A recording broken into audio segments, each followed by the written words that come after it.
historian, the kind of documents that I really like dealing with are not the traditional literary sources, but they're the things that give us those little glimpses into everyday life. So stuff like tombstones or graffiti or just something that survives on a scrap of parchment that records a financial transaction.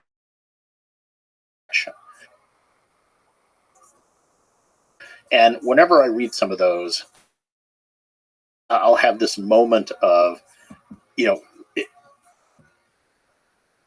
feeling, oh, I know exactly how that person felt. Here across 2,000 years of time, completely different cultures, I have this spark of sympathy with someone from antiquity. And I think as a historian, the way you begin to understand an alien, a foreign culture, which is what these cultures are, is to look for those little moments of sympathy. But on the other hand, there's ways in which ancient cultures are wildly different from us. So you also look for those moments where I just don't understand those moments of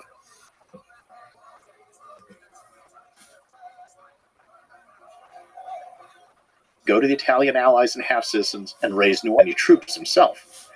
And Hannibal, I think, correctly figures out the one way to maybe defeat Rome is to cut them away from their allies. Well, how do you do this?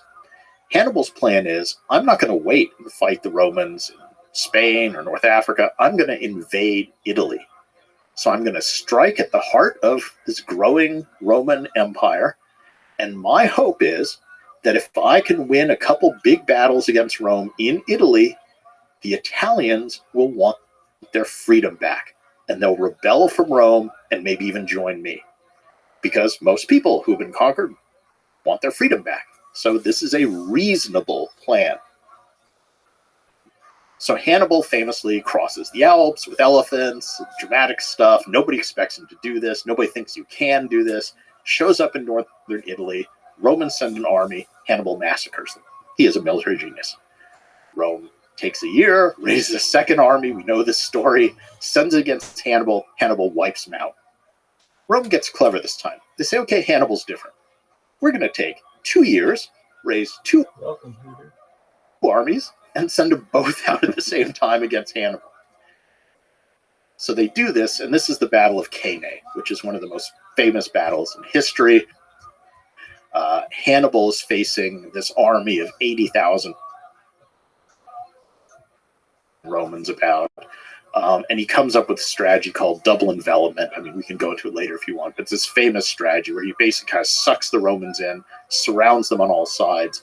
And in one afternoon at the Battle of Cannae, Hannibal kills about 60,000 Romans. Now, just to put that in perspective, that's more Romans hacked to death in one afternoon with swords than Americans died in 20 years in Vietnam.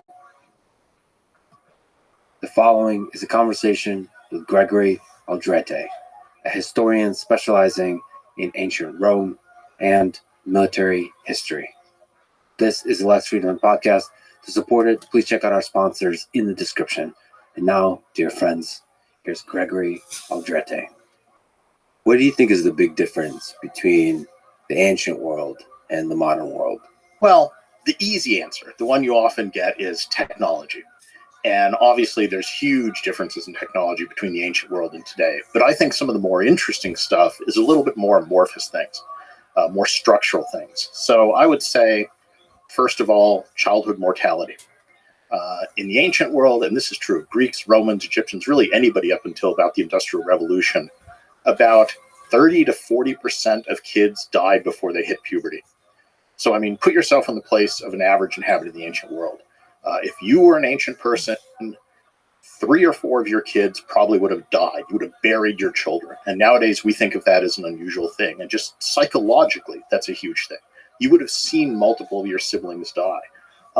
If you're a woman, for example, if you were lucky enough to make it to, let's say, age 13, you probably would have to give birth 4 or 5 times in order just to keep the population from dying out.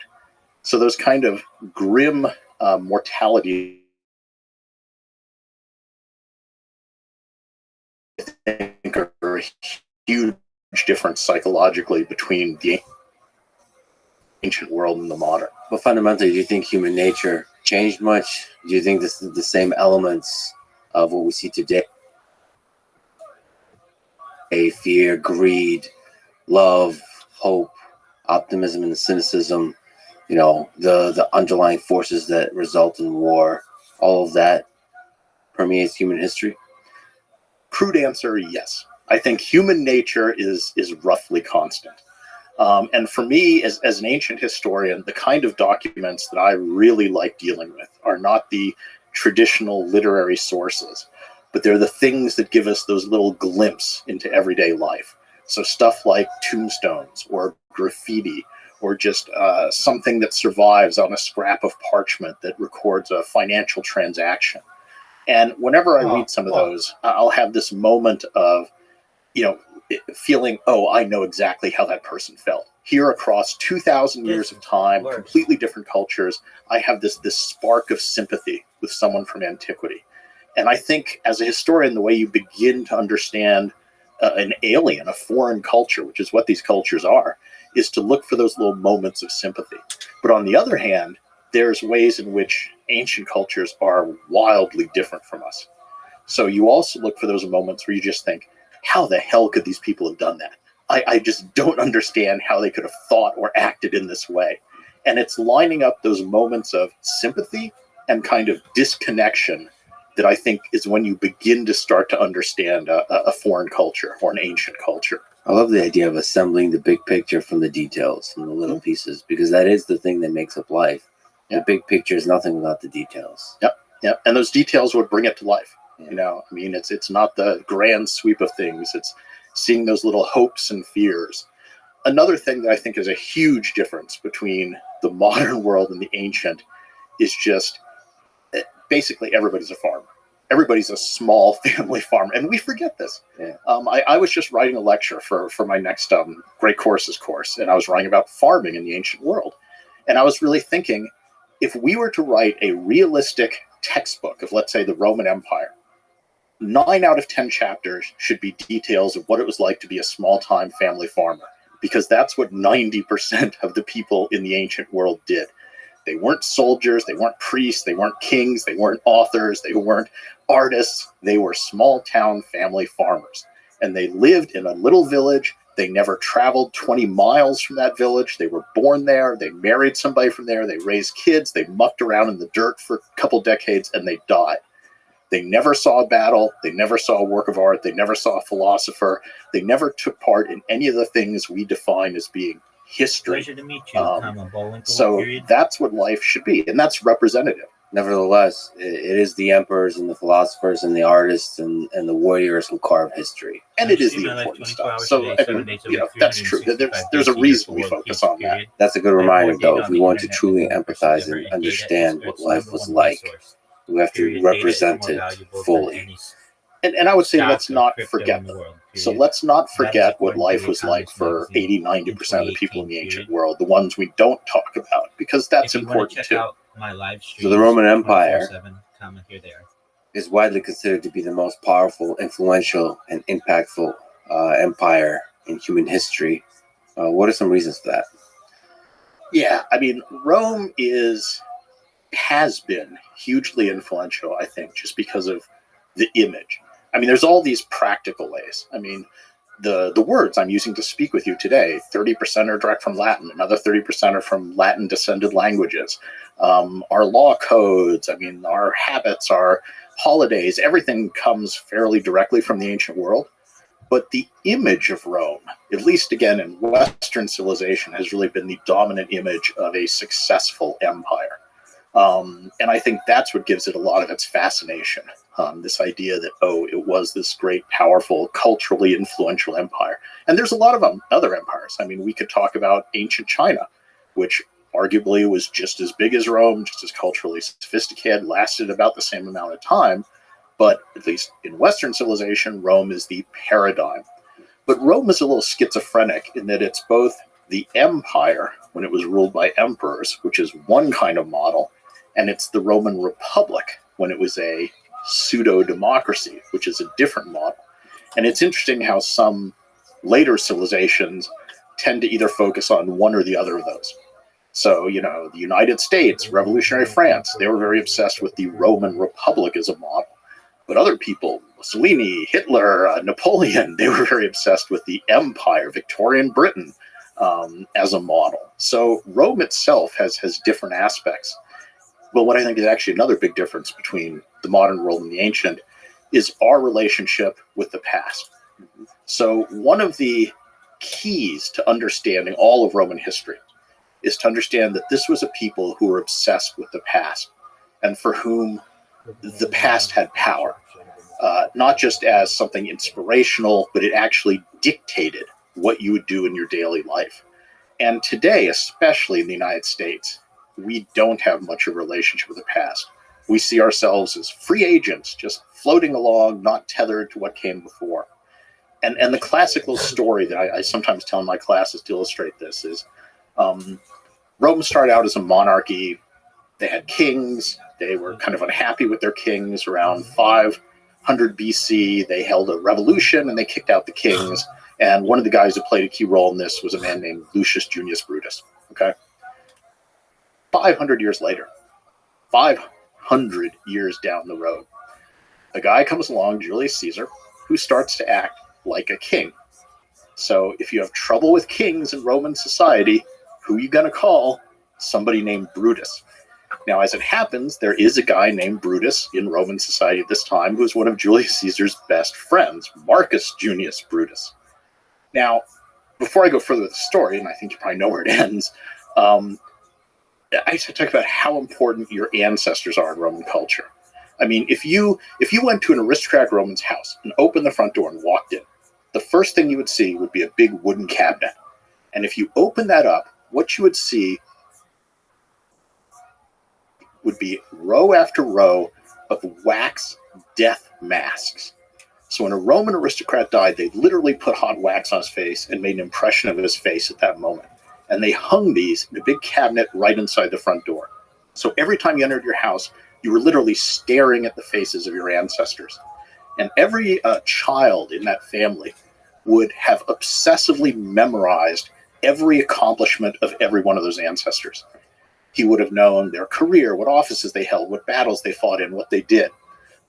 When somebody new in the family died, there would be a big funeral, and they would talk about all the things their ancestors had did. The kids in the family would literally take out those masks, tie them onto their own faces, and wear them in the funeral procession. So you were like wearing the face of your ancestors. So you as an individual weren't important. You were just the latest iteration of that family. And there was enormous weight, huge weight, to live up to the deeds of your ancestors. So the Romans were absolutely obsessed with the past, especially with your own family. Every Roman kid who was, let's say, an aristocratic family could tell you every one of his ancestors back centuries. I can't go beyond my grandparents. I don't even know, but that's, maybe 100 years. So it's a completely different attitude towards the past. And the level of celebration that we have now of the ancestors, even the ones we can name, is not as intense as it was in the Roman times. No, I mean, it was obsessive and oppressive. It determined what you did.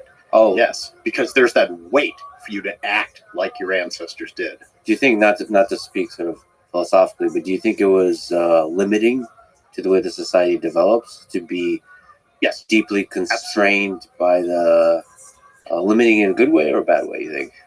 Well, like everything, it's a little of both, but the bad. So on the one hand, it gives them enormous strength and it gives them this enormous connection. It gives them guidance. But the negatives, what's interesting, is it makes the Romans extremely traditional minded and extremely conservative. And I mean conservative in the sense of resistant to change. So in the late Republic, which we'll probably talk about later, Rome desperately needed to change certain things, but it was a society that did things the way the ancestors did it, and they didn't make some obvious changes which might have saved their republic. So that's the downside, is that it locks you into something and you can't change. But to get us back to the Brutuses, So 500 years after that first Brutus got rid of kings, Julius Caesar starts to act like a king. One of his best friends is Marcus Junius Brutus. And literally in the middle of the night, people go to Brutus's house and write graffiti on it that says, "Remember your ancestor." And another one is, I think, "You're no real Brutus." And at that point, he really has no choice. He forms a conspiracy, and on the Ides of March 44 BC, he and 23 other senators take daggers, stick them in Julius Caesar, and kill him for acting like a king. So the way I always pose this to my students is, how many of you would stick a knife in your best friend because of what your great great great great great great great great great great great great grandfather did? That's commitment. That's the power of the past. Yeah. That's a society where the past isn't just influential, but it dictates what you do. And that concept, I think, is very alien to us today. We can't imagine murdering our best friend because of what some incredibly distant ancestor did 500 years ago. But to Brutus, there is no choice. You have to do that. And a lot of societies have this power of the past. Today, not so much, but some still do. About a decade ago, I was in Serbia, and I was talking to some of the people there about the breakup of Yugoslavia and some of the wars that had taken place where people turned against their neighbors, basically murdered people they had lived next to for decades. And when I was talking to them, some of them actually brought up things like, oh, well, it was justified because in this battle in 12 whatever, they did this. And I was thinking, wow, you're citing something from 800 years ago to justify your actions today. That's a modern person who still understands the power of the past, or maybe is, crippled by it, is another way to view it. So this is an interesting point and an interesting perspective to remember about the way the Romans thought, especially in the context of how power is transferred, whether it's hereditary or not, which changes throughout Roman history. That's interesting. It's interesting to remember that, the value of the ancestors. Yep. And just the weight of tradition. The weight of For tradition. the Romans, the mos maiorum is this Latin term, which means the way the ancestors did it. And it's kind of their word for tradition.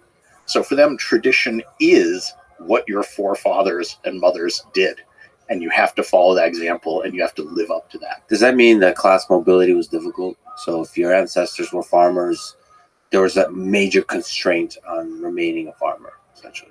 I mean, the Romans all like to think of themselves as farmers, even filthy rich Romans. It was just their national identity, is the citizen soldier farmer thing. Right. But it did, among the aristocrats, the people who kind of ran things, it was hard to break into that if you didn't have famous ancestors. And it was such a big deal that there was a specific term called a novus homo, a new man, for someone who was the first person in their family to get elected to a major office in the Roman government, because that was a weird and different and new thing. So you actually designated them by this special term. So yeah, you're absolutely right. So if we may, let us zoom out. It would help me, maybe it'll help the audience to look at the different periods that we've been talking about. So you mentioned the Republic, you mentioned maybe when it took a form of empire, and maybe there's the Age of Kings. What are the different periods of this Roman, let's call it, the big... Roman history. Roman history. Yep. And a lot of people just call that whole period Roman Empire loosely, right? So maybe Can you speak to the different periods? Yes, absolutely. So conventionally, Roman history is divided into 3 chronological periods. The first of those is from 773 BC to 509 BC, which is called the monarchy. So all the periods get their names from the form of government. So this is the earliest phase of Roman history. It's when Rome is mostly just a fairly undistinguished little collection of mud huts, honestly, just like dozens of other cities of little mud huts in Italy. So that early phase, about 750 to around 500 BC, is the monarchy. They're ruled by kings. Then there's this revolution. They kick out the kings. They become a republic. That lasts from 500 BC roughly to about either 31 or 27 BC, depending what date you pick is most important, but about 500 years. And the Republic is when they have a republican form of government. Some people idealize this as Rome's greatest period, and the big thing in that period is Rome first expands to conquer all of Italy in the first 250 years of that 500-year stretch, and then the second 250 years they conquer all the Mediterranean basin, roughly. So this is this time of enormous, successful Roman conquest and expansion. And then you have another switch up, and they become ruled by emperors. So back to the idea of one guy in charge, though the Romans try to pretend it's not like a king, it's something else. And anyway, we can get into that. But they're very touchy about kings. So they have emperors. Roman Empire, the first emperor is Augustus. Starts off as Octavian, switches his name to Augustus when he becomes emperor. He kind of sets the model for what happens. And then how long does the Roman Empire last? That's one of those great questions. The conventional answer is usually sometime in the 5th century, so the 400s AD, so about another 500 years, let's say. So nice kind of even division. 500 years of republic, 500 years of empire. But you can make very good cases for lots of other dates for the end of the Roman Empire. I actually think it goes all the way through the end of the Byzantine Empire in 1453, so another 1,500 years. But that's a whole other discussion. But so that's your 3 phases of Roman history. And there's some fundamental way it still persists today, given how much of its ideas define our modern life, especially in the Western world. Yeah. Can you speak to the relationship between ancient Greece and Roman Empire, both in the chronological sense and in the influence sense? Well, I mean, ancient Greece comes... The classical era of Greek civilization is around the 500s BC. That's when you have the great achievements of Athens. It becomes the first sort of true democracy. They defeat the Persian invasions. A lot of the famous stuff happens around in the 400s, let's say. So that is contemporaneous with Rome, but the Greek civilization sense is peaking earlier. And one of the things that happens is that Greece ends up being conquered by Rome in that second half of the Roman Republic between 250 and about 30 BC. And so Greece falls under the control of Rome, and Rome is very heavily influenced by Greek culture. They themselves see the Greeks as a superior civilization, culturally more sophisticated, great art, great philosophy, all this. And another thing about the Romans is they're super competitive. So one of the engines that drives Romans is this public competitiveness, especially among the upper classes. They care more about their status and standing among their peers than they do about money or even their own life. So there's this intense competition. And when they conquer Greece, Greek culture just becomes one more arena of competition. So Romans will start to learn Greek. They'll start to memorize Homer. They'll start to see who can quote more passages of Homer in Greek in their letters to one another, because that increases their status. So Rome kind of absorbs Greek civilization, and then the two get fused together. The other thing I should mention in terms of influences that's really huge on Rome is the Etruscans. And this is one that comes along before the Greeks. So the Etruscans were this kind of mysterious culture that flourished in northern Italy before the Romans, so way back 800 BC. They were much more powerful than the Romans. They were kind of a loose confederation of states. For a while, the Romans even seemed to have been under Etruscan control. The last of the Roman kings was really an Etruscan guy, pretty clearly. But the Etruscans end up giving to Rome, or you could say Rome ends up stealing, perhaps, a lot of elements of Etruscan culture. And many of the things that we today think of as distinctively Roman, that, as our cliches of what a Roman is, actually aren't truly Roman. They're stuff they stole from the Etruscans. So just a couple examples. The toga. What do you think of a Roman? It's a guy wearing a toga, and the toga is the mark of Roman citizen. Well, that's what Etruscan kings wore, probably. Gladiator games. We associate those very intensely with the Romans. Well, they probably stole that from the Etruscans. A lot of Roman religion. Jupiter is a thunder god. All sorts of divination. The Romans love to, chop open animals and look at their livers and predict the future. That comes from the Etruscans. Watching the flight of birds to predict the future. That comes from the Etruscans.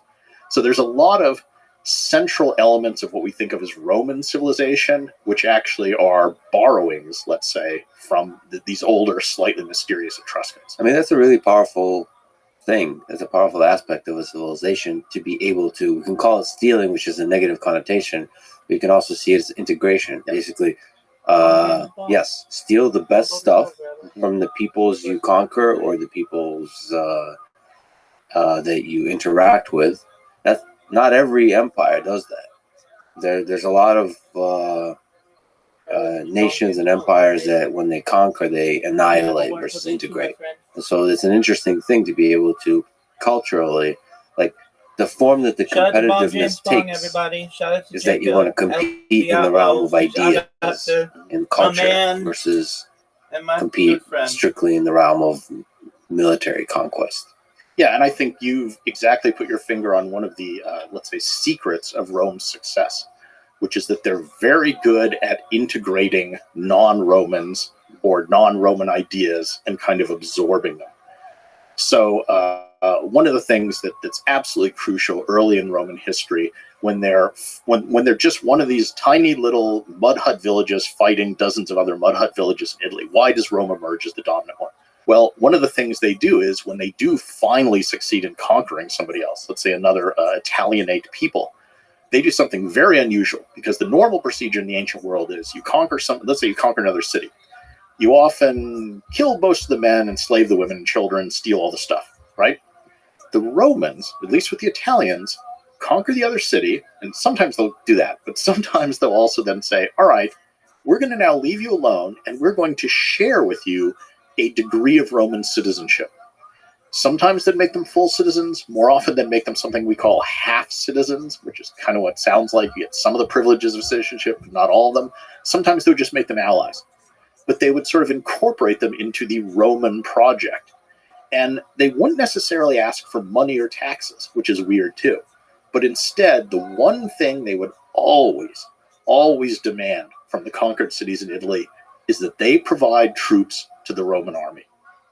So the army becomes this mechanism of Romanization, where you pull in foreigners, you make them like you, and then they end up fighting for you.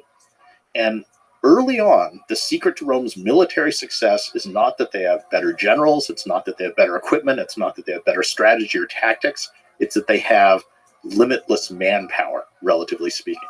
So they lose a war, and they just come back and fight again, and they lose again, and they come back and they fight again. And eventually they just wear down their enemies, because their key thing of their policy is we incorporate the conquered people. And the great moment that just exemplifies this is pretty late in this process. So they've been doing this for 250 years just about. And they've gotten down to the toe of Italy. They're conquering the very last cities down there. And one of the last cities is actually a Greek city. It's a Greek colony. It's a wealthy city. And so when the Romans show up on the doorstep and are about to attack them, they do what any rich Greek colony or city does. They go out and hire the best mercenaries they can. And they hire this guy who thinks of himself as the new Alexander the Great, a man named Pyrrhus of Epirus. So he's a mercenary. He's actually related to Alexander distantly. He has a terrific army, top-notch army. He's got elephants. He's got all the latest military technology. The Romans come and fight a battle against him, and Pyrrhus knows what he's doing. He wipes out the Romans. He thinks, okay, now we'll have a peace treaty. We'll negotiate something. I can go home. But the Romans won't even talk. They go to their Italian allies and half-citizens. They raise a second army. They send it against Pyrrhus. Pyrrhus says, okay, these guys are slow learners. Fine. He fights them again, wipes them out. Thinks, now we'll have a peace treaty. But the Romans go back to the allies, raise a third army, and send it after Pyrrhus. And when he sees that third army coming, he says, I can't afford to win another battle. I win these battles, but each time I lose some of my troops, and I can't replace them. And the Romans just keep sprouting new armies. So he gives up and goes home. So Rome kind of loses every battle, but wins the war. And Pyrrhus, one of his officers, has a great line as they're kind of going back to Greece. He says, fighting the Romans is like fighting a hydra. And a hydra is this mythological monster that when you cut off one head, two more grow in its place. So you can just never win. That's fascinating. So that's the secret to Rome's early success. It's not the military strategy. It's not some technological asymmetry of power. It's literally just manpower. Mm-hmm. Early on. And later, the Romans get very good when we're into the empire phase now. So once they have emperors into the AD era of kind of doing the same thing by drawing in the best and the brightest and the most ambitious and the most talented local leaders of the people they conquer. So when they go someplace, let's say they conquer a tribe of what to them is barbarians, they'll often take the sons of the barbarian chiefs bring them to Rome and raise them as Romans. Damn. And so it's that whole way of kind of turning your enemies into your own strength. And the Romans start giving citizenship to areas they conquer. So once they move out of Italy, they aren't as free with the citizenship, but eventually they do. So they make Spain, lost cities in Spain, they make all citizens and other places. And soon enough, the Roman emperors and the Roman senators are not Italians. They're coming from Spain or North Africa or Germany or wherever. So, as early as the 2nd century AD of the Roman Empire. So the first set of emperors, the first 100 years were all Italians. But right away at the beginning of the 2nd century AD, you have Trajan, who's from Spain. And the next guy, Hadrian's from Spain. And then a century later, you have Septimius Severus, who's from North Africa. You later get guys from Syria. So, the actual leaders of the Roman Empire are coming from the provinces. That's and brilliant. It's that openness to incorporating foreigners, making them work for you, making them want to be part of your empire that I think is one of Rome's strengths. Yeah, taking the sons is a brilliant idea and bringing them to Rome. Because it's a kind of a generational integration. And the Roman military later in the empire is this giant machine of 500,000 people that takes in foreigners and churns out Romans. So the army is composed of two groups. You have the Roman legionaries, who are all citizens. But then you have another group that's just as large, so about 250,000 of each, 250,000 legionaries, 250,000 of the second group called auxiliaries. And auxiliaries tend to be newly conquered warlike people that the Romans enlist as auxiliaries to fight with them. And they serve side by side with the Roman legions for 25 years. And at the end of that time, when they're discharged, what do they get? They get Roman citizenship. And their kids then tend to become Roman legionaries. So again, you're taking the most warlike and potentially dangerous of your enemies, kind of absorbing them, putting through this thing for 25 years where they learn Latin, they learn Roman customs, they maybe marry someone who's already a Roman or a Latin woman. They have kids within the system. Their kids become Roman legionaries, and you've thoroughly integrated what could have been your biggest enemies, right? Your greatest threat. It's just brilliant process of integration. Is that what explains the rapid expansion during the late Republic? No. So there it's more the indigenous Italians who are in the army at that point. They haven't really expanded the auxiliaries yet. That's more something that happens in the empire. So back it up. So we have that first 250 years of the Roman Republic. So from about 500 to, let's say, 250 BC. And in that period, they gradually expand throughout Italy, conquer the other Italian cities who are pretty much like them. So they're people who already speak similar languages or the same language, have the same gods. It's easy to integrate them. That's the ones they make the half-citizens and allies. Then in the second half of that period, from about 250 to, let's say, 30 BC, Rome goes outside of Italy. And this is a new world because now they're encountering people who are really fundamentally different. So true others. They do not have the same gods. They don't speak the same language. They have fundamentally different systems of economy, everything. And Rome first expands in the Western Mediterranean. And there, their big rival is the city-state of Carthage, which is another city founded almost the same time as Rome that has also been a young, vigorously expanding, aggressive empire. So in the Western Empire at this time, you have two sort of rival groups. And they're very different because the Romans are these citizen soldier farmers. So the Romans are all these small farmers. That's the basis of their economy. And it's the Romans who serve in the army. So the person who is a citizen is also really by main profession a farmer, and then in times of war he becomes a soldier. Carthage is an oligarchy of merchants. So it's a very small citizen body. They make their money through maritime trade. So they have ships that go all over the Mediterranean. They don't have a large army of Carthaginians. Instead, they hire mercenaries mostly to fight for them. So it's almost these two rival systems. It's different philosophies, different economies, everything. Rome is strong on land. Carthage is strong at sea. So there's this dichotomy. But they're both looking to expand, and they repeatedly come into conflict as they expand. So Carthage is on the coast of North Africa. Rome's in central Italy. What's right between them? The island of Sicily. So the first big war is fought purely dictated by geography. Who gets Sicily? Rome or Carthage? And Rome wins in the end. They get it. But Carthage is still strong. They're not weakened. So Carthage is now looking to expand. The next place to go is Spain. So they go and take Spain. Rome, meanwhile, is moving along the coast of what today is France. Where are they going to meet up? On the border of Spain and France. And there's a city at that point, at this point in time, called Saguntum. The second big war between Rome and Carthage is over. Who gets Saguntum? So, I mean, you can just look at a map and see this stuff coming. Sometimes geography is inevitability. And I think in the course of the wars between Rome and Carthage, called the Punic Wars, there is this geographic inevitability to them. Can you speak to the Punic Wars? Why was there's so many levels on which we can talk about this, but why was Rome victorious? Well, the Punic Wars really almost always comes down to the second Punic War. There's three. There's three Punic Wars. The first is over Sicily. Rome wins. The second is the big one. And it's the big one because Carthage at this point in time, just by sheer luck, coughs up one of the greatest military geniuses in all of history, this guy, Hannibal Barca. He was actually the son of the Carthaginian general who fought Rome for Sicily. Hamilcar was his father. But Hannibal is this just genius, just absolute military genius. He goes to Spain. He's the one who kind of organizes stuff there. And now he knows the second war with Rome is inevitable. And so the question is, how do you take down Rome? He's smart. He's seen Rome's strength. He knows it's the Italian allies.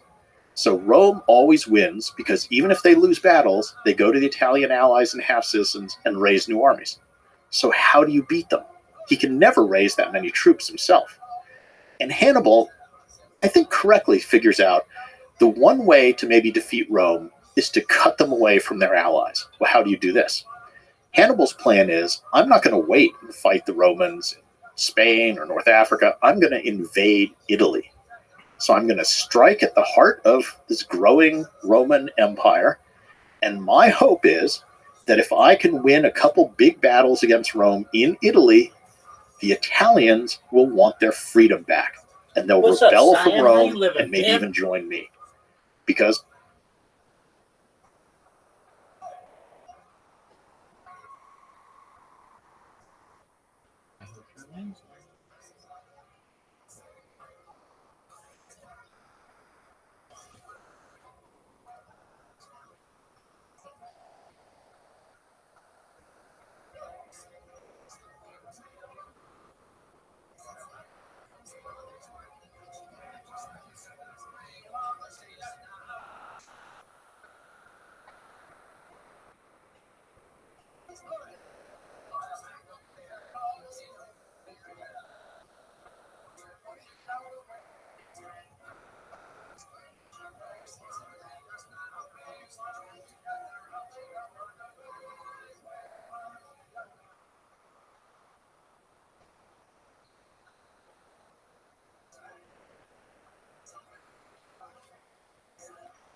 because most people who've been conquered want their freedom back. So this is a reasonable plan.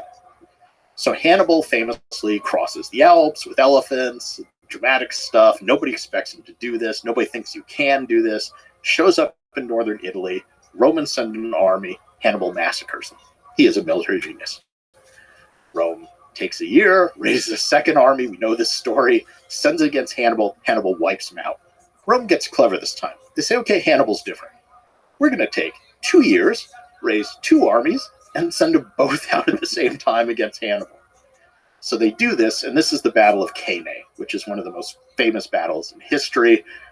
Hannibal is facing this army of 80,000 Romans about, and he comes up with a strategy called double envelopment. I mean, we can go into it later if you want, but it's this famous strategy where he basically kind of sucks the Romans in, surrounds them on all sides, and in one afternoon at the Battle of Cannae, Hannibal kills about 60,000 Romans.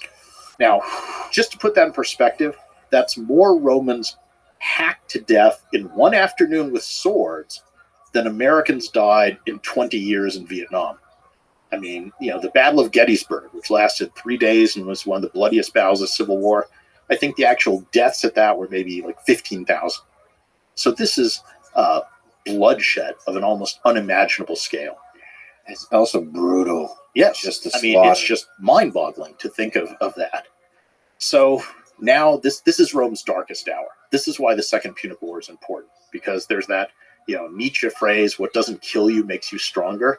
This is the closest Rome comes to death in the history of the Republic. Hannibal almost kills Rome. But it's not much of a spoiler. Rome's going to survive, and from this point on, they're going to be unbeatable. But this is the crisis. This is the crucible. This is the furnace that Rome passes through that is the dividing point between when they're one more up-and-coming empire and when they're clearly the dominant power in the Mediterranean. So what do they do about Hannibal? Well, they're smart. We're not going to fight Hannibal. We're not going to give Hannibal the chance to kill more Romans. So they adopt a strategy that they'll follow Hannibal, or they raise a couple more armies, follow Hannibal around, but whenever Hannibal turns and tries to attack them, the Romans just back off. No, thank you. We're not going to give you a chance. Meanwhile, though, they're not scared of other Carthaginians. So they raise a couple more armies, and they send these to Spain, for example, and start attacking the Carthaginian holdings there. And by luck or necessity, Rome comes up with its own brilliant commander at this point, a guy named Scipio. And he wins victories in Spain, conquers Spain. Then he crosses into North Africa and starts to conquer that and ends up threatening Carthage directly. And poor Hannibal, undefeated in Italy, has now been walking up and down Italy, or marching up and down Italy, for 12 years looking for another fight. And the Romans won't give it to him. They've been attacking all these other areas and chipping away Carthaginian power. So finally, after more than a decade in Italy, Hannibal is called back to defend the homeland, defend Carthage from Scipio. The two meet in a big battle. This should be one of the great battles of all time, the Battle of Zama, but, Hannibal's guys are kind of old by this point. Scipio has all the advantages. He wins. Carthage is defeated. So that's pretty much the end of Carthage. The city survives, and then 50 years later, the Romans wipe it out, but that's not much of a war.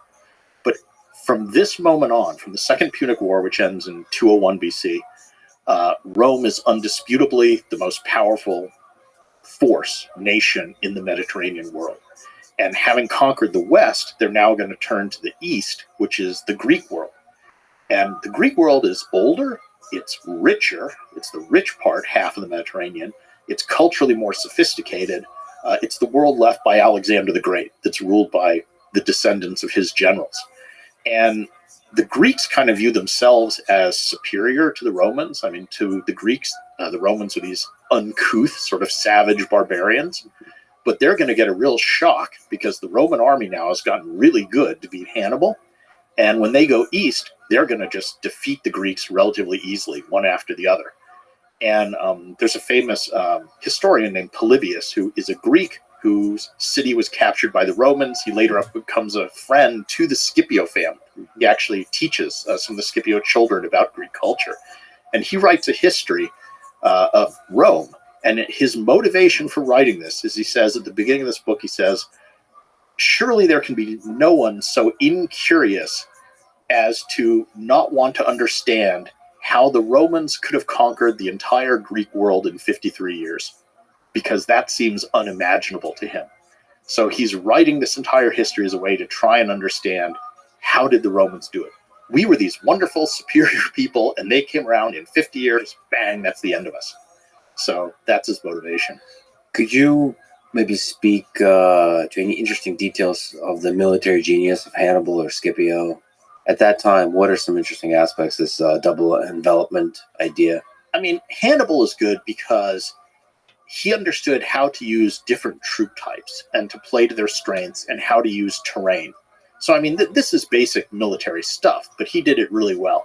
So one of his victories against the Romans, for example, is when the Romans are marching along the edge of a lake and their army is strung out in marching formations. They're not kind of in combat formation, but they're strung out along the edge of this lake. It's misty, there's not good visibility, and he ambushes them along this lakeside, so Lake Trasimene.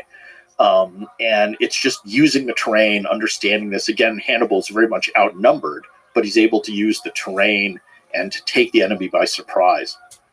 At Cannae, he's working against the expectations. So the traditional thing you do in the ancient world is the two armies would line up on opposite sides of a field. You'd put your best troops in the middle, you'd put your cavalry on the sides, you put your lightly armed skirmishers beyond those. And then the two sides kind of smack together. And the good troops fight the good troops, and you see who wins.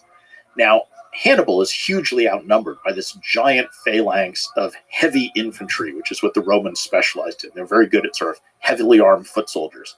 So he knows, I don't want to go up against that. I don't have that many of that troop type. My guys aren't as good as the Romans anyway. So he lines up some of his less good troops in the center against the big menacing Roman phalanx, and he tells them, okay, when the Romans come, you're not really trying to win. Just hold them up. Just delay them. And even tells them you can give ground. So you can retreat and sort of let the line form a big kind of C-shaped crescent. Let the Romans sort of advance into you, but just hold that line. And meanwhile, he puts his cavalry and his good troops on the side. And so on the sides, those good troops defeat the Romans, and then they kind of circle in behind the Romans and attack that big menacing Roman phalanx from the rear where it's very vulnerable. And so Hannibal catches the Romans in this sort of giant cauldron just with people closing in from both sides. And they get pressed together, they can't fight properly, they panic, and they're all slaughtered.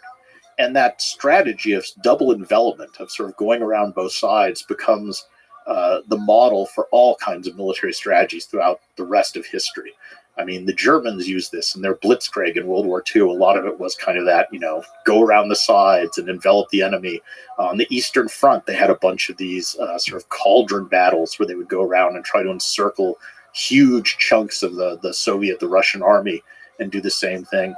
Supposedly, even in the Gulf War, it was part of the U.S. strategy for the invasion of Iraq to do this kind of double envelopment maneuver.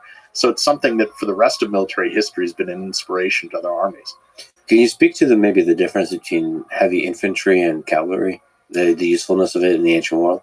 The ancient world, sort of from the Greeks through the Romans, there's this consistent line of focusing on heavy infantry.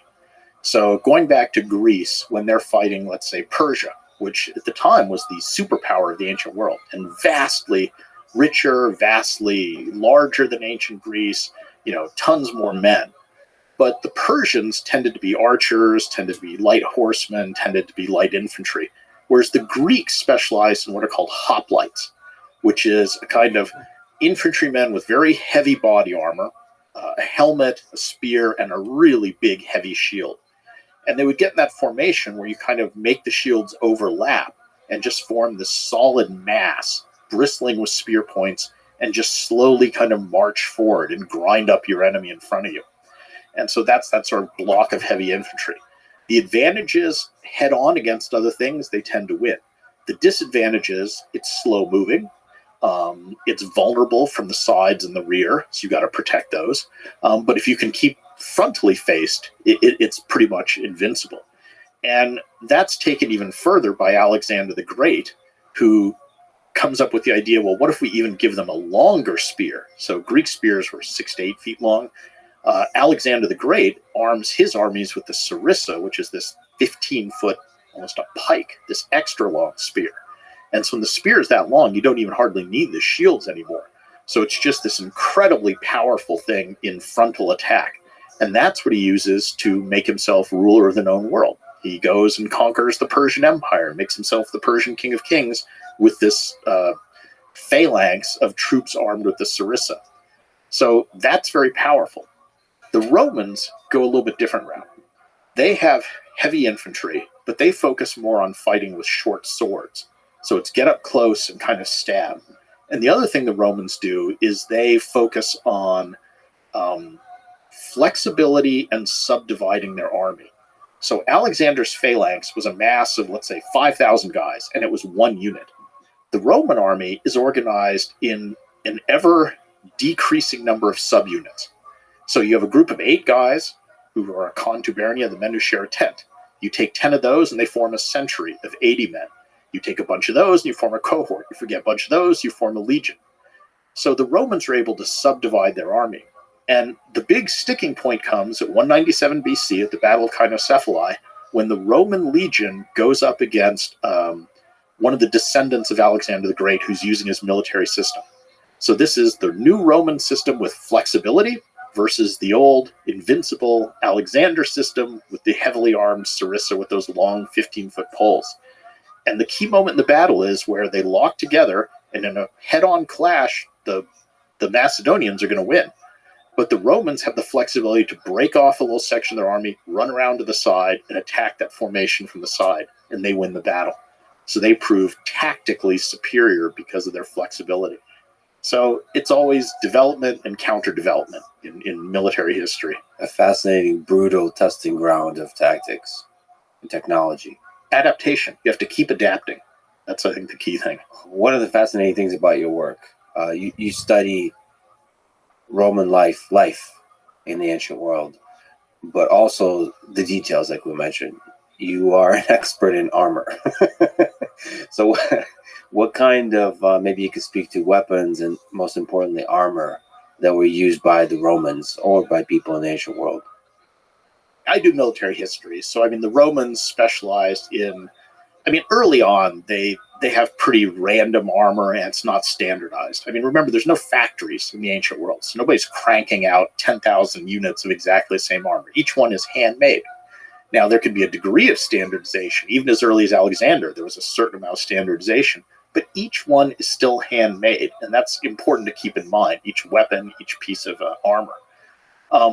Armor develops over time to fit the tactics. So the Greek hoplites are very heavy armor. The Roman infantrymen early in the Republic is lighter. Eventually they get this typical sort of, chainmail shirt, helmet, shield. The classic sort of Roman legionary, I would say, is the one of the 1st and 2nd centuries AD, so the early Roman Empire. And this is the guy who wore bands of steel arranged in sort of bands around their body. So it looks almost like a lobster's shell, right? And this is a thing called the lorica segmentata. So it's solid steel, which is very good protection, but it's flexible because it has these individual bands that provide a lot of movement. And then you have a helmet, you have a square shield that's kind of curved, and you have the short sword, the Roman gladius. And that's kind of the classic Roman legionary. Later, more things develop. My personal sort of relationship with armor is I got, really by accident, involved in this project to try to reconstruct this mysterious type of armor that was used especially by the Greeks and Alexander the Great called the linothorax, which apparently was made only out of linen and glue. So this seems a little odd that, that's not the sort of material once you want metal or something. But we had clear literary references that people, including Alexander, and the most famous image of Alexander is this Alexander mosaic found at Pompeii that shows him wearing one of these funny types of armor. The catch is none survived. It's organic materials. So we don't have any of them. And archaeologists like to study things that survive. So we have nice typologies of Greek armor made of bronze, Roman armor made of steel or sort of proto-steel. But this thing, this linothorax, was a mystery. And one of my undergraduate students, a guy named Scott Bartell, had a real, an Alexander obsession. He really loved Alexander. As one should. He had Alexandros tattooed on his arm in Greek. And he was a smart student. He was really smart. And so he one summer made himself an imitation of this thing of Alexander's just for fun.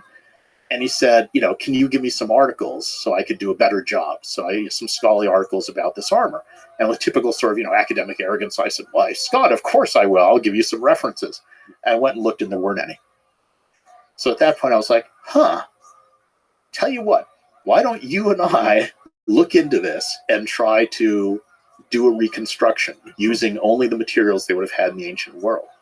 And little did I know at the time, I thought maybe I'll get an article out of this. It ended up being a 10-year project involving, 150 students, a couple dozen other faculty members, ended up having 3 documentaries made out of it. And Scott and I ended up writing a scholarly book on this. So this is how, you never know where your next project's going to come from. So it started with this undergraduate, turned into this huge thing. But it's what we did. We first said, all right, what are all the sources for this armor? And in the end, we found 65 accounts of it in ancient literature by 40 different authors. So we have literary descriptions. And then we looked at ancient art, and we were able to identify about 1,000 images in ancient art in vase paintings, pottery, bronze sculpture, or tomb paintings, all these different things showing this armor. And then using those two things, we tried to backwards engineer a pattern to say, well, if this is what the end product looked like, what does it have to look like when you make it? And then we tried to reconstruct one of these things using only the glue and materials. So we had to use, animal glues, rabbit glue. We had to end up sort of making our own linen, which comes from the flax plant. So we had to grow flax, harvest it using only techniques in the ancient world. So modern flax goes through chemical processes. No, we had to do this the old-fashioned way, spin it into thread, so the thread into fabric, glue it all together. And then the fun part was, once we made these things, we subjected them to ballistics testing. So we shot them with arrows, which again were wooden reconstruction arrows using bronze arrowheads that were based on arrowheads found on ancient battlefields to determine how good protection would this thing have been. And of course, the kind of fun one that everyone always likes and that the documentaries always want is at one point they're like, well, can you put Scott in one of these and shoot him? And we're like, okay. I mean, at that point, we'd done about 1,000 test shots. I grew up shooting bows and arrows. I knew exactly how far that was going to go. So it's one of these, don't do this at home, kids. So there's a million questions to ask here, but, in general, how well, in terms of ballistics, does it work? Like, can it withstand arrows or direct strikes from like swords and axes and stuff like that? Bottom line is a 1 centimeter thick linothorax. So laminated or even sewn, it doesn't have to be laminated, layer of linen is about as good protection as 2 millimeters of bronze, which was the thickest comparable body armor of bronze at the time. And we're talking 4th century, 5th century BC here. So classical and Hellenistic Greece. And that would have protected you from, let's say, random arrow strikes on the battlefield. So you could have gotten hit by arrows and they simply wouldn't have gone through. What are the benefits? Is there a major weight difference? Yes. So the benefits of this are it's much lighter than metal armor. So the linothorax is about 11 pounds. A bronze cuirass of comparable protection would have been about 24 to 6 pounds. The chainmail shirt would be about 28, 27 pounds. It's cooler. I mean, the Mediterranean's a hot place with the hot sun. Even today, a linen shirt is something you wear when you want to be cool. So it's much lighter. That gives your troops greater endurance on the battlefield. They can run farther, fight longer. It's cheaper. You don't need a blacksmith who's a specialist to make it. In fact, probably this is interesting, any woman in the ancient world could have made one of these because they were the ones who spun thread and sewed it into fabric. So I can easily see in a household, a mother making this for her son, a wife making it for her husband. So it's a form of armor you could have made domestically that would have been, maybe not the greatest armor, but pretty good, pretty comparable to bronze armor. And it's amazing that you used all the materials they had at the time and none of the modern techniques. But I should probably say, maybe you can speak to that, they were probably much better at doing that than you are, right? Because again, generational, it's a skill. It's a skill that probably is practiced across decades, across centuries. I mean, in terms of producing the fabric, I'm sure they could do it 10 times faster than we could. Just that's a speed thing. But it's still incredibly labor intensive.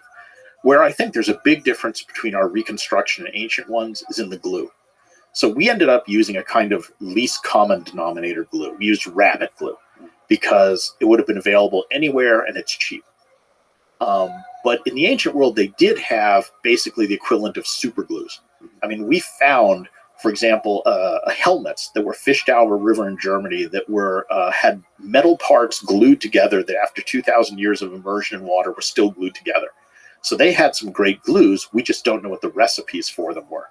So we went the opposite tack and said, well, we're just going to make something that we know they could have made. So it was at least this good. You know what I'm saying? But actually, this is a materials thing, but I think glue, aside from helping glue things together, it can also be a thing that serves as armor. So like if you glue things correctly, the way it permeates the material that it's gluing can strengthen the material, the integrity of the material. That's an art and a science probably that they understood deeply. The process of lamination did add something. So there's actually a huge debate among scholars and actually a sort of amateur archaeologist that was this linothorax thing glued together, or was it simply sewn together? Was it composite, partially linen, partially leather, or other materials? And my honest answer is, I think it's all of the above. Because again, every piece of armor in the ancient world was an individual creation. So I think if you had some spare leather, you put that in. If you wanted to make one that was just sewn together, or even quilted, stuffed with stuff, you do that. Maybe you were good at gluing stuff, you use that. So I think there's no one answer. We investigated one possibility because we just had limited time and money and resources. But I think all these other things existed at the same time and were variants of it. Just as a small aside, I just think this is a fascinating journey you went on. I love it. Sort of answering really important questions about, in this case, armor, about military equipment and technology that archaeologists can't answer by using all the sources you can to understand what it looked like, what were the materials, using the materials at the time, and actually doing ballistic testing. It's really cool. It's really cool that you see that there's a hole in the literature. Nobody studied it, and going hard and doing it the right way to sort of uncover this. I don't know. I think it's an amazing mystery about the ancient world. I mean, shifting from just sort of Roman history in general to my research that I've done as a scholar, the theme that runs throughout my scholarship is practical stuff. Yeah. I'm interested, how did this actually work in the ancient world? So there's people who are much more theoretical, who look at, the symbolic meaning of something. I'm simpler. I just want to know, how did this work? So almost all of my books that I've written have started with some just, how did something work? And I'm trying to just figure out that aspect of it. And that's just, maybe it's a personality thing. I also have kind of a sciencey background. So I think I've used a lot of that, even though I'm a humanist and a historian, I use a lot of kind of hard science in my work. I did a book on floods where I had to get really heavy into, vectors of disease and, hydraulics and engineering and all that stuff. And I think, again, having that sort of hard science combined with a humanist background helps with those sorts of projects. Well, like you said, I think the details help you understand deeply the big picture of history. And I mean, Alexander the Great wore this thing. Yeah. So this is... and I should say, by the way, it does drop out of use around Roman times. And I think what's going on there is technology. That with bronze, it's hard to keep a sharp edge on things. But once you get into metals which approximate steel, you can get sharper. And a key factor to penetrating fabric is the edge on the arrowhead, right? So as soon as you start to get something more like a razor edge, it's going to go through it more easily. Also, there's changes in the bows that are being used. You start to get sort of Eastern horse archers showing up with composite bows, which are much more powerful. And so it just becomes outdated as frontline military equipment. What's interesting is by the Roman period, people are still wearing it, but it's now things like when I go hunting, if I'm hunting lions, I wear this. There's an actual source that says it's really good for hunting dangerous big cats because it catches their teeth and stops them from penetrating. One emperor wears one of these under his toga. It's kind of like a bulletproof vest, but stab-proof vest. So again, it's not to fight in the front line of the legions, but it'll protect him from somebody trying to assassinate him. So it still has those uses where you're not up against top-line military equipment. To honor the aforementioned undergraduate student who loves Alexander the Great, we must absolutely talk about Alexander the Great for a little bit. Why was he successful, do you think, as a conqueror? Probably one of the greatest conquerors in the history of humanity. Yeah, and I mean, that is then he one of the greatest heroes or one of the greatest villains in humanity, too? It's like Julius Caesar. He's famous for conquering Gaul. Well, about 1 million people were killed and 1 million enslaved in that. So does it make him a horrible person or one of our heroes? But Alexander is a combination of two things. One is he really just was a skilled individual. And he was one of those guys who had it all. He was smart, he was athletic, and he was supremely charismatic. I mean, it's obviously one of these people that would walk into a room and everyone just kind of gravitates to him. He had that magic that made him an effective leader. And secondly, he was lucky because it wasn't all him. He inherited a system created by his father, Philip II. So he was in the right time at the right place and had this instrument placed in his hands, and then he had the intelligence and the charisma to go use it. So it's one of these coming together of different things. But often his father's contribution, I think, is not recognized as much as it is. It's his father who reformed the Macedonian army, who came up with that system of equipping them with the sarissa, this extra long spear that made them really effective, created the mixed army. So one of the keys to Alexander's success as in a tactical sense is that his army was composed of different elements: heavy cavalry, light cavalry, heavy infantry, light infantry, missile troops. And he understands that he can use these in different and flexible ways on the battlefield. Whereas a lot of warfare before then had just been, you line up, two sides smashed together. So he did clever things with this army that was a better tool than others did. And then he was just supremely ambitious. I mean, he cared about his fame, which I guess is ego, but he clearly cared about that more than he did about things like money. He was indifferent to that. And he did have a grand vision. So he did have this vision of trying to unite the world, both politically under his control, but also culturally. And this is an interesting thing. So he was very open, in fact, insistent of trying to meld together the best elements of all the different cultures. So he himself was a Macedonian, but he admired Greek culture. So he pretty much adopted Greek culture as his own. When he conquers Persia, he starts adapting elements of Persian culture. He dresses in Persian clothing. He marries a Persian woman. He sort of forces thousands of his troops to marry local women. He appoints Persians to positions of power. He integrates Persian units into his military. He really wanted to fuse all these things together. And some people see this as a very enlightened vision that, oh, he's not just, I want to conquer people and now they're my slaves. That he was really trying to create this one culture that was sort of the best of everything. Others see it, of course, as a form of cultural imperialism. You're destroying other cultures and trying to warp or twist them into something. But what I think is interesting is that this vision he had of uniting cultures creates very problematic tensions among his own followers, because the Macedonians, his original troops, did not like this on the whole. They wanted the old model where we conquer you, you're our slaves. We don't want to share stuff with you. We don't want you joining us in the army. We don't want you appointed to positions of power.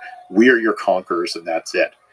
And so Alexander had to deal with a lot of friction from his own oldest, most loyal elements at the way he was being, in their eyes, too generous to the conquered. So Alexander is one of these interesting personalities because every generation sees him in a new light and focuses on different things.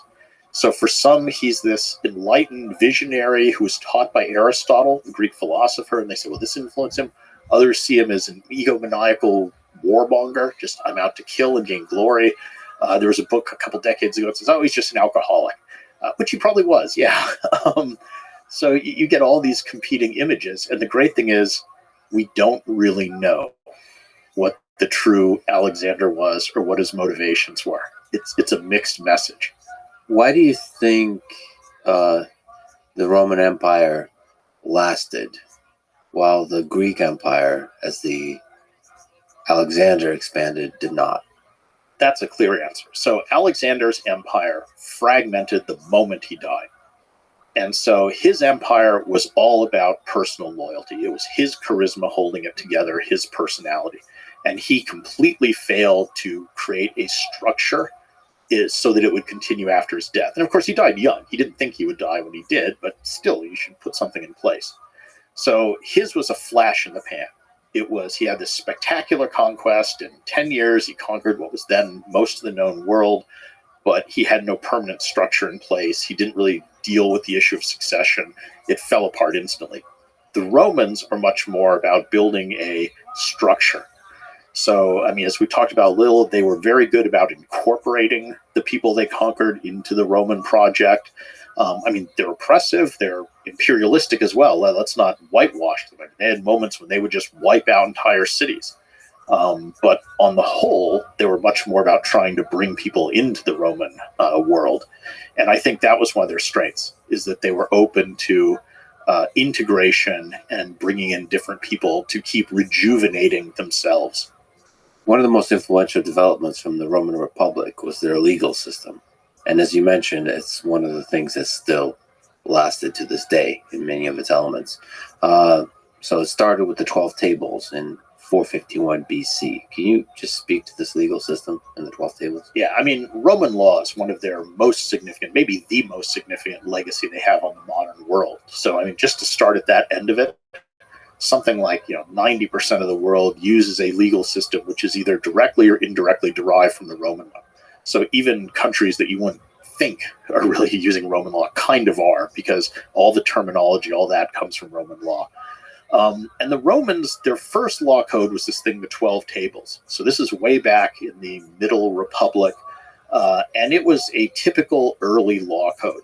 So most of the stuff it concerns are agricultural concerns.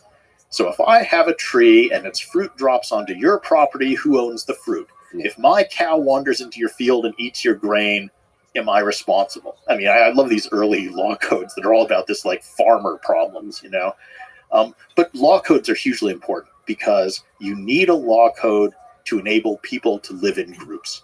So they're the transitional thing that lets human beings live together without just resorting to anarchy. And most of the early law codes are agricultural, like Hammurabi's code in Mesopotamia. Most of them are retaliatory, meaning eye for an eye type justice. So you do something to me, it gets done to you. But they're this necessary precondition for civilization, I would say. And the 12 tables is that. It's a crude law code. It has a lot of goofy stuff in it. It has things about, if you use magic, this is the punishment. But it's that basic agrarian society law code. Now, that's typical of many societies. Where the Romans are different is they keep going. They keep developing their law code. And by the late Republic, the Romans just get kind of really into legal stuff. I don't know why, but and the Romans are very methodical, organized people, so maybe this has something to do with it. But their law code just keeps getting more and more complicated and keeps expanding to different areas. And they start to get jurists who write sort of theoretical things about Roman law. And eventually it becomes this huge body, both of cases and comments on those cases and of actual laws. And in the 6th century AD, so the 500s, the Roman Emperor Justinian, who is a emperor of the Eastern Roman Empire by this point, the Byzantine Empire, compiles all this together into something that today we just kind of loosely call Justinian's Code of Roman Law, and that survives. And so that becomes the basis for almost all the legal systems around the world. And it's very complicated. And Roman law, I think, is really fun because on the one hand, it's really dry, but it also preserves these wonderful little vignettes of daily life.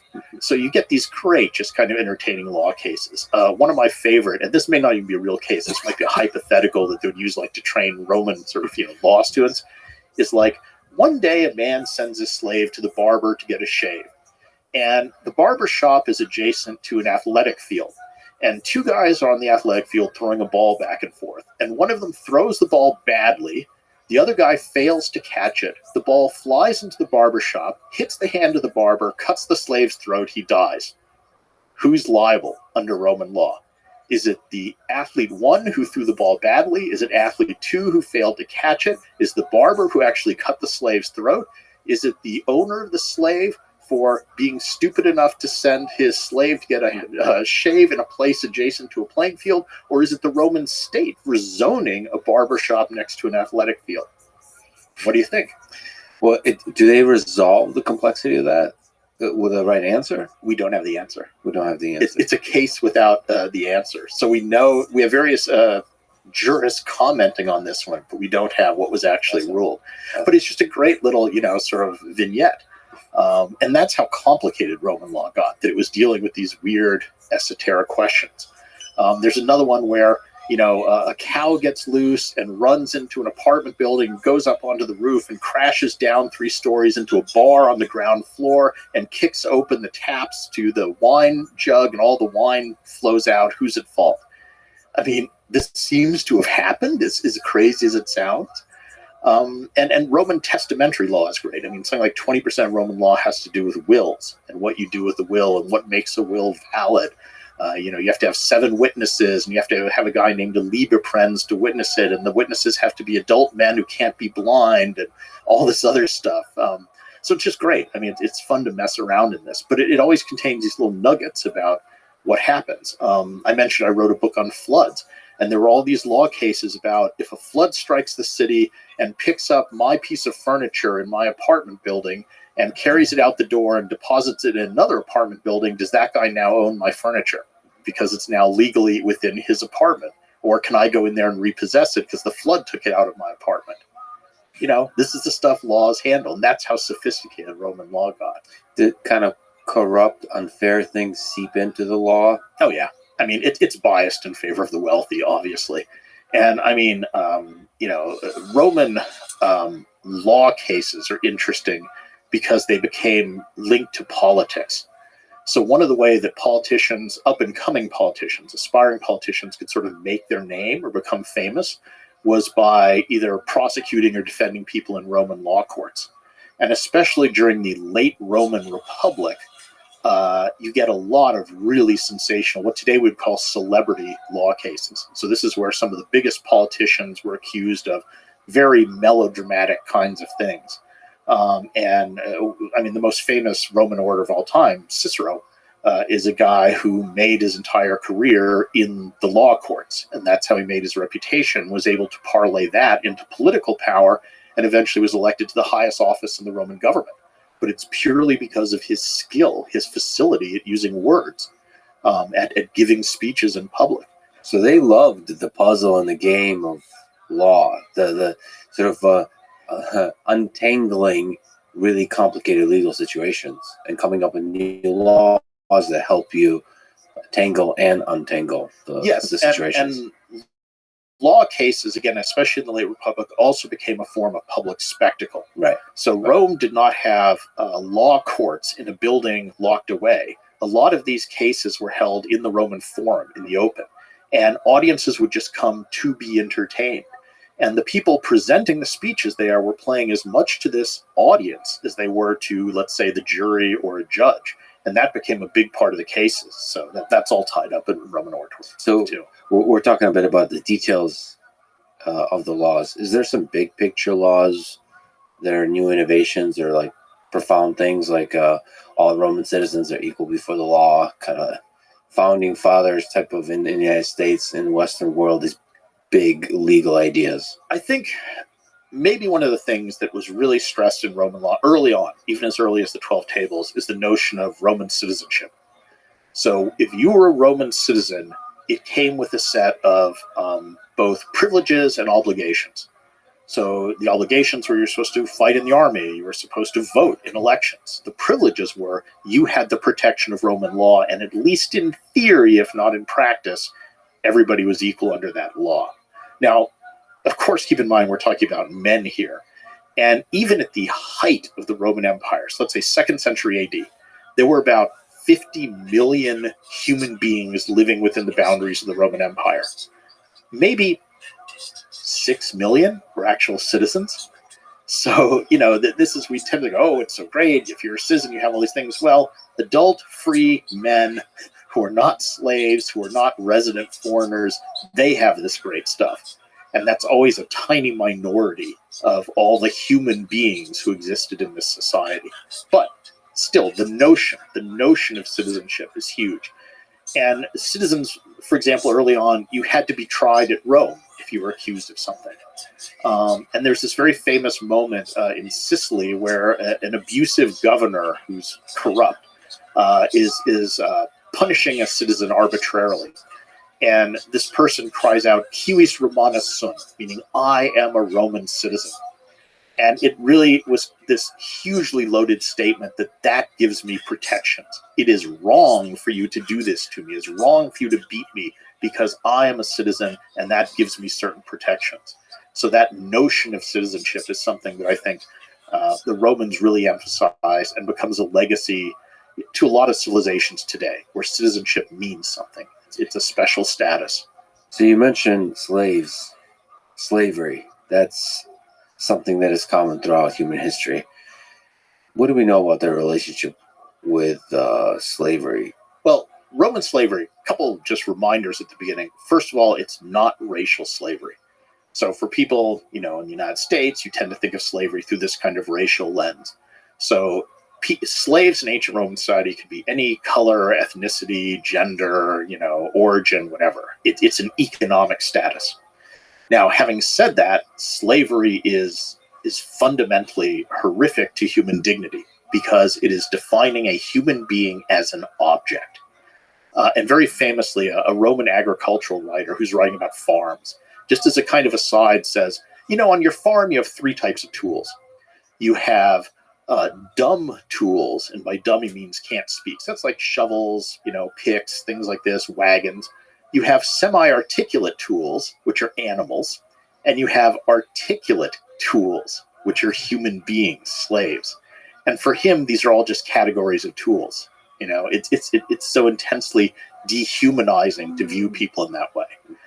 So Roman slavery is odd in that it doesn't have this racial component. It's horrible in the way all slavery is horrible. But the other thing about it is it's not a hard line. It's a permeable membrane, and many people move back and forth across it. So you have many people in the Roman world who were born a slave who gained their freedom through one means or another. And you have many others who were born free and become slaves. And you have some who go back and forth. There's a great Roman tombstone of this guy who says, I was born a free man in Parthia, I was enslaved, then I gained my freedom and I became a teacher or something, and I had a life, and now I'm a Roman citizen. So it's this whole back and forth across all these boundaries multiple times. Oh, so there's probably a process, like an economic transaction. The most common source of slaves in the Roman world was war. So wherever the Roman army went, in its wake would be literally a train of slave traders. So you're in war, you capture an enemy city, you whack the people over the head, and you turn around if you're a soldier and you sell them to one of these slave traders that's following the army around, literally. So that's probably the biggest source of slaves. Another big source is just children of slaves or slaves. And some people could literally sell either themselves or their children into slavery due to economic, necessity or privation or something. So as terrible as that sounds, a father could sell a child if he needed money.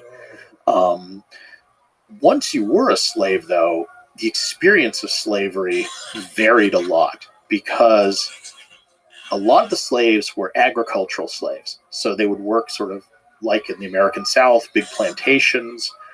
They might be chained. They were probably abused. That's very similar to slavery as we think of it in, let's say the Caribbean, South America, or the United States prior to the Civil War, that kind of slavery. But a lot of Roman slaves were also some of the more skilled people. And this seems a little weird. So if you're a rich person, you have slaves, it's actually a good investment for you to train your slaves in a profession. So a lot of Roman doctors, scribes, accountants, sort of, all this sort of thing, barbers were slaves. Because if you train this person and then they produce a lot of money for you, you get that money. And those slaves would sometimes be given an incentive to work hard where they could, and this is just sort of an agreement between the master and the slave, if they earned a certain amount of money, X amount of money, they could then buy their own freedom from the master. So this was your incentive to work harder. If you were trained, let's say, as a doctor, I work really hard, I can buy myself out of slavery. Or a lot of masters would free their slaves in their wills. So when they died, they would say, I manumit this slave and that slave.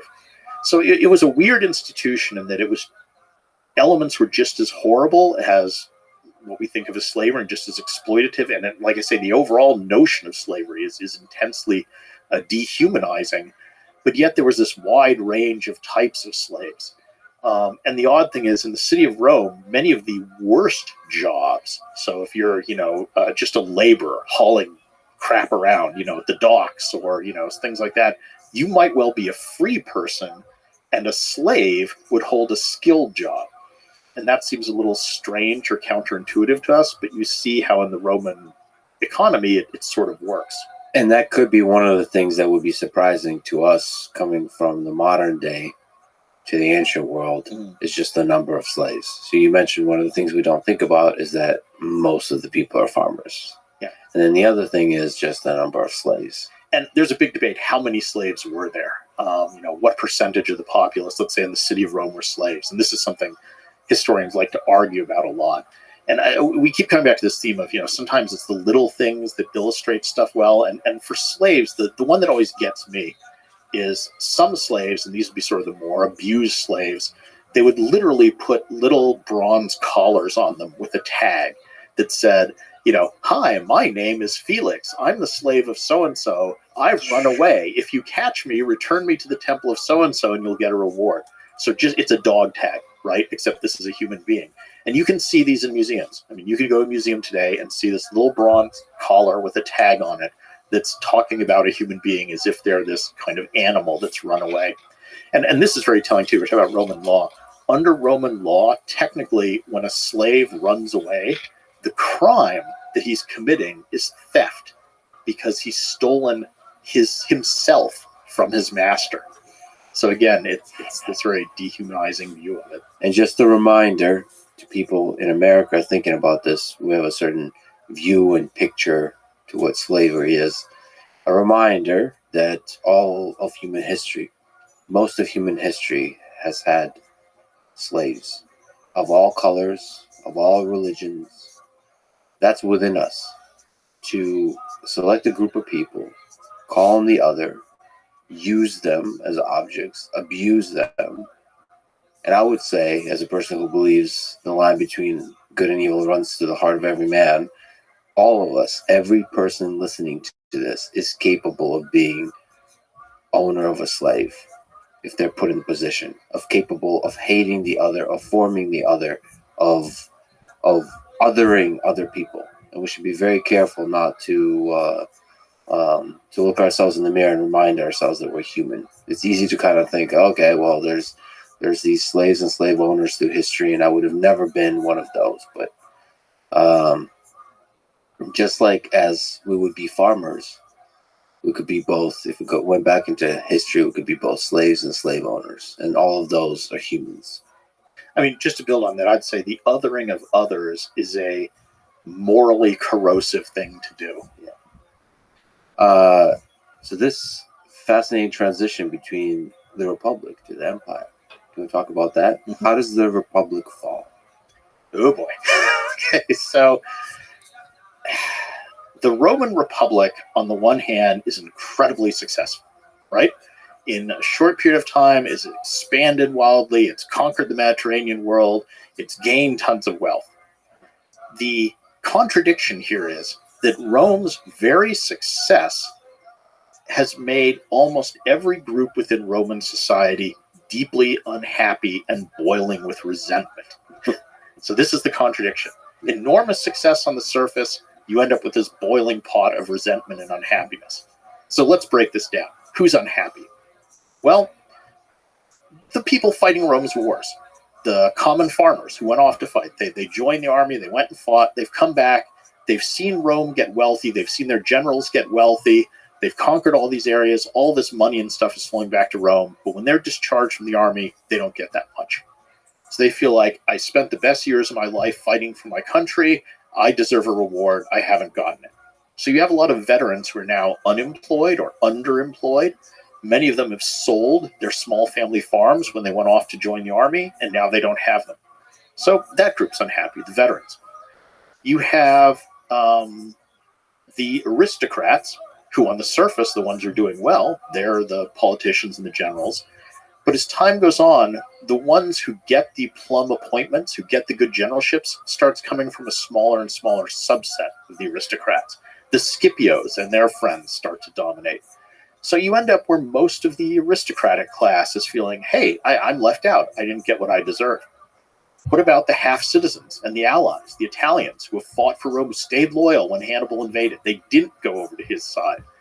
Well, they feel rightfully, we stayed loyal to Rome, we fought for them, we deserve our reward, we should be full citizens. But the Romans are traditional, they're conservative, they don't like change, they don't give them that. What about all the slaves? Well, they've conquered all these foreigners, they've sold them, now many of them are working these plantations, big plantations owned by rich people that used to be little family farms. The slaves are obviously unhappy.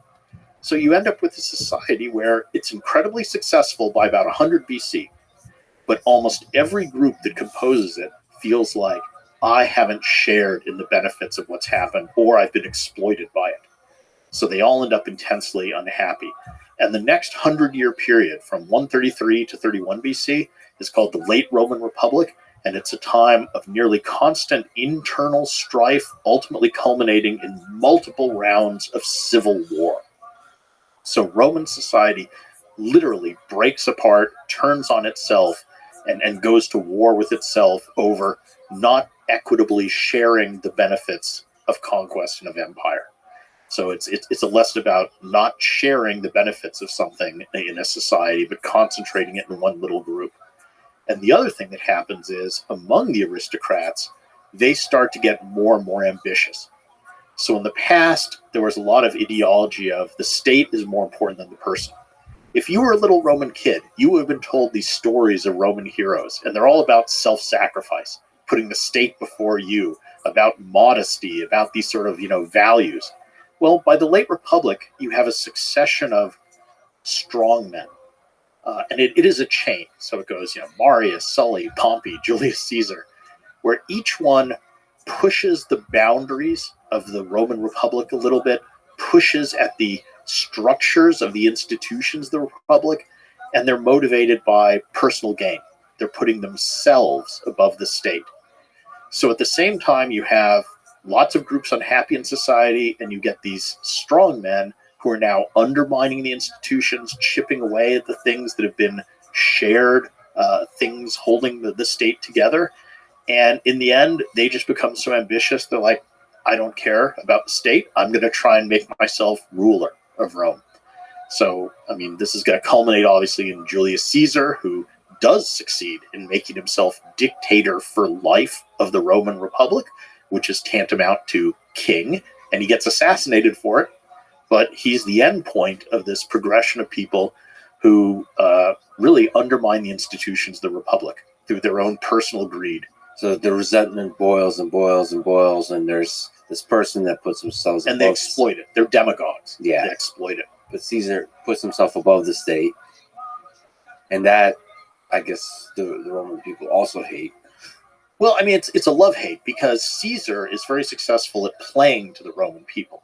So he becomes their hero, where he says, I'll be your champion against the state who doesn't care about you. So Caesar will do things where he'll put on big shows for the people. And it's cynical. He's doing this to further his own political power, but he's presenting himself as a populist, in essence, even though he aspires to be a dictator, right? But it's a way of winning the people's support, because that's a tool for him in his struggle with other aristocrats. So a dictator in populist clothing. Yes. But he gets... When convenient. Other times he'll play to the aristocracy. And when he gets assassinated, another civil war explodes.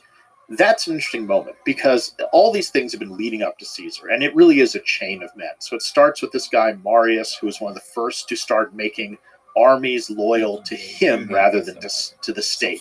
That's a step in the wrong direction, right? The army should be loyal to the state, not to an individual general. They shouldn't look for him to reward. Marius kind of breaks that, makes a precedent. One of his proteges is a guy named Sulla. Sulla comes along, and he ends up marching on Rome with his army and taking it over. And he says, well, I'm just doing it for the good of the state. But that's another precedent. Now you've had someone attacking their own capital city, even if they say they're doing it for the right reasons. Then Pompey comes along, and Pompey just breaks all kinds of things. He starts holding offices when he's too young to do so. He raises personal armies from his own wealth. He disobeys commands. He manipulates commands. He does all kinds of stuff. But in the end, he sides with the Senate when sort of forced. And finally, Caesar comes along, and Caesar's just shamelessly, no, it's about me.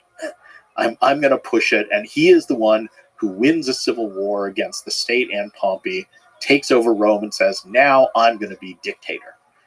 And dictator is a traditional office in the Roman state, but dictators were limited to no more than 6 months in power. And Caesar says, well, I'll be dictator for life, which, of course, is king. He gets killed for it. So Caesar succeeded in taking over the state as one man, but he couldn't solve the problem. How do you rule Rome as one person and not get killed for looking like a king? That's the dilemma, the riddle that Caesar leaves behind him. He did it. He seized power as one guy, but how do you stay alive? How do you come up with something that the people will accept? And Caesar did some other things which were bad. He was arrogant. He didn't even pretend that the Senate were his equals. He just kind of, railroaded them around. He didn't respect them. He named a month after himself, July, Julius. He did egotistical things. So that pissed people off. They didn't like it. And when Caesar dies, it's this interesting moment. The Republic's sort of dead by then. You're going to have a hard time reviving it. You've broken too many precedents. But there's a power vacuum now. Caesar's gone. What's going to happen next? And you have a whole group of people who want to be the next Caesar. So the most obvious is Mark Antony, who is Caesar's right-hand man, his lieutenant. He's a very good general. He's very charismatic. Everybody kind of expects Mark Antony to just become the next Caesar. But there's also another of Caesar's lieutenants, a guy named Lepidus, sort of like Antony, but not quite as great as him. There's the Senate itself, which wants to reassert its power, kind of become the dominant force in Rome again. There's the assassins who killed Caesar, led by Brutus and another guy, Cassius. They now want to seize control. And finally, there's a really weird dark horse candidate to fill this power vacuum, and that's Julius Caesar's grand nephew, who at the time is a 17-year-old kid named Octavian. Who cares? He's nobody, absolutely nobody.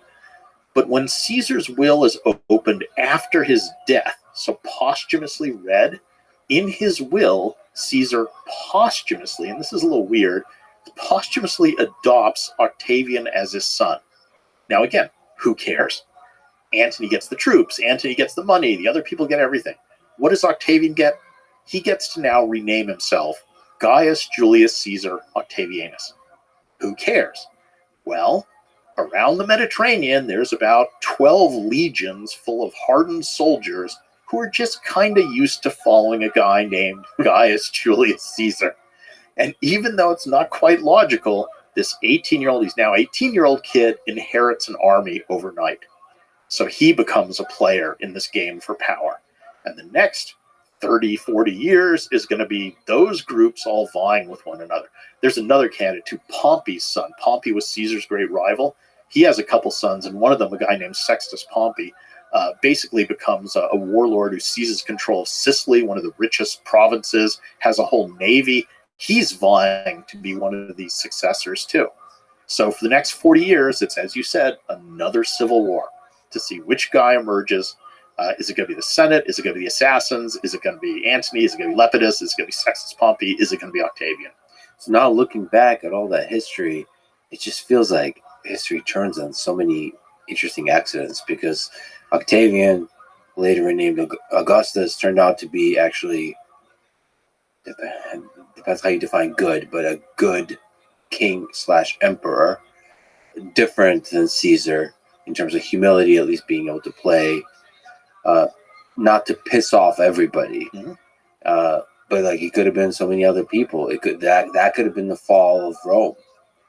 So it's a fascinating little turn of history. Maybe Caesar saw something in this individual. It's not an accident that he was in the will. Yeah, Caesar clearly did see something in him. And Octavian, to cut to the end, is the one who emerges from all that as the victor. We can talk about how he does it, but he's the one who sort of ends up in the same position as Caesar. It takes him 30 years, but he defeats all the foes. He's the sole guy. He now faces Caesar's riddle. How do you rule Rome as one guy and not get killed?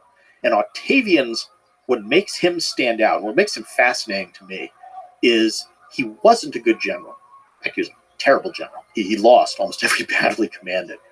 But what he is he's politically savvy, and he's very good at what today we would call manipulation of your public image and propaganda.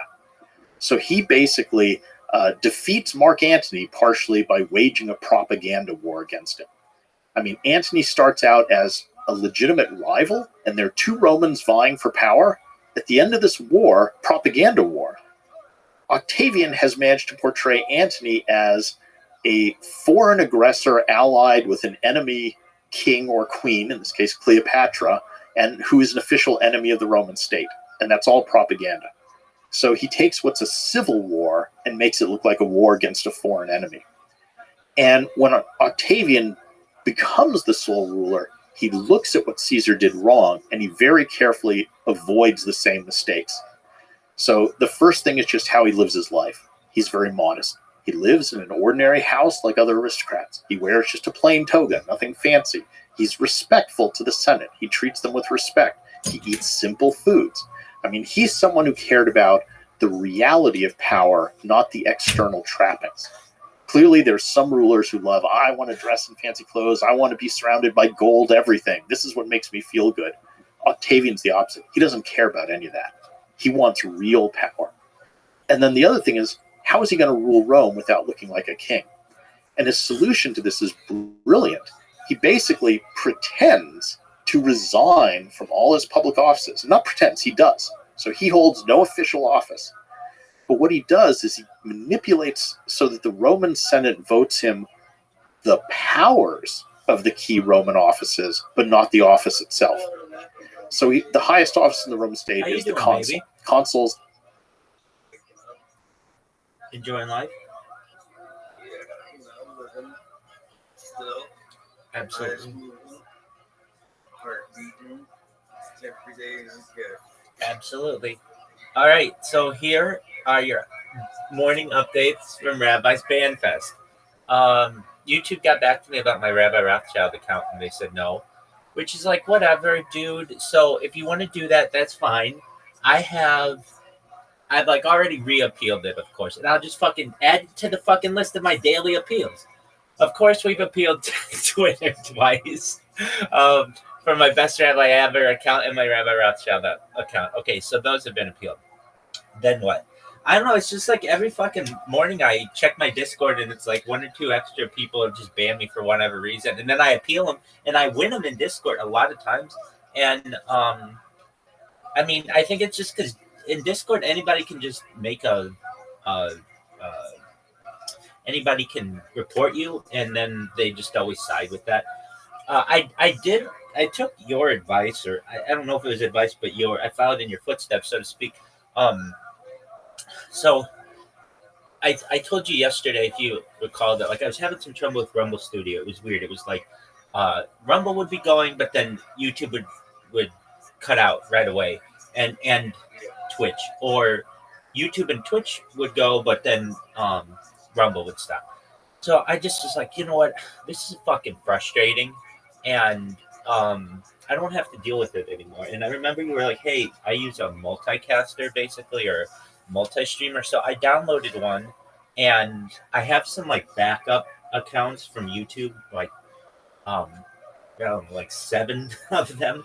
So which I don't use. So I'm just like, they're already created. They already have all my shit, and they're already phone verified and everything. So I just, like with each of my laptops, I just did a multicast to multiple of those accounts. So it's like, dude, if you take down one of my accounts, I have it on so many fucking backups, it doesn't even matter. Even all that shit that they took down with Rabbi Rothschild is all on backup.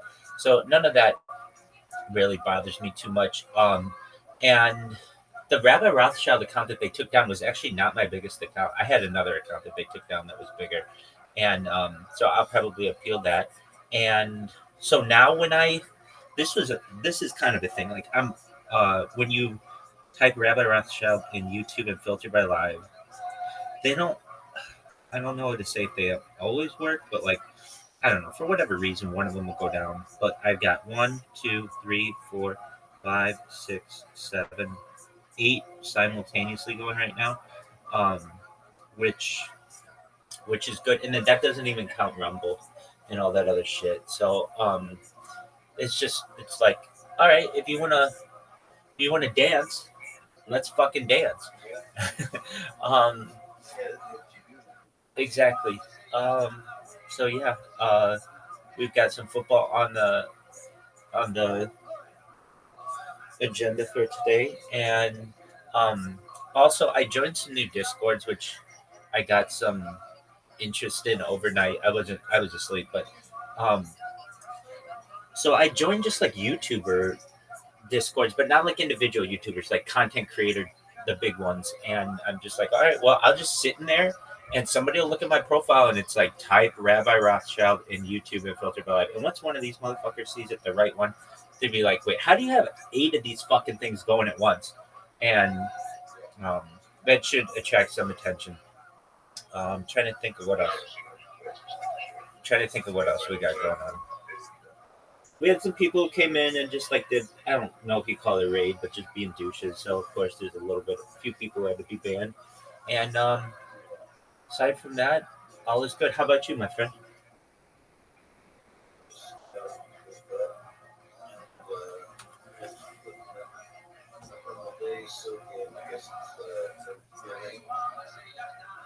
There it is.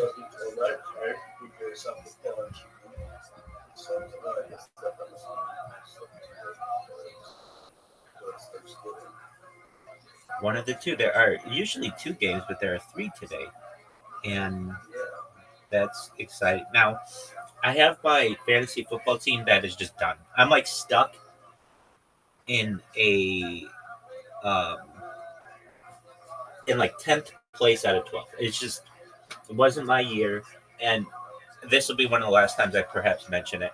Um, I I drafted like the best players. Like I had the number one kicker. He has the worst season of his career. I had the number one tight end. He had his fucking mind on Taylor Swift all fucking season. No, he didn't do that badly. I had the number one receiver, who's also the fastest person in the NFL. But his quarterback had a concussion, who I also had. So, like you can't, he doesn't have the right guy throwing to him, so all of his numbers are reduced. And then I had the number one defense. So the number one, and they've had some injuries, and it's it, they just haven't done as well as I wanted. So I had the number one of all of these like really important positions, which meant I had to sacrifice like running backs, even though I have two. I have a strong team. I would still have picked them exactly the same way, and it's just like one of those things. So what happens is I think starting um, like next week, not this week, but next week, uh, the playoffs start, and I won't make. There are 2 kinds of playoffs. There are the playoffs for the basically the people with the winning records, and then there are the playoffs with the people with the losing records. And I'm going to be in the losing record. So I'm throwing the whole fucking shebang. I'm gonna bench my players if I need to. I'm going straight for the toilet bowl. I'm going to be toilet bowl champion. And absolutely, you do you, baby.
have the power to command armies, do all sorts of things, run meetings of the Senate.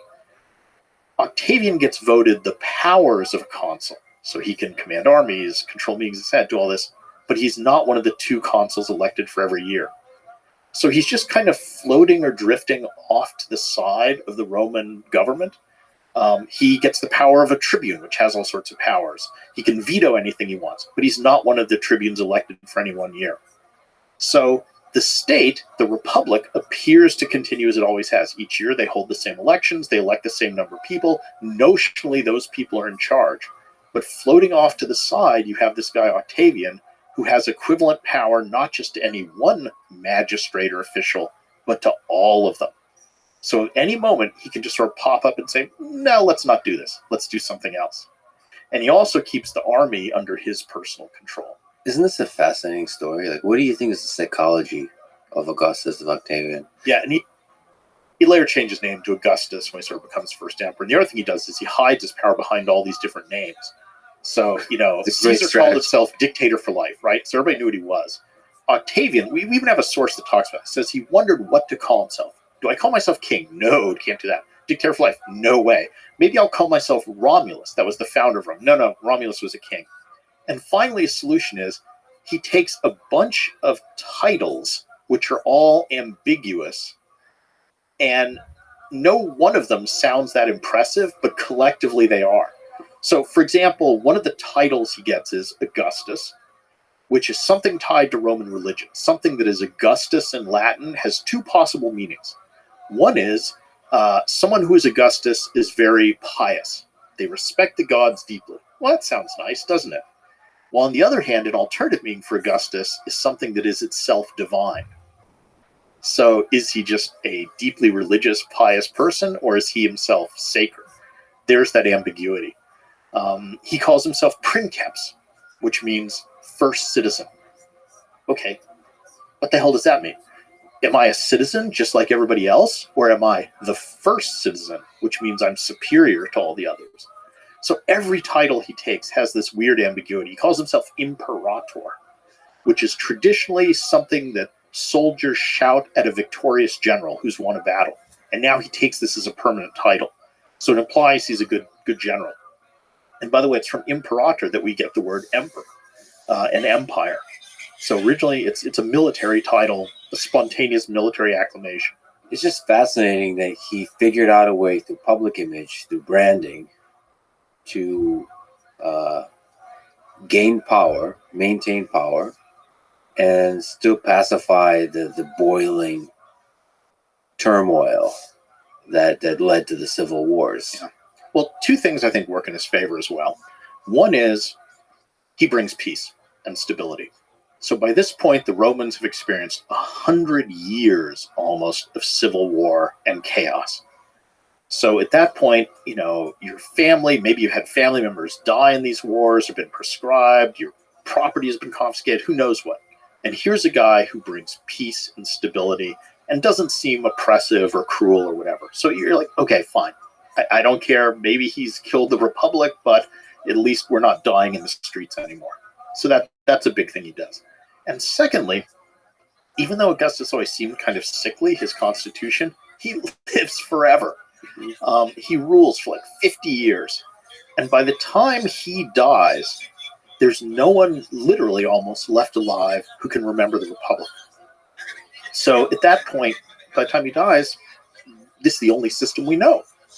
That's another just fascinating accident of history, because as we talked about with Alexander the Great, who knows if he lived for another 40 years. If over time the people that hate the new thing die off, and then their sons come into power, that could be a very different story. Maybe we'll be talking about the Greek Empire. That's a fluke of fate, but it's hugely influential in history. You mentioned Cleopatra. To go back to that, what role did she play? Another fascinating human being. Cleopatra is interesting. I mean, she was a direct descendant of one of Alexander the Great's. All right, so we were last talking about the toilet bowl, and that's the championship that I want to win. That's the rest of fantasy football talk, hopefully, for until I win it. All right. I'm really pissed off. I got kicked out of karaoke. I really was having fun with that, and I thought to myself, okay, if I wouldn't have slept in there, would I have had any different deal? And I don't think so because um, they were complaining about me for different things. They were like, well, first you're in there too long, okay. Then they're like, we don't like that you have your camera on while other people are singing. I'm like, other people do that. Why is that a thing?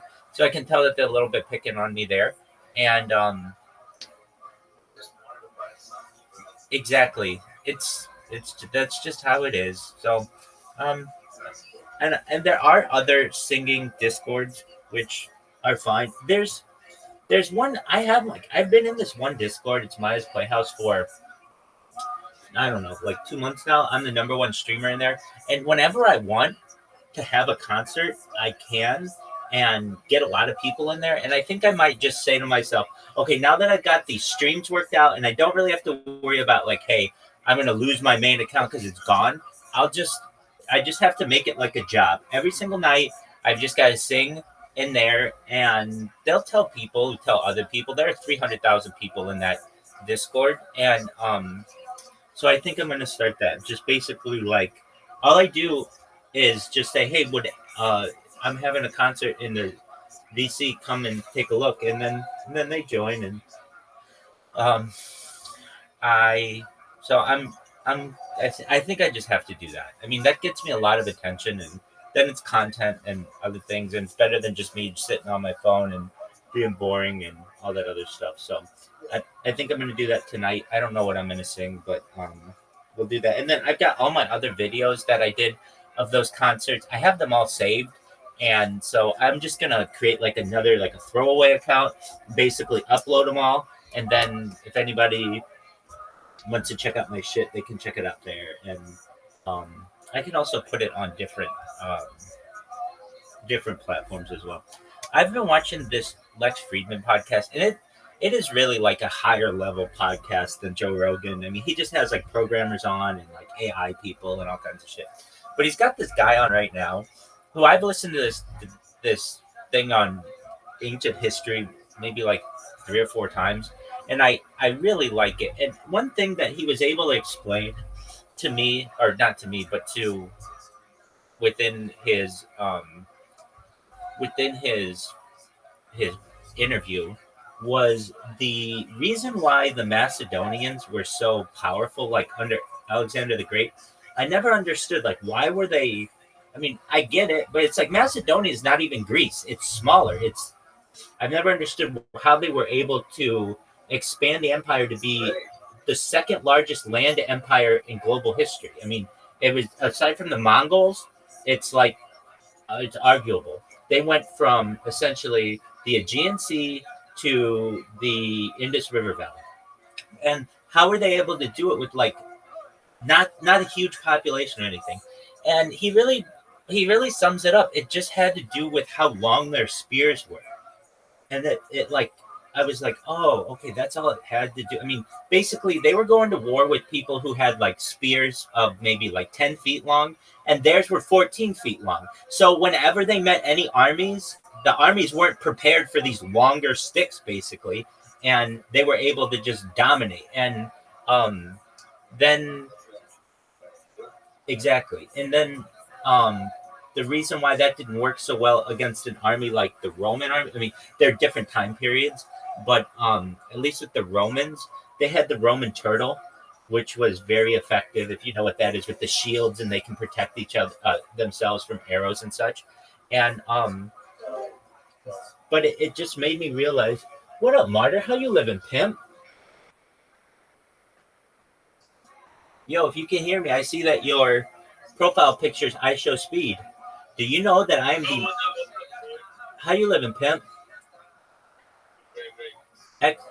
Excellent. Are you a fan of I Show Speed? I'm the number one streamer in I Show Speed's Discord. That's my claim to fame. I don't either, but I'm the number one streamer in there. All right. What's good in your neck of the woods, Martyr?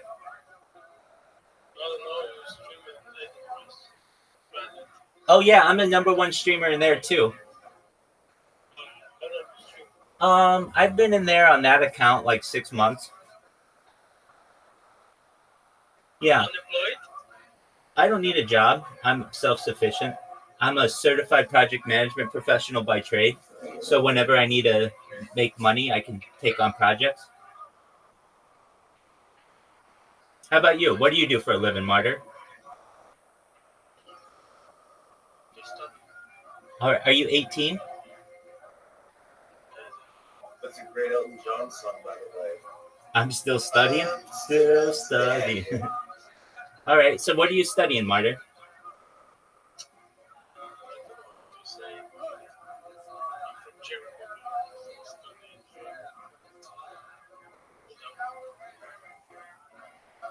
What do you study? You're good. I study high school. Oh, dude, you're not 18 then. Okay. You gotta. In what year were you born, Martyr? Go. What year were you born? In what year? What year were you born? It's taking you too long. Go. What year were you born? Yeah, you would have said it by now. Dog, Martyr, you gotta be 18 to be in here. I'm 18 years. Okay, what 2006. if you were born in 2006?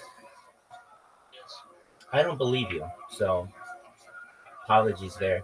Martyr, someone born in 2000. I'm born in 1985. It doesn't take me time to think about it. I know you're doing it through another language, but if anything, I want to make sure that everybody in here is an adult. So, take care, Martyr. Martyr, I don't believe that you're 18 years old. Okay, don't believe it. Oh, okay. Take care.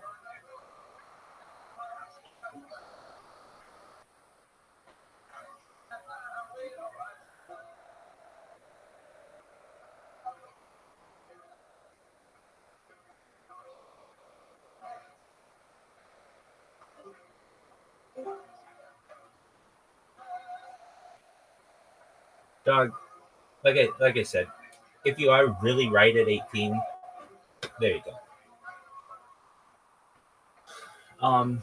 Yeah. I don't know. I think that people who are 18 know their year that they were born immediately. Exactly. And I know that he's like doing math, but when I'm like, what are you studying? Exactly. Well, right. Exactly. We're playing that game, and I've even said to myself, look, if you can't get into a club, I don't want you in here. Um, I with that kind of situation, if I ask you what do you study and you say high school, nope, dude. If you're in college, you have a major, and you know it in other languages, perhaps, especially one that you're speaking. So, anyway, I wish him the best. It's not our fault that the rest of the world is forced to learn English. So you're not that bad at English if you are 18. So shut the fuck up. Yeah, exactly. It's like it's not my fucking fault that every single other nation teaches English as a second language. Exactly. That's so that their next generation can compete on the world scale. That's just how things are. That's so, like nobody who's his age is that bad at English. I'm sorry. Do you? I've been living in a very international world for a very long time. Well, when it comes to the English language, everyone else is making sure their kids know it. That's true. If I ask you what your major is and you're in school or whatever, you'll say business, you'll say mathematics, you won't say high school, grammar school. Like what? Get out of here. Yeah. Get out of here. Especially if you're in college. I mean, okay, there's a fantastic statistic that I've seen. Just one moment. Please give me a list of all of the countries with the largest amount of English speakers in order from 1 to 25 with approximately how many English speakers there are.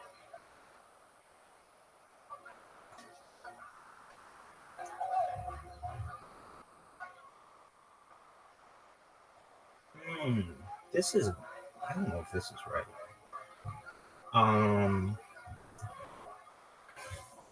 I just don't believe it. Hold on. What about China?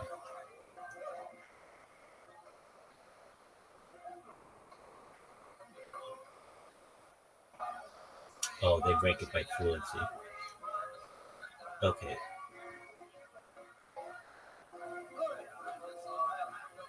Why is India so low? They have over 1 billion people. You're saying only 1/4 speak English? I don't believe that. Yeah, I don't.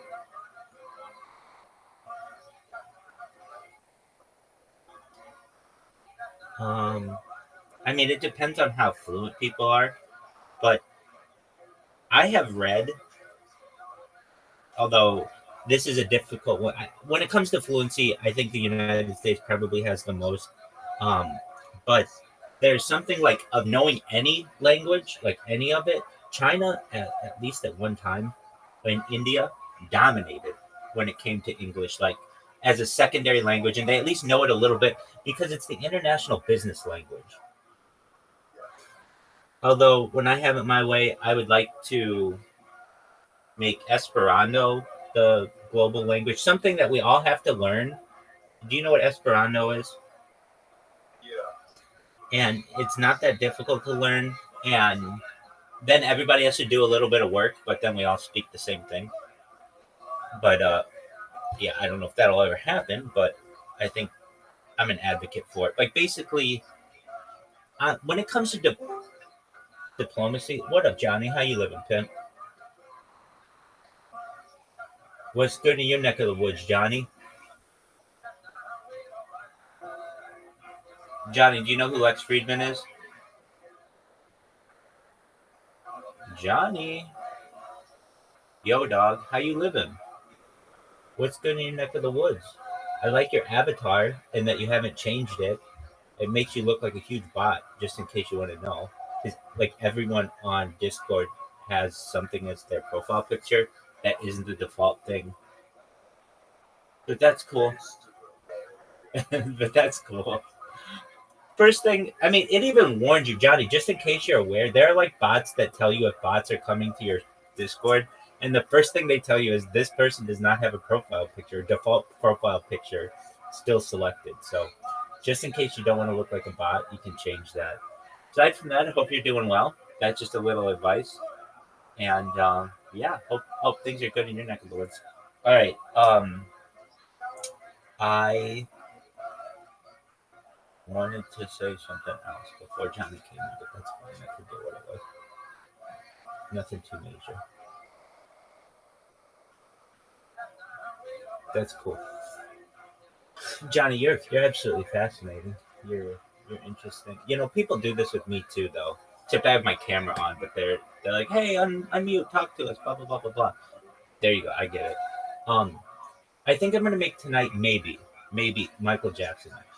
I don't know why I said that, but I think all of the nights have like a theme of some sort, and I would never have thought that doo-wop would be the thing to get me banned, but apparently that it was. And yeah, I mean, the only thing I can say is that if this ever goes viral, which with enough time it will, I'll be able to bring all the darkness into light. You know, who was talking about it? Somebody on Joe Rogan, this guy Andreessen is his last name. He was talking about the Twitter files and like, are you familiar with the Twitter files? How Twitter is basically like, they were manipulating the algorithm in favor of certain people. If you weren't aware, basically, when Elon Musk bought Twitter, he showed everybody what the code looked like, and it showed that like all of these certain political groups and people were their voices were being not necessarily muted, but not spread as much as others. And it's pretty obvious, like at least on social media, in my opinion, like there are some different people who are being pushed. Anyway, there is a push. At least this guy said for the YouTube. It should be called the YouTube files. basically to see what's going on with the YouTube algorithm from behind the scenes, and to open it up and see. And it's like if Twitter was being manipulated, at least according to the Twitter files, directly by the FBI, this would be as well. Oh, dude, did you see? This was well, two things I want to tell you. Well, two. These are really important. One of the things I don't want to say obsessed, but I'm fascinated with aliens and disclosure and stuff. And one question that I've always had that I've never been able to get to which I've never been able to get an answer, though I haven't looked into it that much, just because I'm kind of obsessed with. I don't want to say obsessed. That's not the right word, but fascinated by American bases, like deep underground military bases and stuff. But I've always wondered, like, what other countries have them? And so there were two of them that I was at which I was looking yesterday. So the first one, China's been the one that I've always wanted to know. Like, China had, it's very strange. This is a really weird thing. Just one moment. Oh, definitely. But like, where is their Area 51? Right? I mean, exactly. Just one moment. Please compare the size in square miles between the United States and China, and how close they are. They're almost exactly the same. But what is it, size-wise? The United States and China are indeed very close in size. So United States is 3.8 million square miles, and China is 3.7 million square miles. Like, which is really weird. Like, of these two countries, that they're just like almost exactly the same. And I know it comes into account, like, well, do you count Taiwan and do you count Tibet and all this other shit? All right. Yes, you got that right. All right. So then the Area 51 I was able to find for China is known as Lop Nur, LOP space NUR, which stands for Lop Lake or something like that. But the term Lop is not really, they don't, even the people in China don't know what it is. But it's located in Western China, in like the middle of the desert. And that's where they do all their atomic testing. So it's very similar to what Area 51 was. And then I wanted to know where the United Kingdom's was. And this is getting to what I'm about to talk about. And so the one in the United Kingdom and Australia, they use all that shit the same. But it's actually different. I always thought it's called Gold, what is it? Pine Gap in yeah, but it's actually, they named something differently. Pine Gap is very interesting too. I've heard that there's a jump room in Pine Gap that you can get from Area 51 to Pine Gap, like instantaneously, basically using a teleporter. But exactly. Okay, but in Australia, it's known as Woomera, which is not near Pine Gap. Pine Gap's like in the absolute middle of the desert. Woomera is near Adelaide. Like, it's an Air Force base though. Okay, the reason why this was a question, I was wondering about this.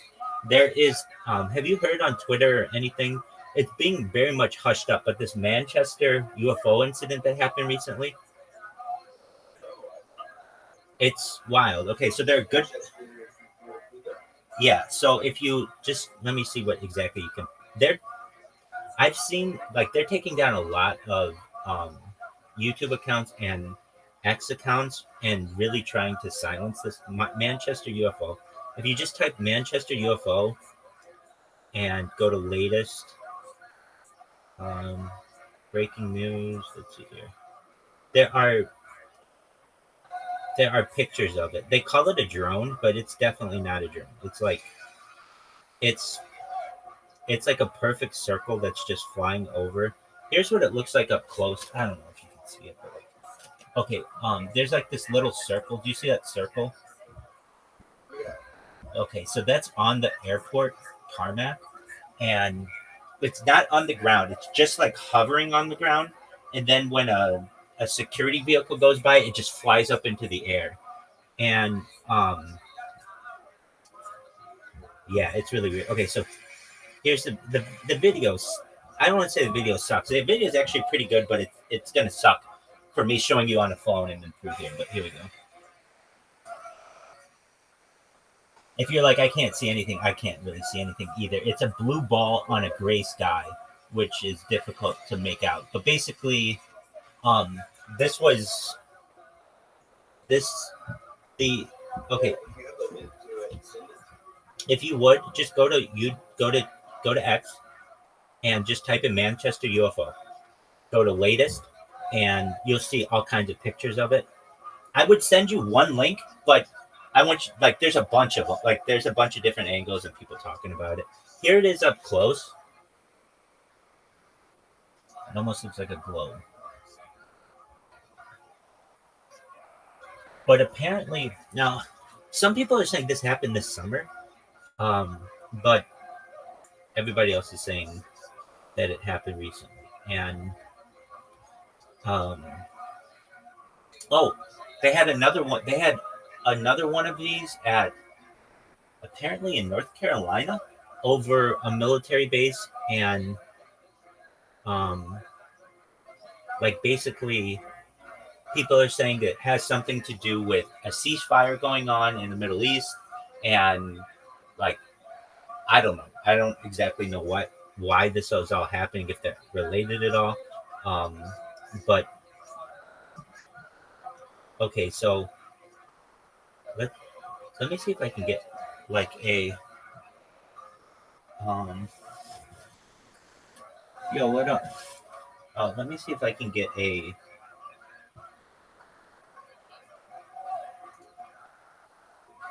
apologies, Caspian. See some person's talking to me.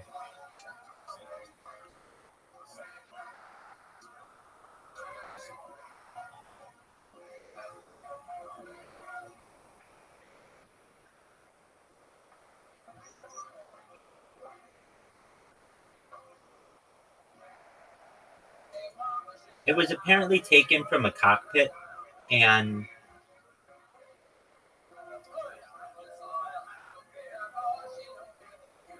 there are mentions of similar occurrences at different UK Air Force bases. Like basically something happened, and then at least if you put this on YouTube, they're banning accounts. That's what I read. I don't know if it's true, but whenever I see somebody's got an account banned on YouTube, I'm like, oh, hey, my people. Oh, by the way, I looked at the reasons why I've been banned from some other accounts that I had on YouTube. I'm not kidding. These are the reasons: bullying and harassment, medical misinformation. I had to take this whole medical misinformation test on YouTube to get a copyright strike removed. Or not a copyright strike, but a medical misinformation strike. I got sex and nudity, and I got scams and deceptive practices. That's four. I mean, come on. At a certain point, like I think it would be very funny to people in the future, and they're like watching this, and they're like, "That's what you considered a deceptive practice, or that's what you considered bullying or harassment." That's just how people speak. And yeah, I don't know who is. I don't even think people are flagging these things, because not that many people watch these things. So it'd be one thing if you had like a huge audience and anything that you said you had to be really careful about, but it's like nobody's fucking watching me, so who gives a shit? And I don't know, but I know those four things: scams and deceptive practices, sex and nudity, harassment and bullying, and if I didn't say that one, and then what's the other one? Medical misinformation. And then that's all fine. The one that they should get me on is copyright. I mean, of anything, I'm like singing copyrighted material. So even I'm the one who says, hey, that one, of anything that I do that I think is like a fine line in their book, it might be that one, but I am singing like it alongside it. So at what point can you stop someone from that? I'm not sure. But I just thought, wow, this is really interesting that they're saying all that. And then believe it or not one of them says, because I circumvented the policies. The only people to say that are the people on YouTube, and then I just fucking spam the shit out of them. And here's a funny thing too: when you like when I would take a screenshot of the reason why I was banned on YouTube, which is sex and nudity policy, and I would upload that to Twitter, and the fact that it says sex in it means that it gets flagged. It's like, dude, I'm flagging you for just telling the policy of another platform. Like, there's no skin, there's nothing in here. It's just an email, which just tells me these algorithms have gotten out of control, and eventually it's going to come to a head, and somebody's got to come through it like a lightsaber. And It's fucking exactly. And when people are like, "Hey, Rabbi, why did it take you 3 or whatever years to go viral?" It's the platforms and their algorithms. Basically, from what I remember this, and it was a thing. Facebook used to hire people before like AI. They would hire people to go through everything that was flagged, and these people would have to go through really gory things and really like terrible things and politically active things, and it would wear on them, and they'd have to go to all kinds of like treatment and like therapy and things. And Facebook just decided, you know what, we're gonna get sued, or we are getting sued for like exposing people to this, so we're just gonna have AI do all this stuff. And once you do that, you open up a can of worms if you don't tweak and you don't ensure you have quality assurance on it. I mean, that's when you have YouTube that has a 75% success rate essentially when they have a copyright claim, and the people have a 25% success rate. It's like, that's far too high. It really needs to be smaller.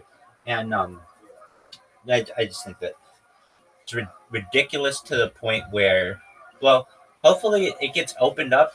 I mean, I think I was not expecting the current political climate.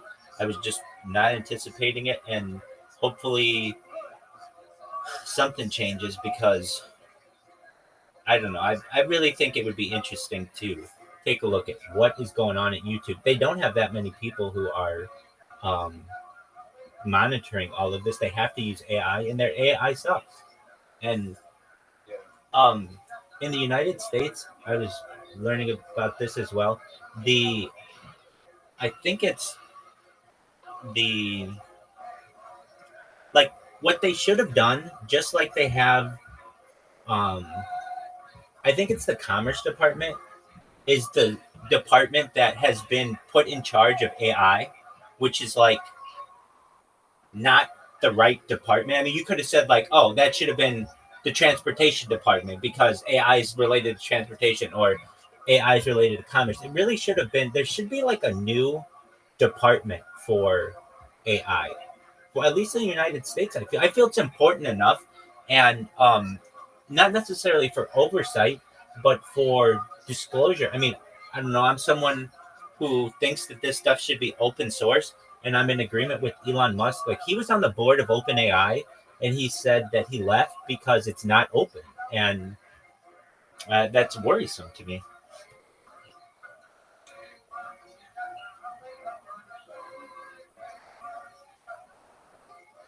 I think a lot of people's negligences are factored in. I agree. Don't really care. They want to try to get away with something. I'm in agreement with you.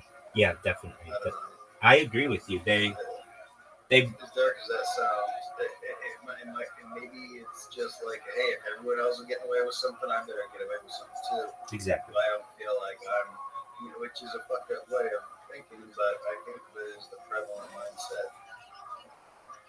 So what can I get away with is usually the first thing.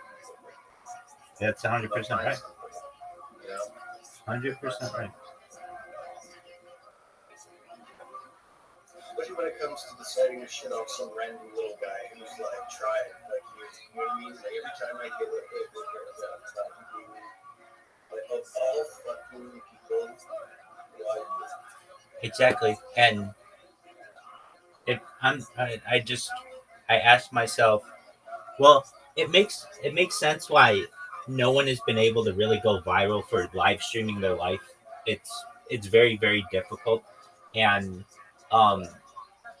I see why. I see why it's so difficult because you have to deal with all of these platforms, and you really can't do it the traditional way. You can't build an account because it'll just be taken down. That's another interesting thing. I the only thing for which I've gotten strikes is the medical misinformation. The other stuff that I've done, and you know what's weird about that medical misinformation? It was on like November 12th or something. It was right around the time that we watched that documentary on World Without Cancer. It was really right around that time, and I don't know if it's exactly that, but that was interesting to me. I think that we're well. I've got a way around that though. I mean it's not a great way, but when I say type Rabbi Rothschild in YouTube filtered by live, and you see I've got 10 different streams, that's a thing. That's like anybody can have 50,000 followers on YouTube or whatever. I mean, I'm not saying that's not easy, but it just takes money. But not everyone can have 10 different streams going simultaneously, and you can watch them all the time and all this other stuff. So I think that is somewhat a newsworthy event, and it's just a matter of time until someone out there sees what I'm doing and is like, you know what, I'm going to take a risk, tell somebody else about this, and it will spread.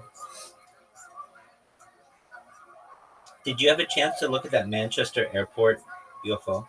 I did, yeah. I looked at it from a few different angles. Actually, I still have it on my phone, but I just turned my face. You're It's still right here. I started looking at Isn't it? It's something else. you're good. It's like it's like I don't know. I don't really know how to explain it. It just looks like a ball, right? Looks like a ball. Exactly. Now I don't know why they call it a drone. Um, I don't really understand that, but And spheres are always around.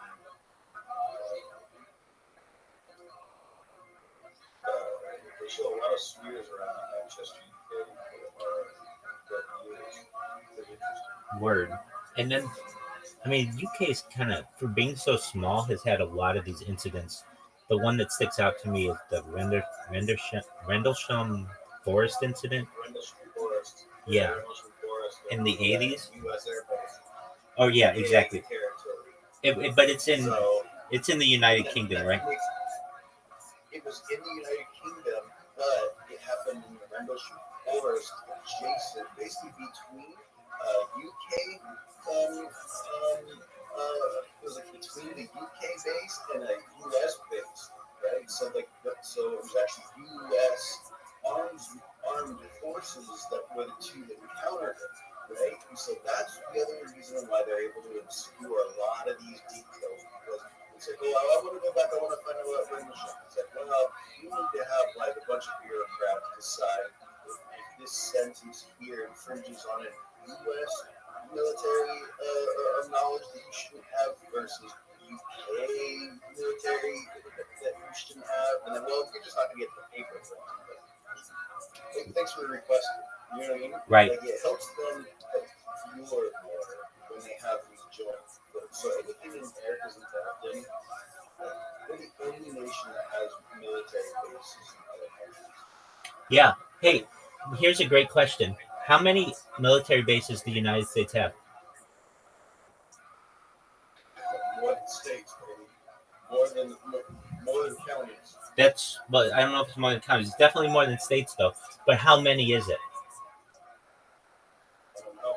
And that's it. Wait, and that's an honest answer, and that's really the correct answer. The answer is it's unacknowledged. Isn't that fucking interesting? Like, I can show you a map of United States bases, U.S. bases around the world, and they will like the Department of Defense will not show you. They will not tell you exactly how many it is. But if you've ever seen it on a map, like on a map, they're everywhere. They're absolutely everywhere. They're in like every fucking country, and but yet it's not like they say, "Oh, we have 155." No, they will not acknowledge that. And let me see what ChatGPT says on this issue. Well, and the reason why is because then they'd have to like potentially talk about, well, Area 51 15 years ago was a taboo subject and they wouldn't acknowledge it even existed. Okay. How many exact United States military bases are there? The exact number of U.S. military bases can vary depending on how one defines a military base and whether overseas facilities are included.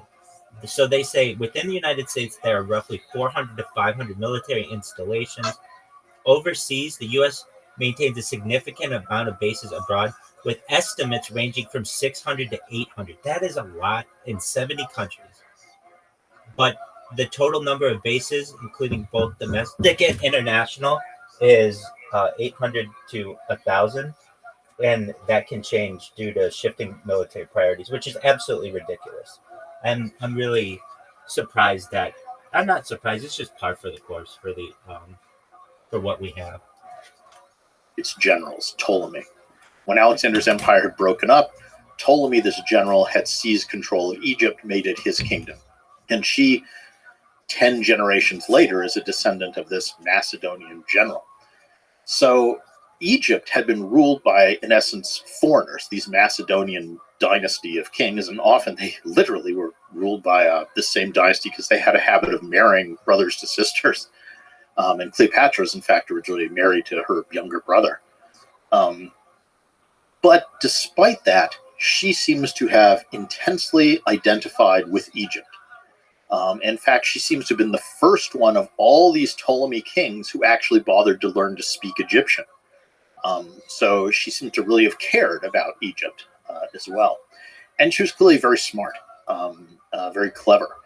And so she's living at a time during the late Republic when Rome is having all these civil wars, and Egypt is really the last big independent kingdom left around the shores of the Mediterranean. Everything else has been conquered by Rome. So she is in this very precarious position where clearly she wants to maintain Egyptian independence, but Rome is this juggernaut that's rolling over everything. And she ends up meeting Julius Caesar when Caesar comes to Egypt chasing Pompey, his great rival. After he defeats Pompey, Pompey runs to Egypt thinking he'll find sanctuary there, and the Egyptians kill him and chop off his head. And when Caesar lands, they hand it to him and say, "Here, have a present." And she, of course, famously ends up having a love affair with Caesar. Was that a genuine love, or was she just sort of, using this as a way to try and keep Egypt independent, to give it some status? We don't know. After she does have several kids with Caesar.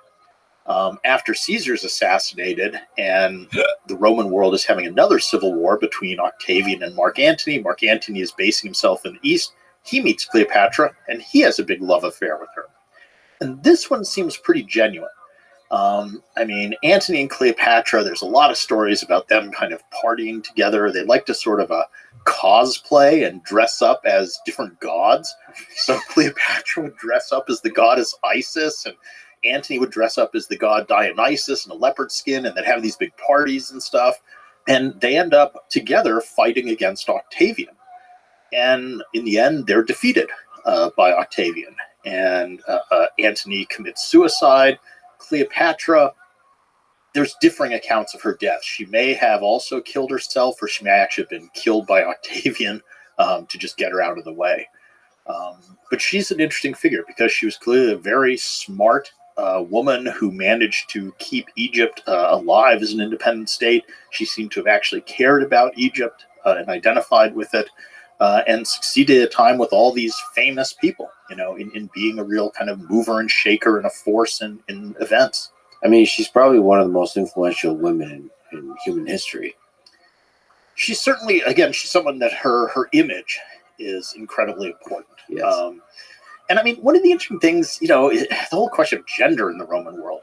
This gets into Roman sources, but of course it's a heavily male-dominated history. And men and women did not have equality in ancient Rome. It's a male-dominated society. It's misogynist in many ways. But what I'm constantly struck by is when you start, again, delving into the sources, you always hear, okay, there was this one woman who was a philosopher, and she's an exception to the rule. And yeah, okay, she's fine. And then you start looking at, oh, and there's also 60 other female philosophers. Well, is that so much an exception anymore?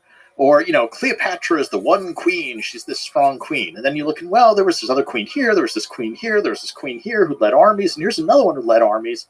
And again, it's like, well, are they exceptions to the rule? Or is just the history that was written, which was written by men, a little bit selective in how it portrays them? Because the sources are all these male elites who have very definite ideas about women.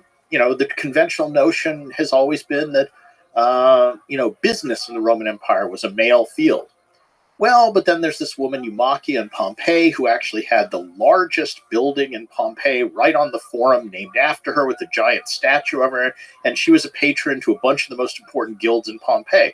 Okay, she's the exception to the rule. Oh, but then there's these other 4 women we have from Pompeii who also were patrons of guilds. And then there's this woman, Plancia Magna, in this other place. And she was the most important patron in the town and put up all these statues. So at some point, when do you start to say, well, maybe women did play more of a role, but they just haven't been recorded in the sources in the way that maybe they deserve to be? Yeah, that's a fascinating question. Is it the bias of society, or is it the bias of the historian? The bias of the society that the historian is writing about, or the bias of the actual historian? And the bias of the historians who have written history up to this point. Yeah. I was just writing a lecture which was about this woman, Musa, who is a crazy story. And she ties into Augustus, actually. Augustus, his biggest diplomatic triumph that he boasted about constantly was that about 50 years before him, the Romans had sent an expedition into Parthia, this neighboring kingdom, led by Crassus, and they'd gotten wiped out. So it was this big disaster, military disaster. And the standards of the Roman legions, the eagles that each Roman legion carried, had been captured by the Parthians. And this is the most humiliating thing that can happen to a Roman legion, to have its eagles captured. And Augustus desperately wanted to negotiate with the Parthians to get these eagles returned. Okay, this was his big diplomatic thing. So he was constantly sending these embassies to Parthia. On one of these embassies, he sent along as a gift to the Parthian king a slave woman named Musa. Musa seems to have pleased the king of Parthia because she becomes one of his concubines. And then she gives birth to a son by the king, and eventually she becomes upgraded to the level of a wife. And Musa eventually murders the Parthian king, arranges it so that her son becomes the king of Parthia, and she's really ruling the whole empire behind the scenes as his mother.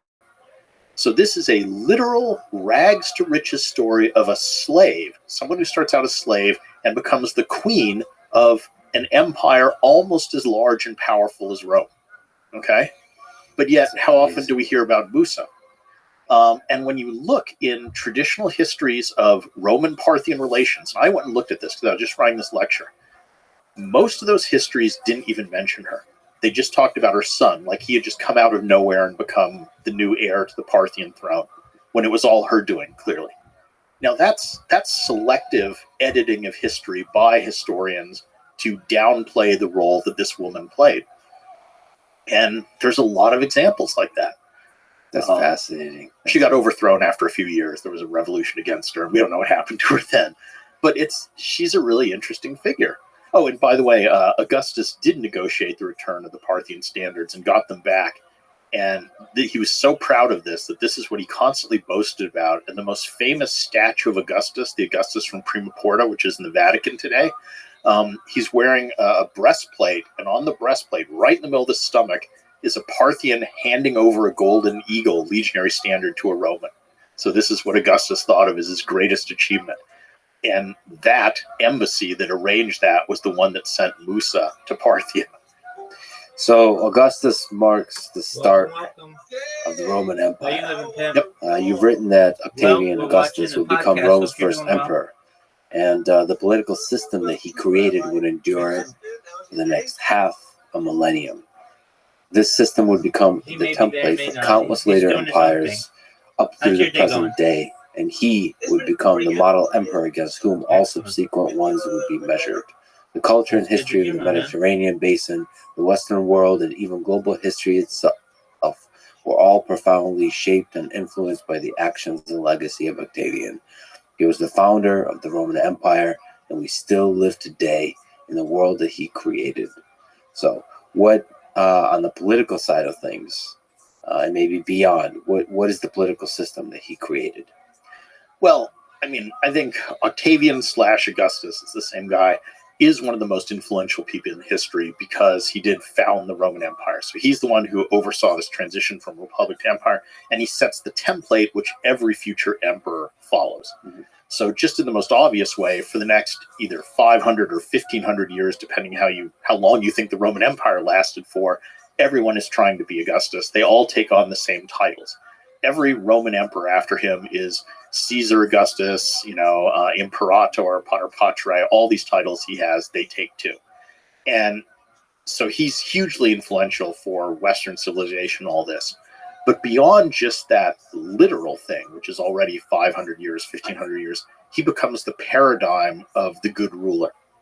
So of an absolute ruler who is nevertheless sort of just, does good things, builds public works, is popular.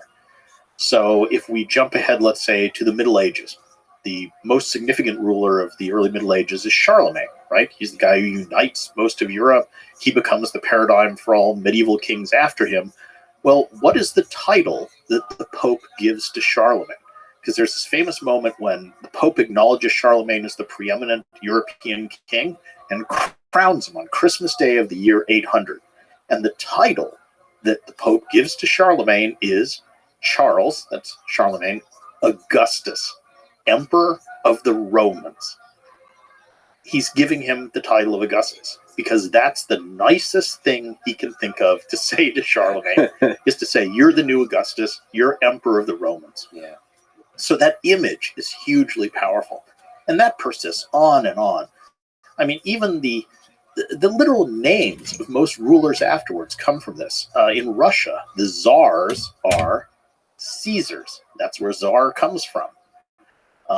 Prince comes from princeps, first citizen, one of the titles. Emperor comes from imperator, one of the titles of Augustus.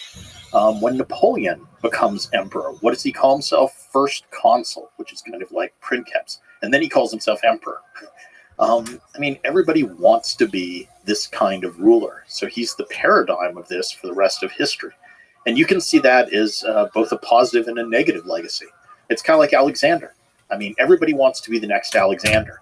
Now, nobody does become the next Alexander. Nobody's as successful as him, but a lot of people try. And you can see that either as, inspirational or awful, because lots of people killed lots of other people and started lots of wars trying to be the next Alexander. At least Augustus has this notion of good rulership, that you're not just a great, powerful person, but you're a good ruler somehow. Can you speak to the kind of political system he created? So, how did he consolidate power, as you spoke to a bit already? And what role did the Senate now play? How were the laws? Who was the executive? How was power allocated? So on. Yeah, so once the empire begins, let's say 27 BC, so in 31 BC, Octavian defeats Antony at the Battle of Actium. So that's kind of the moment he becomes the sole ruler. And then in 27 BC, a couple of years later, he settles the Roman Republic, is how it's referred to, which basically sets up his system. And in this system, on the surface, it all looks the same. You still have a Senate. Each year, there's elections. All the Roman citizens vote. They elect magistrates who notionally are in charge of Rome. But as I mentioned, off to the side, you now have this figure of Augustus who sort of controls everything behind the scenes. And that continues. So this political system he establishes continues. And in reality, I would say Augustus at that point is again a king. It really is one man controlling the state, even if notionally it's still continuing as a republic. They are electing magistrates, but the magistrates only do what the emperor tells them, right? But it's this sort of formal versus informal power. The formal structure is a republic. The way things really work informally is it's a monarchy. Now, if you asked Augustus, what did he do? Did you become a king? He said, and he says this explicitly, no. What I did is I refounded the Roman Republic. That's how he phrases it. Yeah, this guy's good at framing. He's so good at propaganda. I'll give you one more example that I love. Augustus actually writes his own autobiography, which is very rare and survives. So here we have the autobiography of one of the pivotal figures in history. And if you had conquered the world, let's say, starting at the age of 18, what would you call your autobiography? It'd be something like, How I Conquered the World, right? Augustus calls his the Res Gestae, which the best sort of literal translation is Stuff I Did. I mean, it's the most modest title for someone who could have given the most grandiose title. And the first line of it is, at the age of 18, when the liberty of the Republic was oppressed by a faction, I defended it. Now, the way I might phrase that sentence is, at the age of 18, I fought a civil war against another Roman and conquered the Roman state. But no, he defended the liberty of the Republic when it was oppressed by the tyranny of a faction. That's propaganda. And it works. It is propaganda, but is there a degree to which he also lived it?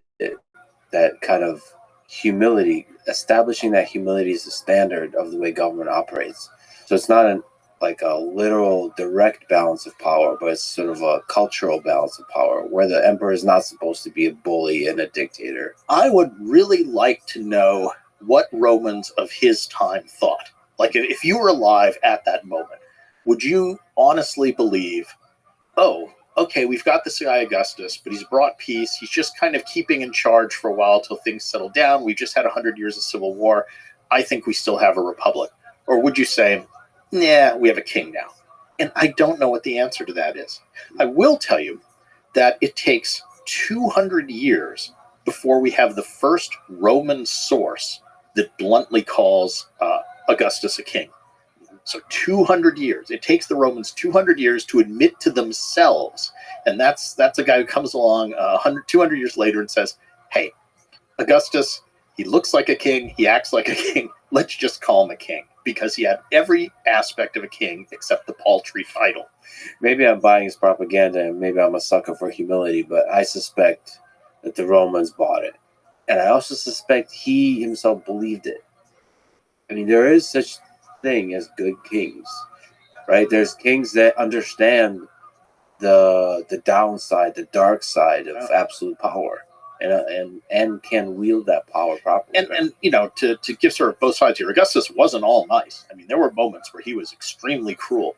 So early in his career, when he's still fighting, when he's for power, he goes all in on prescriptions, which is where he and Antony and other people basically post lists of their enemies and say it's legal for anyone to kill these people. And so hundreds are massacred there, including Cicero, the great orator, is proscribed and killed. There's moments when he's really cruel. One slave once gets him angry and he has him tortured in a particularly sort of cruel manner.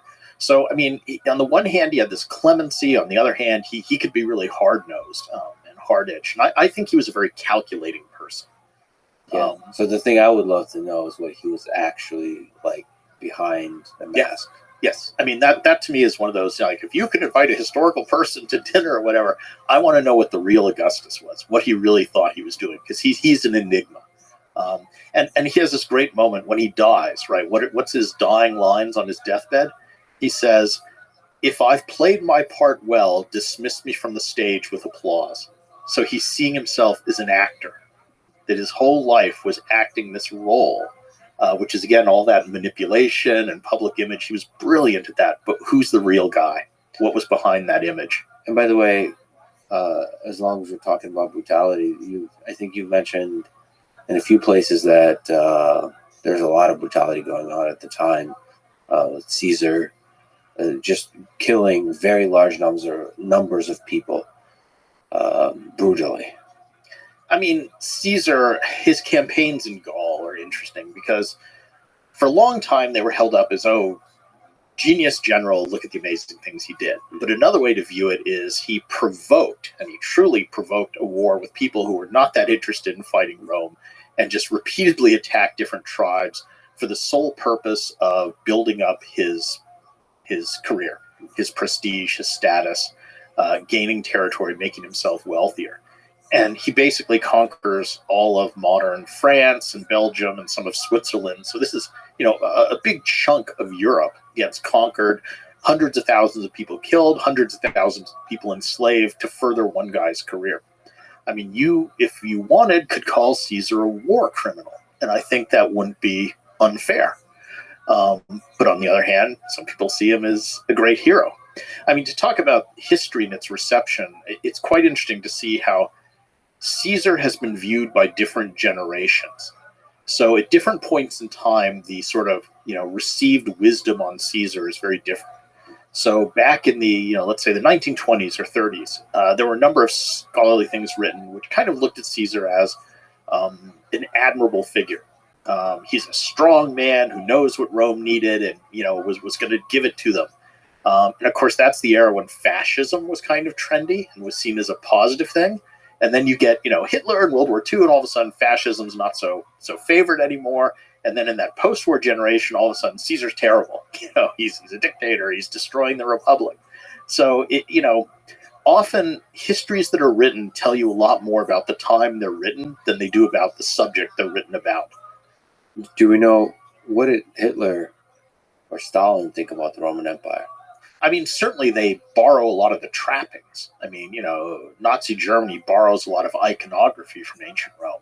They carried around little military standards with eagles on them, just like the Romans.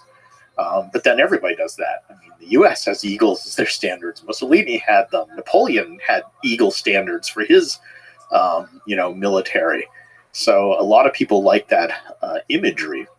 You mentioned Cicero. He's a fascinating figure. On the topic of Roman oratory, who was Cicero?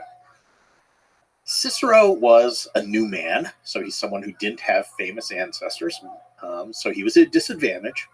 And I think Cicero is really interesting for a couple of reasons. One is he wrote an incredible amount. I think we have almost more words from Cicero than any other author that survived. And it's all kinds of stuff. It's philosophical treatises. It's books about how to be a good public speaker. He published, volume after volume of his personal letters to his friends. He published these things. So there's tons of stuff from him. And secondly, he's interesting because he lived at this incredibly important time in the late Republic when things were falling apart. But he seems to have been born with none of the natural advantages that all these other people had. So he was a lousy general. He didn't come from a wealthy family. He didn't come from a famous aristocratic family. He didn't have a lot of these advantages, but yet he ended up being right at the center of things, rose to the highest elected office in the Roman state on the basis of one skill, and that was his ability with words, his ability to get up in front of a crowd and persuade them of what he wanted them to believe. And oratory, public speaking, was absolutely central to life at Rome. There were just all these events where people had to get up and give speeches. So in courtrooms, at funerals, in the Senate, to the people of Rome, at games. I mean, just constantly there were these opportunities for giving speeches. So if you were good at this, that was a huge advantage in your political career. And Cicero was the best. He was arguably the best public speaker of all time, some people claim. And he lived right in this era, and he parlayed that skill with words into this very successful political career. He was one of the guys involved with all this stuff with Caesar and Pompey and all the other things going on, Octavian, Mark Antony. And you've written, which is fascinating. It's fascinating when the echoes of people from a distant past are seen today. Mm-hmm. The same stuff is seen today.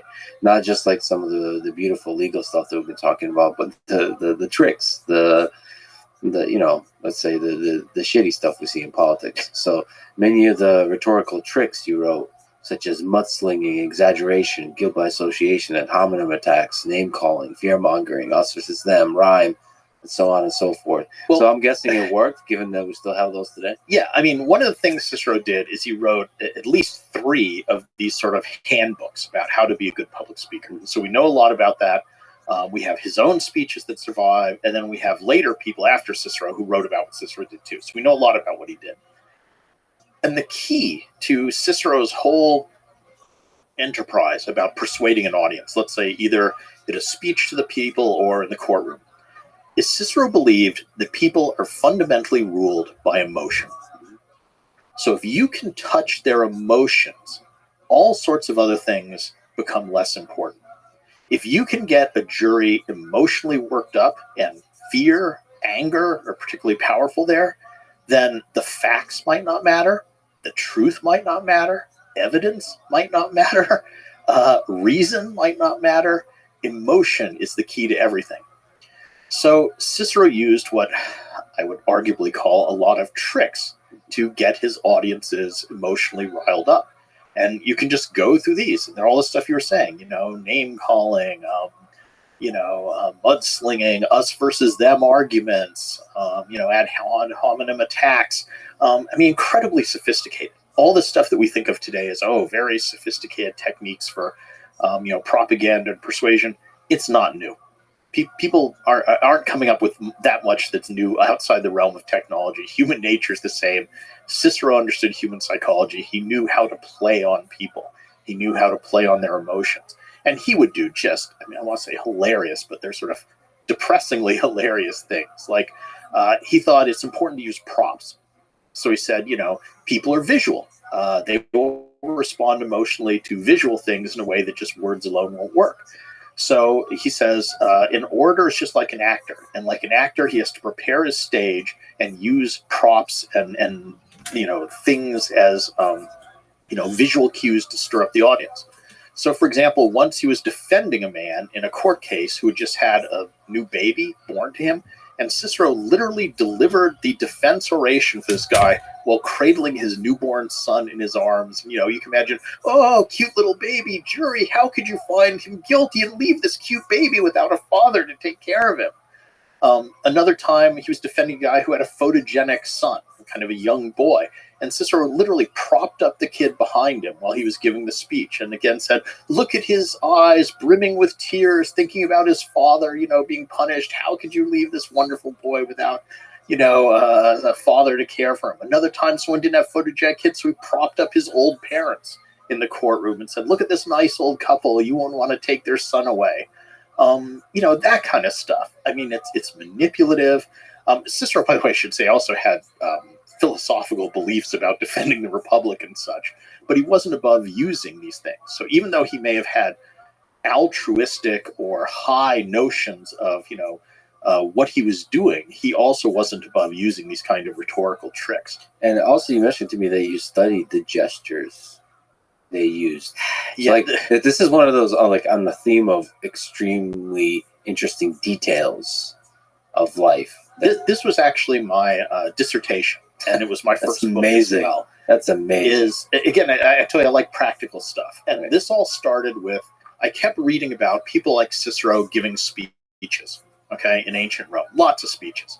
And they would give a speech in the forum with 10, 20,000 people. And the thought occurred to me, well, in ancient Rome, you don't have microphones. You don't have loudspeakers. So how does someone give a speech outdoors in a windy place, not acoustically sound to 20,000 people? They just can't hear you. And part of the answer, it turns out, part of it's oratorical training. You learn how to project your voice. But some of it, too, is that the Romans actually had this system of gestures that orators like Cicero would use to accompany their speeches. And what I ended up doing is combining two types of evidence again. So I looked at the rhetorical handbooks like Cicero's, and also there's this guy Quintilian who lived about 100 years after Cicero, who wrote this long thing called the Institutio Oratoria, which has a description of all types of oratorical stuff, including about 40 pages on gestures. So he actually says, when you put your fingers like this, it means such and such. And it turns out Roman orators had a system of sign language that they would use to augment their speeches. But here's the fun part. It wasn't like modern American Sign Language, where a gesture means the same thing as a word. Instead, and this goes back to Cicero, a certain gesture would indicate a certain emotion that you were meant to feel when you heard the words. So it's like your body is adding an emotional gloss to your speech. You're saying words, and then you're indicating how you think those words should make you feel. And even more fun, the Romans believed that if I make certain hand gestures, you will almost involuntarily feel certain emotions. So if you're skilled, you can manipulate your audience by playing on their emotions. And this might sound, kind of weird or improbable, but the metaphor that Cicero himself uses is he says, think about music. Everybody knows that certain musical tones will make you feel a certain way. So, think of movies today. In a horror movie, they're going to play strident, tense music. In a romantic scene, you're going to have strings, and it'll make you feel a certain way. When you hear the Jaws theme, you feel tense, right? Cicero said the orator's body is like a lyre. A lyre is a musical instrument, and you have to learn to play on your own body as a musical instrument to affect the emotions of your audience. I think he might be onto something, especially given how central public speaking was to him in Roman culture. And a lot of the Roman oratorical gestures, like I could probably do some, and you could probably guess what emotion they're meant to be. So, for example, there's one where like you hold up your hands to the side and kind of push like this. Mm-hmm. So this is the gesture, and what that means is kind of mild aversion. I don't like something. Now, if I couple this with turning my face to the side, so pushing off to one side, turning my face away, it's a strong aversion. That's like veer or something. If I clench my fist and press it to my chest, that's anger or grief. If I slap my thigh, again, that's an indication of anger. So a lot of these make sense. I mean, they're kind of natural gestures. Now, some are really weird and artificial. One of my favorite of these is if you like hold your hand up open and then curl the fingers in one by one and then flip it out. So this sort of thing, that to the Romans meant wonder, which you sort of see. Mm-hmm. But again, if you've been raised in a societal context where you're used to the notion that this gesture means this emotion, when someone does it, you're probably going to feel that emotion. It's like memes today. If it goes viral, you know what it's supposed to mean, percolates and the has culture, that effect. And has power. I mean, and it's actually interesting that we don't use gestures as much in modern day. Well, for me, I just love analyzing modern political figures in terms of their body language. Yes. Yeah.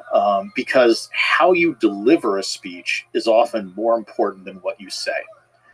In fact, in the ancient world, the most famous Greek orator was a guy named Demosthenes. And once a guy came up to Demosthenes and said, Demosthenes, tell me, what are the three most important things in giving a speech? And Demosthenes said, well, they are delivery, delivery, and delivery. That even the most brilliant speech, if accompanied by a boring delivery, is going to be less effective than a terrible speech given in an engaging and exciting or funny way. Speaking of modern day and gestures, what do you think of Donald Trump, who has these very unique kind of gestures? I think there's, I don't know to the degree to it's true, but he kind of uses these handshakes when he pulls people in, that kind of stuff. What do you make of that? Trump gesticulates a lot, but it's a fairly narrow set of gestures. If you watch him for a bit, he kind of has the same small set of gestures. And they're not, honestly, they're not natural in that they're not kind of illustrating what he's saying. It's more just punctuation points. I think of his as more kind of these punctuation points for just going along with what he's saying. There are speakers who truly can use their hands and arms and faces creatively, and you watch them and it's really enhancing the speech. Just historically, Martin Luther King, he's famous for a lot of good speeches, content. He was a good gesticulator too. He knew how to use his body. On the other hand, Adolf Hitler was a phenomenal gesticulator. If you watch some of his speeches, even just like turn off the sound and watch them, he's doing all kinds of stuff and he's really emphasizing his points in a very creative way. And this is what's fascinating about oratory and public speaking is it's this two-edged sword. You can use these techniques for good, or you can absolutely use them for evil, So the very same techniques in the hands of, MLK, you say, this is wonderful, this is fantastic. In the hands of Hitler, you say, this is awful. Look, he's persuading a nation to commit atrocities. I encourage people to watch the speeches of Hitler, the oratory skill there, to be able to channel the resentment and the frustration of a people and control it and direct it to any direction he wants. Yes. Through speaking alone. It's the visual embodiment of the words where he's talking about, Weimar Germany being taken advantage of supposedly and all this stuff. You're right. He's channeling the resentment of the people and using that to his personal advantage and for cynical, evil, really, purposes. But oratory is like that. It's the question I always end up asking my students is, after studying Cicero and all these techniques, I say, okay, this is great oratory, but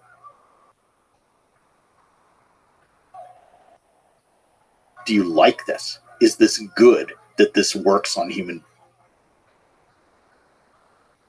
beings? I remember Noam Chomsky once was asked, why do you speak in such a monotone way? And he said, well, I want the truth of my statement, the contents of my statements to speak, that I don't want you to get deluded by me because I'm such a charismatic and eloquent speaker. Mm-hmm. The more monotone I speak, the more you will listen to the content of the words. Right. I want you just focusing on the content and not being distracted. I'll tell you also with Cicero, one of the things that he and other people who write about Roman oratory do is to say, and you can do this stuff badly, in which case it backfires horribly. Mm-hmm. So you can have people who attempt to gesticulate. Again, modern politicians, you'll see this sometime where they feel like, I'm supposed to be making hand gestures, and they're terrible at it, and it undercuts it. And Cicero and Quintilian give some very amusing examples from ancient Rome. So like he says, there was this one guy who, when he spoke, looked like he was trying to swat away flies, because there were just these awkward gestures. Or another who looked like he was trying to balance in a boat, like in choppy seas. And my favorite is there was one orator who supposedly was prone to making, I guess, kind of languid, supple motions. And so they actually named a dance after this guy, and his name was Titius. And so Romans could do the Titius, which is this dance that was imitating this orator who had these, kind of comically bad gesticulation. So not enough gesticulation is a problem. Too much gesticulation is a problem. You have to hit the sweet spot. It has to seem natural. It has to seem varied. It has to conform to the meaning of the words, not distract from it. Yeah, natural to your, authentic to who you are. Authentic. Which is when people try to copy the gestures of another person, it usually doesn't go well. Right. You have to kind of, you have to interpret, integrate into your own personality and so on. But gestures is really fun. It's fascinating. So I enjoyed my dissertation a lot doing that. Because what I was trying to do there was to literally reconstruct them. So to say, what were the actual gestures? And I did that by comparing the literary accounts of the handbooks with, again, Roman art, looking at statues of Romans and things, and just trying to say, okay, what were some of the gestures they actually used here? And in that way, the people from that time come to life in your mind and your work. Just this fascinating. Well, again, it's this pragmatic thing. I want to know, okay, how does this work? Could we talk about the role of religion in the Roman Empire? What's the story there? I mean, religion's interesting because, in my mind, the rise to dominance in a lot of the world of monotheistic religions is one of the huge sort of turning points, because it's just such a different mentality. I mean, it's very, very different where you say, there's one God and it's my God, versus, okay, I believe in this God, but there's an infinite number of legitimate gods. And nowadays, particularly in the West, we tend to view the monotheistic perspective as the norm. But for, more than half of human history, it was not. It was used to be the notion in a lot of Roman history up until about 300 AD. The idea was, well, there's just a ton of gods floating around, and maybe you worship that one, and I worship these two that I like, and the guy across the street worships the oak tree in his backyard, and it's all good. They're all legitimate things. Versus, oh no, now there's one God and only one God that's the correct answer. And as soon as you do that, religion becomes foregrounded in your decision making much more. I mean, the Romans had religion, but it wasn't really driving anything, if you know what I mean. It was auxiliary to things rather than a central force. So for a lot of Roman history, you had a standard kind of, pagan polytheism where there's a bunch of gods. There's certain gods who are associated with the Roman state. And there would be prayers said to those gods on behalf of the Roman state. But it wasn't really, you weren't trying to execute the will of Zeus or something, or Jupiter or Mars or anybody else. And in your private life, it was the same thing. You might ask certain gods for help, but it wasn't as much of a dominant thing in your own existence. So I think that's a real transition point where religion started to become so foregrounded. And as soon as you get the monotheistic religions, Judaism, Christianity, and Islam in particular, it really shifts how people start to think about themselves in relationship to the world around them. So Jesus was born during the rule of Emperor Augustus. Yep.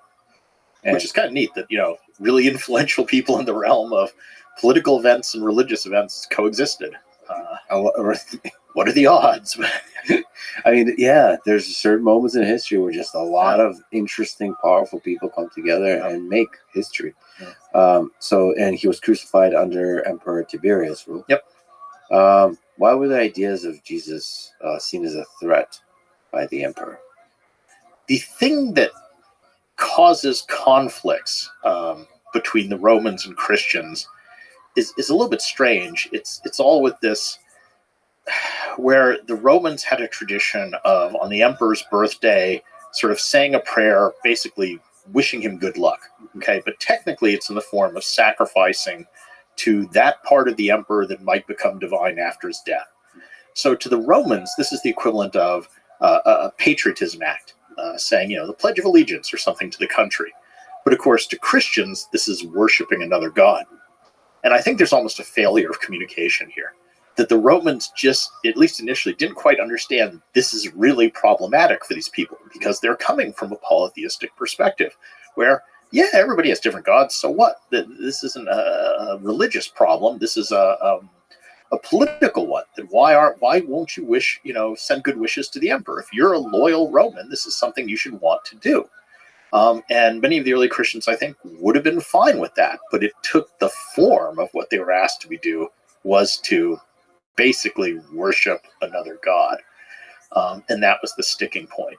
And this is where I think movies have kind of warped some of our images of Roman history, that Hollywood loves to depict very early Christians, and I'm talking like first 200 years here after the ministry of Christ, as a group that all the Romans were obsessed with, that they were constantly trying to persecute and all this. And honestly, I think the Romans at that point were more just sort of indifferent or didn't know what was going on. And if you look at some of the primary sources at that time, I mean, there's this very famous letter by a guy named Pliny, who was a Roman governor of a province in the east. And he has the habit of writing letters to the Roman emperor at the time, who was Trajan, every time he had a problem with being governor. And so this is great. This is the two highest governmental officials in the Roman world sort of hammering out policy between them, right? The emperor and one of his governors. And so this is about 100 years, 100 AD about. And Pliny says, hey, emperor, I had this issue. I had these people come before me called Christians. I don't quite know what to do with them. What should my policy be? And here's what I know about them. And what he knows is almost nothing. I mean, it's this almost comic, like garbling. And, they have this weird thing where they get together on some day of the week and they sort of swear oaths to one another not to do bad stuff, which is, of course, his garbled understanding of the Ten Commandments, And then they have breakfast together and they eat food, and this is communion, but he doesn't get that that's what's going on. And so he's really ignorant. But I think that the broader point is, okay, this is one of the best educated, best traveled Romans who has the most experience in the empire, has been all over the empire. And what does he know about Christianity? Basically nothing. So if one of the best educated, most widely traveled guys really doesn't know much about them, that kind of suggests that not many people did at this point in time. At this time, it was a fringe movement that really did. Very fringe. I mean, it was one of, hundreds of little mystery religions the Romans sort of thought of as. And these are, religions that have some sort of revealed knowledge and that appeal, make more personal appeals to people. Now, stepping back from this in a broad way, I think you can say that Christianity really was different in some ways and had some things that maybe the Romans should rightfully have viewed as a threat. I mean, the Romans are people very focused on this world, right? Citizenship, what you do. Christianity, in essence, has a focus on the next world. So this world isn't as important as what you're setting yourself up for. And even worse, from a Roman perspective, I'm kind of saying, okay, if I were a Roman, Romans are all about making distinctions between people. Citizen, non-citizen. man, woman, free, slave. Christianity comes along and says, in God's eyes, you're all equal. Now, that's a pretty problematic idea if you're deeply invested in Roman hierarchy. And I think it is no surprise that among the earliest converts to Christianity are women and slaves, and in particular, female slaves. Now, who are they? They're the people at the rock bottom of the Roman hierarchy of status, right? Which the Romans are obsessed with status. But here's a religion that says that doesn't matter. And in that same letter to Pliny, Pliny says, okay, in this group of Christians I've heard about, their leaders are 2 female slaves they call deaconesses. Now, this is really early. This is before the church exists, right? There's no church structure yet. And who is leading the local congregation of Christians? 2 slave women. So that's an interesting moment, and that's not necessarily the image we get of early Christianity. But you can see how for people in this social structure, that would be very appealing to them. And in some ways, yeah, it is sort of a threat to the Roman system because they're challenging it.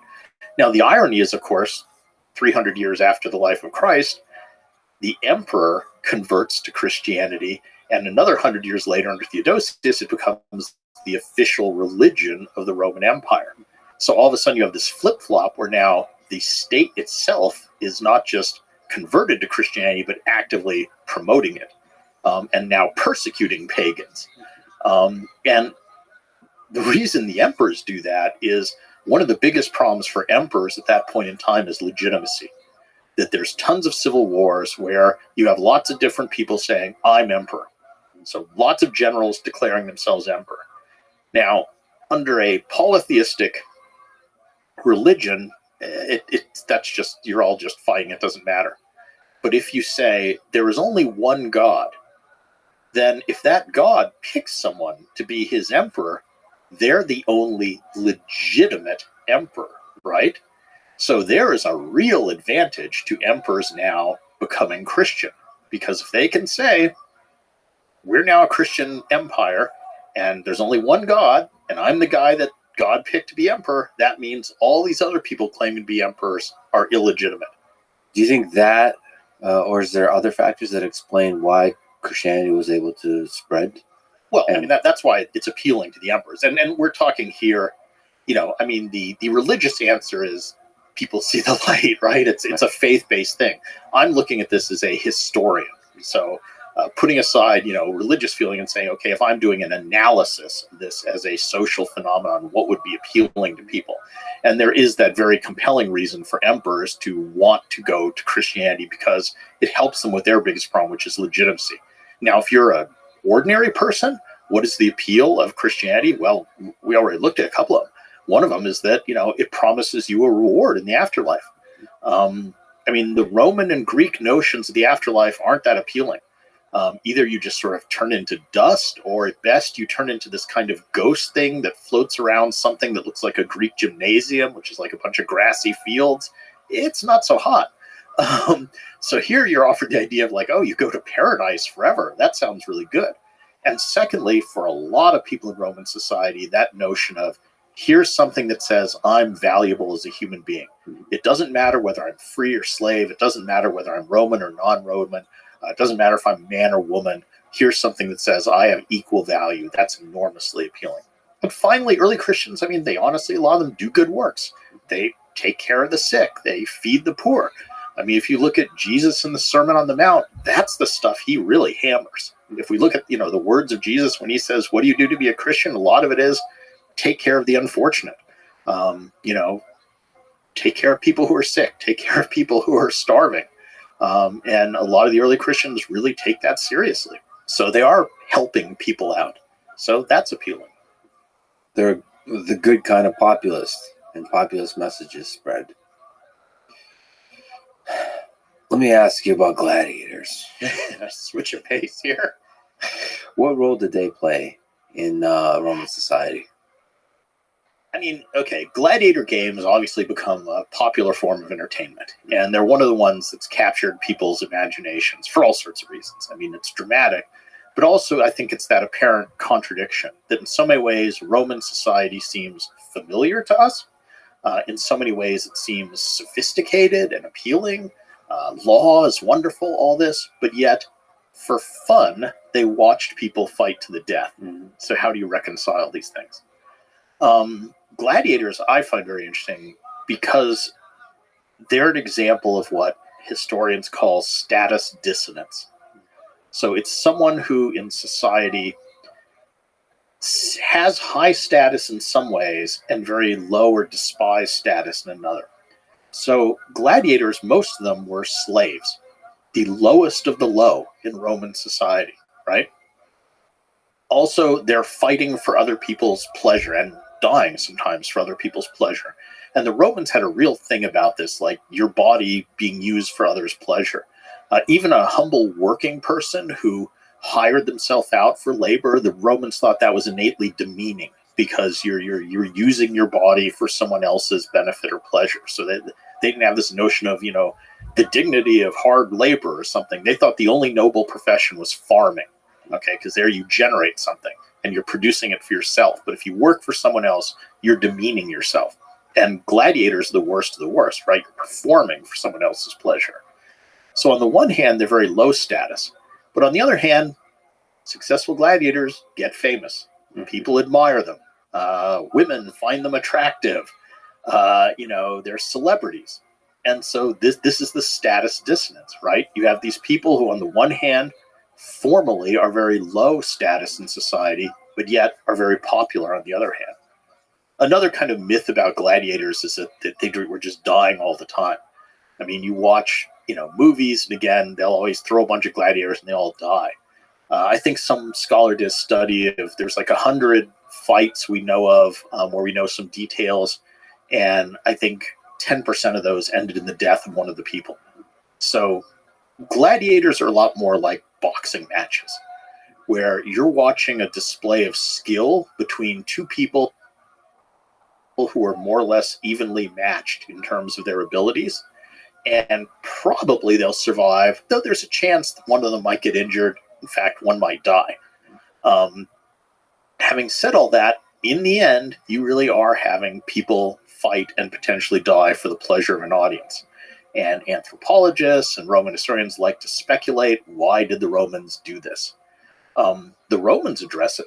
I mean, there's a famous thing where a Roman says, we Romans are a violent people, we're a warlike people, and so it's fitting that we should be accustomed to the sight of death and violence. Kind of works. There's a more symbolic interpretation that says the amphitheater is an expression of Roman dominance, a symbolic expression. Because what you have are all segments of Roman society gathered together to control the fate of others. So you have foreigners, you have wild animals, you have criminals, you have other people. And we are symbolically asserting our dominance over those groups by determining, do you live or do you die? And that kind of works too. And the cynical one is humans like violence. I mean, when people watch a hockey game, what gets the most excited? The fight. When people watch car racing, there's a crash. What's going to be shown on the news? It's the crash. So there's something dark in human nature sometimes that likes violence, and maybe the Romans are just being more honest about it than we are. I think Dan Carlin has a really great episode called Painfotainment. Mm-hmm. And I think in that episode, he suggests the hypothetical that if we did something like a Gladiator Games today to the death, that like the whole world would tune in. Yeah.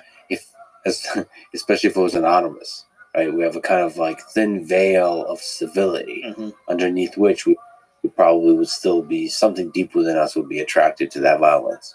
Yeah. I mean, yeah, is it human nature? Why do people slow down when there's a car wreck and try and see what's happening? On the other hand, to be fair, I mean, there were Romans at the time who morally objected to them and said this is, morally degenerate to take pleasure in this, and that's wrong. So I think in all eras, you have a diversity of opinions. There's no unanimous, take on what this is or what this means. So who usually were the gladiators? Was it slaves? Was it? Well, the most common source, again, is prisoners of war. So if you conquer some people and they seem to be warlike, you might well consign some of them to fight in the arena. And the other thing about gladiators is they were highly trained professionals. Mhm. So, you're the gladiator schools who trained them were spending a lot of money to train these people. And it wasn't just we take some guy and throw him into the arena like you see in movies all the time. These were people that you'd invested a lot of money in. That's why you don't really want to see them killed. But yeah, mostly they're prisoners of war. I mean, in very rare instances, you might have a free person volunteering or even selling themselves to fight as gladiators, but much more common was that. And what's interesting is some people wouldn't do it. I mean, there's a lot of instances of gladiators refusing to fight and committing suicide, which you don't hear. So, like, there was one German who was supposed to fight as a gladiator, and instead he stuck his head between the spokes of a wagon that was spinning and snapped his own neck. There were a group of 29 Germans who all sort of said, we're not going to fight for the Romans' pleasure, and they strangled one another the night before they were supposed to fight. So, I mean, you have people sort of objecting to being complicit in this kind of performance as well. And they also had interest in animals.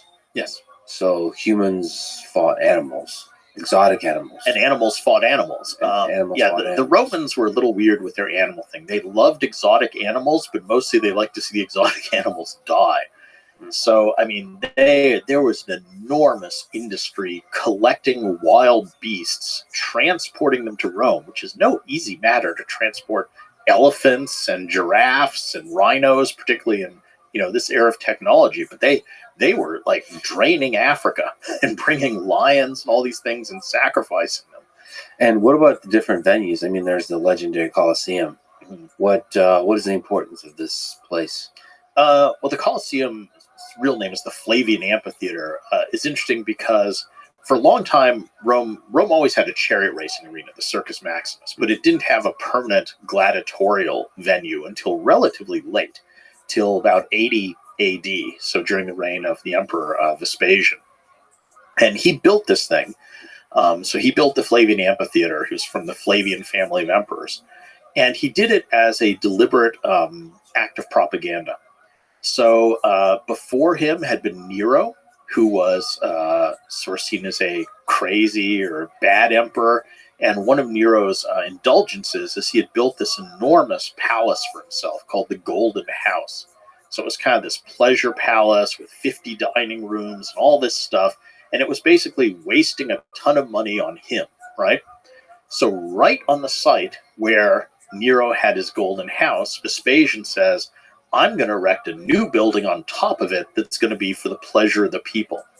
So it was very much a political statement that my dynasty is going to be about serving Romans, not serving ourselves. And so that's why he builds the Flavian Amphitheater. And the funds he uses from it is basically from looting Jerusalem, because the other thing he had done just before this is he had sacked Jerusalem and destroyed the temple there, in fact. He and his son Titus. And so this is what he now builds in Rome as his gift to the people of Rome. But it's interesting to think about that place, to think about that relationship with violence across centuries for spectacle, watching people fight. And like you said, only like 10% of the time it led to the death. But I read that still a lot of people died. A lot of gladiators were killed. Oh, yeah. There's numbers are it's crazy. I mean, I read 400,000 dead. This includes gladiators, slaves, convicts, prisoners, and so on. That's a lot of people. The Flavian Amphitheater is really interesting, too, just as a piece of technology and has influence on later world. I mean, almost every sporting arena today owes something to the Flavian Amphitheater, the Colosseum, in terms of construction. And it was amazingly sophisticated building. I mean, it had, retractable awnings and elevators and ramps that things could just pop up into the arena from below. And, it had very well-designed passages where everybody could file in and file out very efficiently, and they're all numbered. So, I mean, it's one of, I think, the most influential buildings in history, just because of the way that, all these buildings we go to today, they're all kind of variants on it and using some of the ideas from it. And the Romans took their construction seriously. Oh, yeah, they were good at that. So they were excellent engineers. And the Romans were excellent engineers, especially when it came to what you might think of as humble stuff. I mean, today we tend to think of, a Roman building as shining white marble, right? Well, the core of that building was probably concrete, and the marble is just a superficial facade. And if you think about the Colosseum in Rome today, all the marble has been stripped off that building, and what you see is the concrete core, the structural core that's left. And the Romans, I mean, they didn't invent concrete, but they just used it more creatively than anyone had before. And if you look at buildings like the Greeks built, they're all rectilinear. They're all rectangles or squares, and they always have a lot of columns because you need to hold the roof up. The Romans, because of their use of concrete, could build wooden frames. They could have curves, they could have domes, they could have all kinds of stuff. And it just explodes the architectural possibilities. They also made a lot of use of the vault. So if you cut rocks and arrange them so they form a curve, you can have big vaulted spaces. And they were just brilliant with their mix of things. I mean, the Pantheon is the best preserved Roman building, and it's another brilliant building, incredibly influential. I mean, every Capitol building in the world or museum is an imitation of the Pantheon. You know, the Capitol in Washington, D.C., the Capitol in Madison, where I'm from, Wisconsin, Austin, where we are now. They're all Pantheons. You know, it's a big dome with a triangular pediment and some columns on the front. So it's just an amazingly influential building, but it's brilliant because the way it's constructed is, you know, the concrete at the bottom of the dome is both thicker and has a denser formulation. So it's heavier where it needs to bear the weight. And then as you get further up the dome, it gets narrower and narrower, and they mix in different types of rock. So at the top, you're using pumice, that very light volcanic stone. So where you want it to be light, it's light. And it's here 2,000 years later. I mean, look around you. How many buildings that we're building now do you think are going to be here in 2,000 years? I suspect not many. And it's not only that they lasted, but they were beautiful, or at least in our current conception of beauty. Yeah, I mean, you know, Vitruvius, you know, his principles are things should be functional and they should be aesthetically pleasing. So that's a winning combination, I think. Yeah, they pulled that off pretty well. If we could talk about the long line of emperors that made up the Roman Empire, how were they selected? Oh boy. This is we've been talking about Augustus's great achievements and how clever he was with propaganda and all. This is his great failure. So his great failure is that he did not solve was the problem of succession. How do you ensure that the next person who follows you is not just the best person, but is qualified? And he fails to do it. So the principle he settles on is heredity. So the nearest blood relative. And he goes through all these people, all these young kids in his family die. He keeps trying to make the heir. And he ends up making his heir Tiberius, who he never liked. It was his stepson. He didn't like him. But he ends up inheriting it. And the next set of emperors, the Julio-Claudians, which is the family that Augustus starts, they all basically are who is the nearest male relative to the previous emperor. And that's how we get a lot of crazy emperors like Caligula or Nero. And then the next family, the Flavians, the first guy is kind of an Augustus. It's Vespasian, the one who builds the Flavian amphitheater. And then one of his sons takes over Titus, who's okay. And then the next son takes over Domitian, who's nuts again. So heredity just isn't working. Yeah. And Rome fights a couple civil wars. And in 98 AD, we're 100 years now into the empire. And they look back at this track record and say, okay, we've been picking our emperors by heredity. And we've gotten some real duds here, some real problematic people. Is there a way to fix this? And this is one of the few instances where the Romans, who I keep saying are very traditional and resist change, I think actually make a change and realize we got to do something different. And so the next guy looks around and says, okay, forget who's my nearest male relative. Who's the best qualified to be emperor after me? I'll pick that person, and then I'll adopt him as my son. So they kind of stick with the heredity, but now it's this fake adoption. And you end up with a lot of old guys adopting middle-aged adults as their son, which is a little strange, but it works. And so for the next 80 years, you have only 5 emperors, and they're often called the 5 good emperors. They're not related necessarily by blood. They sort of pick the best qualified guy, and they're all sound, competent, good emperors. And the 2nd century AD, from Nerva to Marcus Aurelius, is often regarded as the high point of the Roman Empire. And a lot of that comes from you have political stability. You have a succession of decent guys being emperor who rule relatively wisely, promote good policies. There's other things working to Rome's advantage, but that's good. And then where it falls apart is where the last guy, Marcus Aurelius, looks around and says, who's the best qualified guy to succeed me? What a coincidence. It's my own dear son, who turns out to be a psycho. And then it all goes downhill. And some people place the sort of the collapse of the Roman Empire there at the end of Marcus Aurelius' rule. Yeah, so 180 AD is one common date for an early date for the end of the Roman Empire, because from then on it's a mixed bag of good and bad emperors. At the very least, this period is when the Roman Empire is at its height on all different kinds of perspectives. Certainly geographically, I mean, at this point stretches from Britain to Mesopotamia, from Egypt up to Germany. Like I said, probably about 50 million people within its boundaries. Within those boundaries, there's relative peace. So, I mean, sometimes people talk about the Pax Romana. I mean, the Romans are fighting lots of people, but within the boundaries, you have relative peace. There's relative economic prosperity. I mean, nothing in the ancient world is that prosperous. It's just a different sort of economy, but it's pretty stable. There's no huge disasters happening yet. Some plagues start in Marcus Aurelius' reign. But yeah, this is pretty much seen as the high point of the Roman Empire, and I think it is. I think that there's truth to that. Let me ask the ridiculously oversimplified question. But who do you think is the greatest Roman emperor? Or maybe your top three. Emperor? I tell you what, I'll tell you my favorite Roman who wasn't an emperor, and that's Marcus Agrippa, who was Augustus's right-hand man. So Agrippa's this interesting guy who is extremely talented. He's a terrific general. He's a terrific admiral. He's a great builder. He, is kind of like the troubleshooter for Augustus. He's the guy who wins the Battle of Actium for Augustus. So literally, Augustus would not have become the first emperor without Agrippa. When Augustus rebuilds the city of Rome, it's Agrippa that he gives the job to. Agrippa rebuilds the Campus Martius. He builds the first version of the Pantheon. He personally goes through the sewers to clean them out.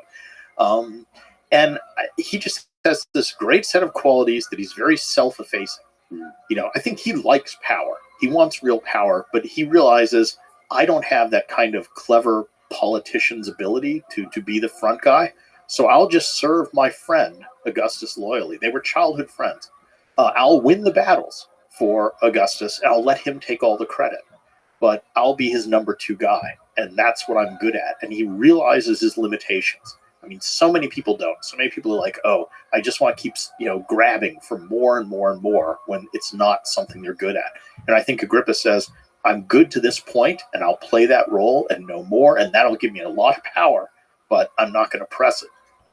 And he's just very hardworking. He's modest. He's self-effacing. He's highly competent. I wonder how many people in history there are that are like the drivers, the COO of the whole operation that we don't really think about or don't talk about enough, to where sort of they're really the mastermind. Or the ones who make something possible. I mean, even in this conversation today, you would not have Alexander the Great without his father, Philip II, having built that army and handed it to him on a silver platter. Octavian would never have become emperor without Agrippa. So they play central roles sometimes. But if I had to pick an emperor, I'd probably pick Augustus, just because of his influence. And because I admire his the thing Agrippa didn't have, his political savvy, his manipulation of image and propaganda, all that I find very fascinating. Though I'm not sure he's a great human being, but he's a really interesting figure. Whether he's good or bad, he was extremely influential on defining just the entirety of human history that followed. And probably one of the most influential humans ever. Mm-hmm. Nevertheless, if you ask in public who the most famous Roman emperor is, would that be Marcus Aurelius potentially? I don't know. But he's up question, right? He's real famous because he was a Stoic philosopher and he wrote this book, The Meditations. I mean, it's just interesting. Stoicism had, as a philosophical ideology, had a role to play during that time. I mean, there's the tragic fact that did Nero murder Seneca? Yes. Well, he drove him to suicide, let's say. There's a lot of interesting questions there, but one is like the role, especially when it's hereditary, the role of the mentor, like who advises who with Aristotle and Yeah. Alexander the Great, like that dance of who influences and guides the person as they become and gain power is really interesting. Well, I mean, one of the big questions with the Roman emperors, and we've been talking about some of them, is why did so many seem to be either crazy or just kind of sadists? And that's, I don't know that there's a good answer to that. I mean, people have theories, Caligula got a brain fever and changed after that or something. But I think there's a lot of maybe truth in the notion that the ones who seem to go craziest quite often are the ones who become emperor at a young age. And there is something about that old cliche that absolute power corrupts absolutely, especially if your own personality isn't really fully formed yet. You know what I'm saying? I mean, I think take anybody when they're a teenager. If you all of a sudden said, you have unlimited power, what would that do to you? How would that warp your personality? I mean, look at all what they always have to say, like the Disney stars who sort of go wrong or something because they get rich and famous at this very young age. Yeah, fame, power, and even money. If you get way too much of it at a young age. Yeah. I think we're egotistical, narcissistic, all that kind of stuff as babies. And then when we clash with the world and we figure out the morality of the world, how to interact with others, that other people suffer in all kinds of ways, understand like the cruelty, the beauty of the world, the fact that other people suffer in different ways, the fact that other people are also human and have different perspectives, all of that, in order to develop that, you shouldn't be blocked off from the world, which power and money and fame can do. And conversely, a lot of the emperors we regard as, quote, good emperors are the ones who become emperor at a, middle-aged or something, where their personalities are fully formed, where they're not going to really become different people. And so that works in that theory too. I mean, I don't think it's absolute. And of course, the greatest exception is Octavian Augustus, who, starts his rise to power as a teenager. Somehow doesn't seem to go nuts. Yeah, history So has it's a lot not an absolute, but it doesn't help to get that much power at a young age, I think. What does it take to be a successful emperor, would you say? So you say, well, what does it take to be a good Roman emperor? If you were going to draw up, a job description, seeking Roman emperor, what are the qualities and qualifications you would put on it?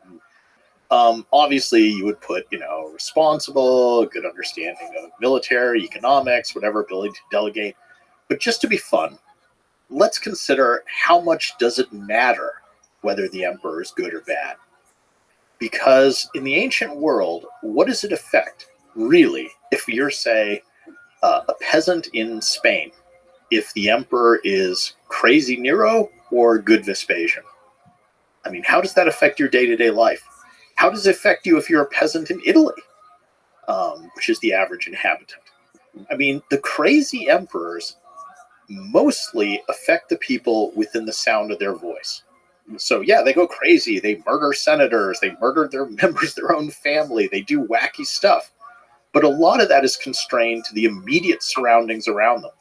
And meanwhile, the mechanism of the Roman Empire is just grinding along as it would anyway. I mean, the governors are running their provinces. Stuff's happening. I guess an emperor can start a war. He can maybe raise taxes. But that would be the ways that he's affecting the whole empire. And here we get into technology does matter. We're dealing with a world where, let's say you're in Rome and you're the emperor and you want to send a message to a province far away, let's say Judea. That message might take 1 or 2 months to get there and 1 or 2 months to get a reply.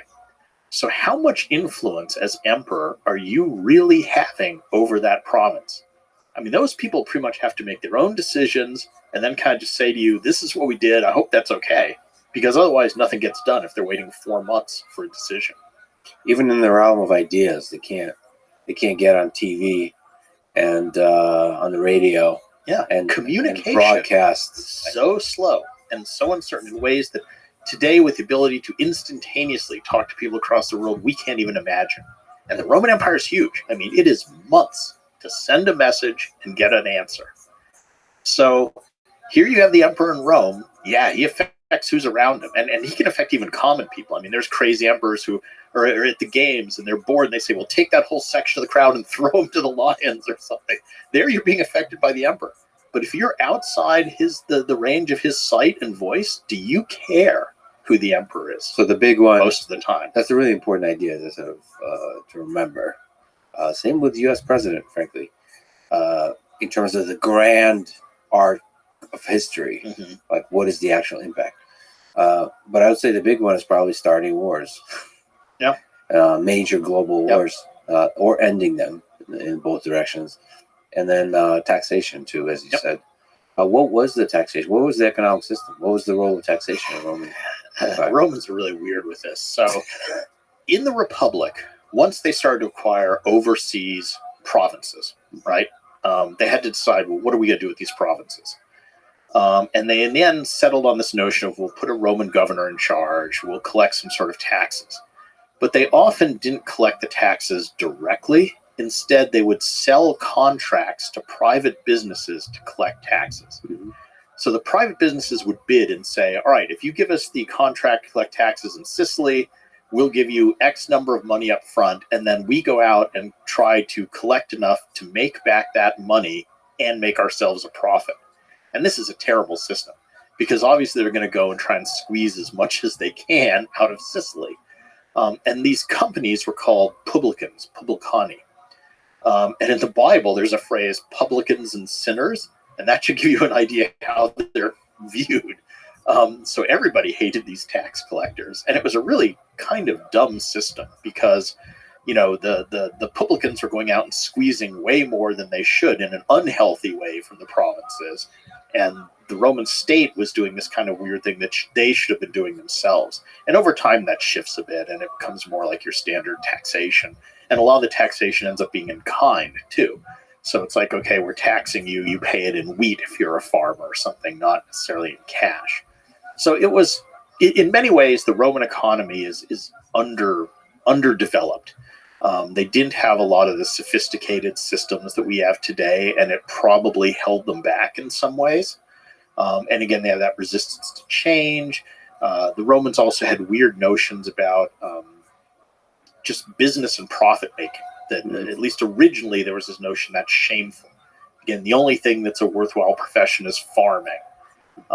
So, you know, rich Romans would get involved in what we would call business, you know, manufacturing, particularly long distance trade with ships, but they would often do it through sort of front companies or employees who did it on their behalf officially, and then they sort of funnel the profits to the guy funding it because they don't want to be soiled with, you know, business which is beneath them.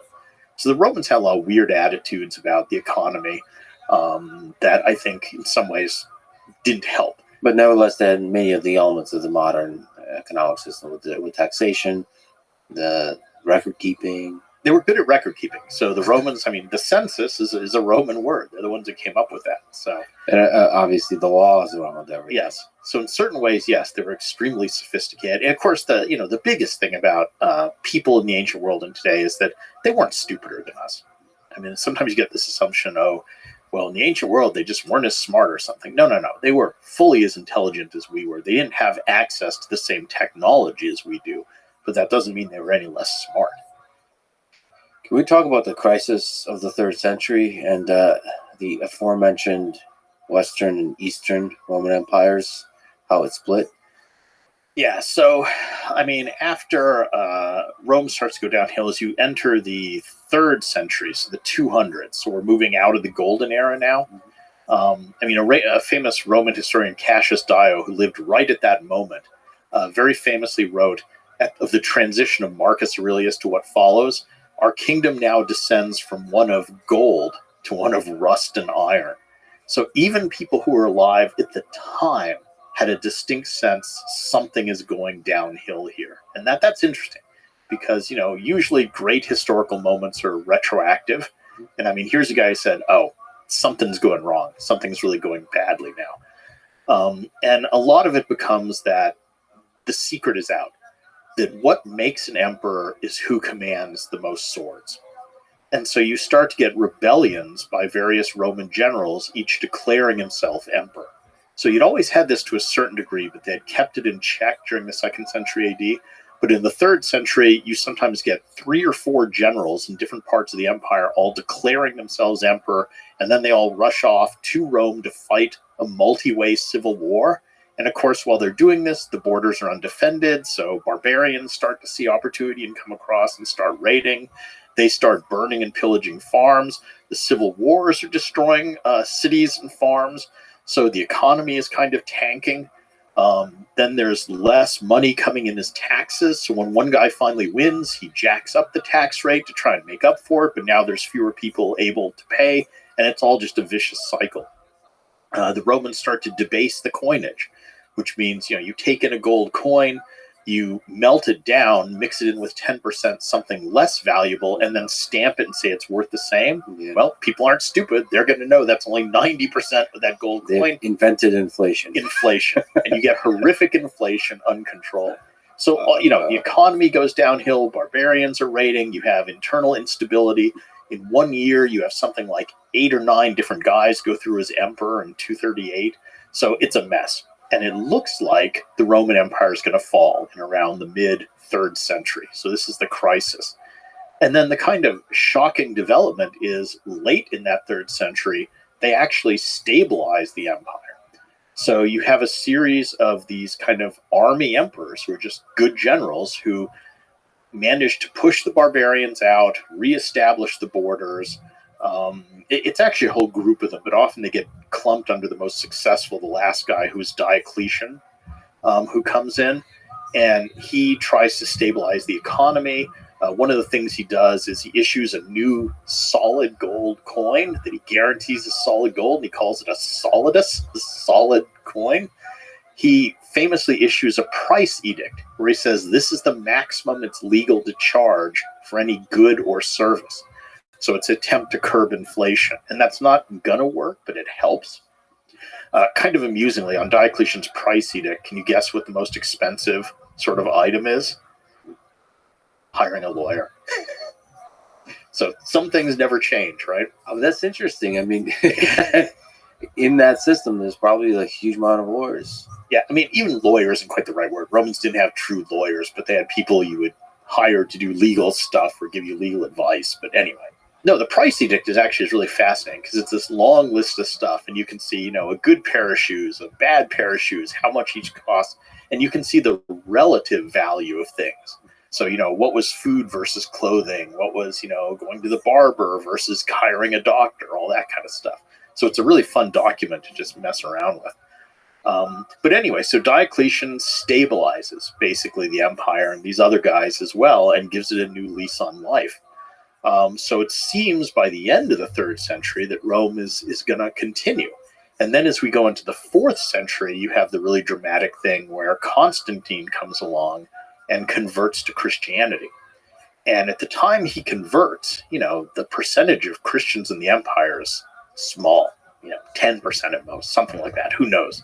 But it's quite small. And all of a sudden you have this weird thing where now the emperor belongs to this new religion. What does this mean? You can debate a lot how sincere Constantine's conversion was.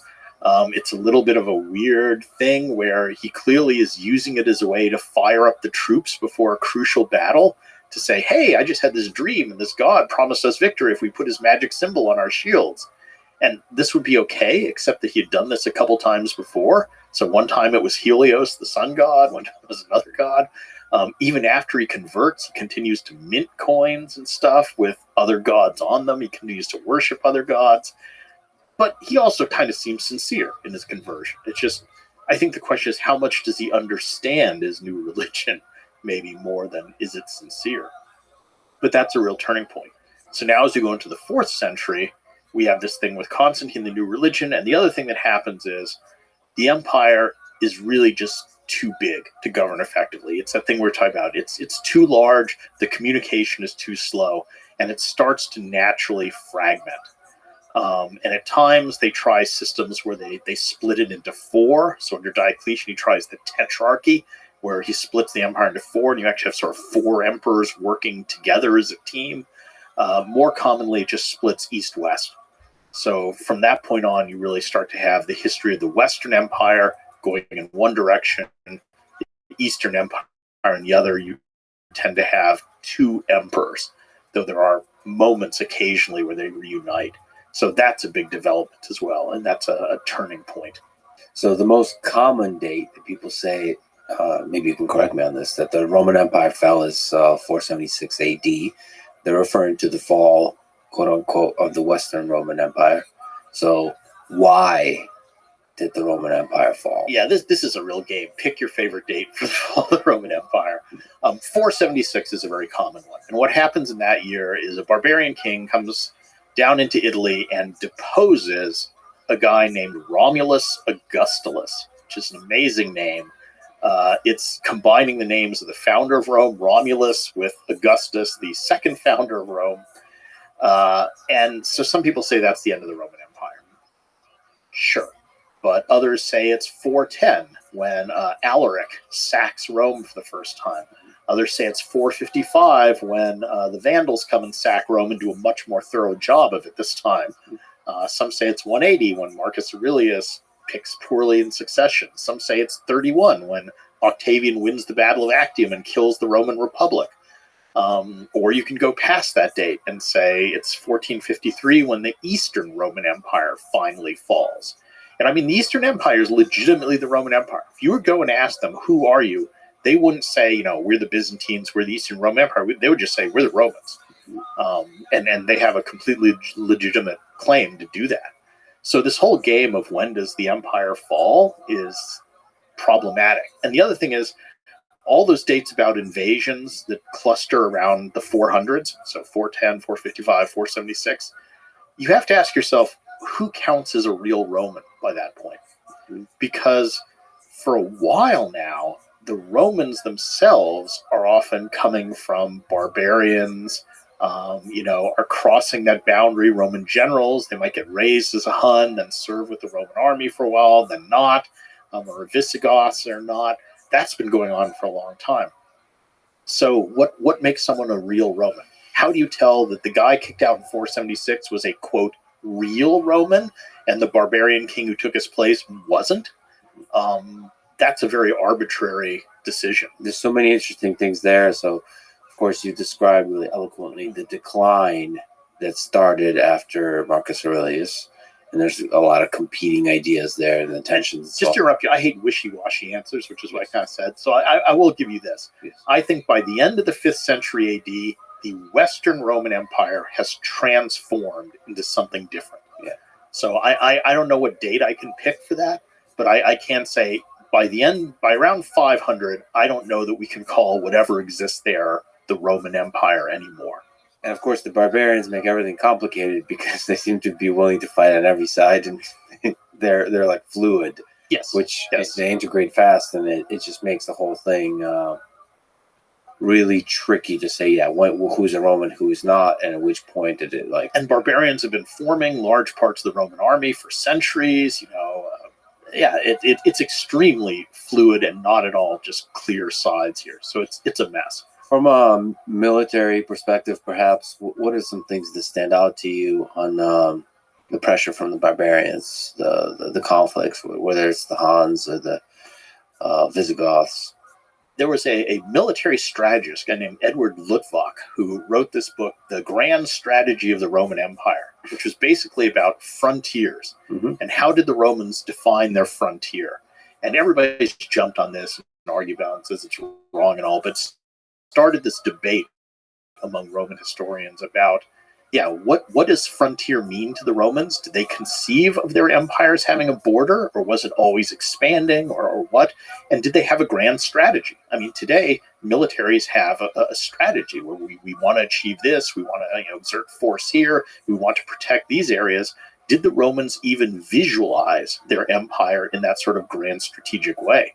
And it's a real debate. I mean, there's some things that suggest, here they tried to rationalize the border and shorten it by taking this territory. Other people see it as just kind of random.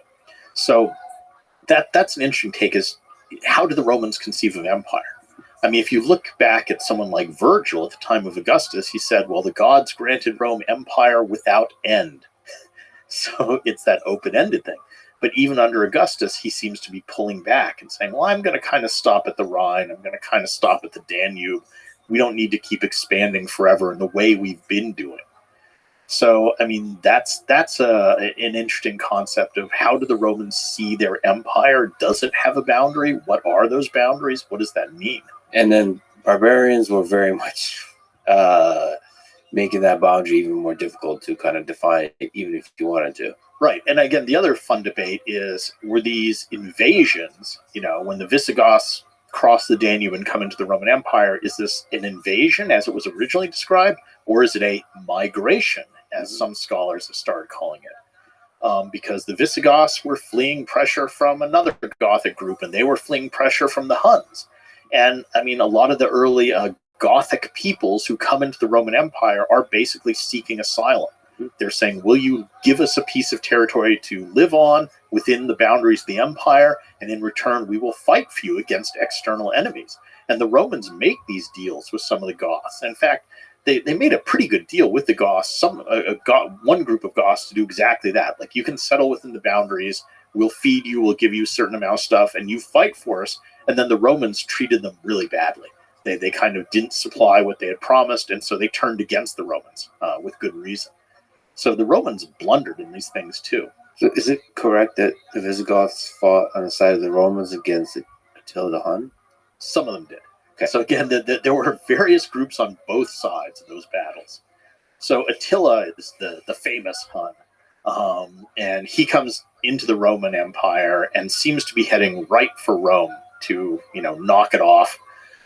And everybody is so scared of the Huns that this weird coalition comes together of the Romans plus various barbarian groups against Attila in league with some other barbarian groups, and they fight a huge battle, and it's more or less a stalemate.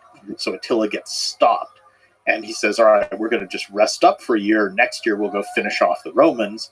Next year comes, he heads down into Italy, he's heading straight for Rome, and the Pope goes and meets Attila, and they have lunch together at this river. And at the end of the lunch, Attila goes back and says, I changed my mind. We're going to go back up to France, hang around for another year. We'll finish off the Romans later. And, Christian sources say saints appeared in the sky with flaming swords and, scared away Attila. Some other sources say, well, the Pope gave Attila a huge bribe to go away for a while. Believe whichever you like. But then Attila ends up dying on his wedding night before he comes back under mysterious circumstances. And so that never materializes, and the Huns kind of fragment after his death. So what was the definitive blow by the barbarians, by the Visigoths? The barbarians are so many different groups. And weirdly, I think an important one that sometimes people tend to focus on the Huns and the Goths, the Vandals end up going to Spain, conquering Spain, and then crossing over into North Africa and kind of conquering North Africa as well.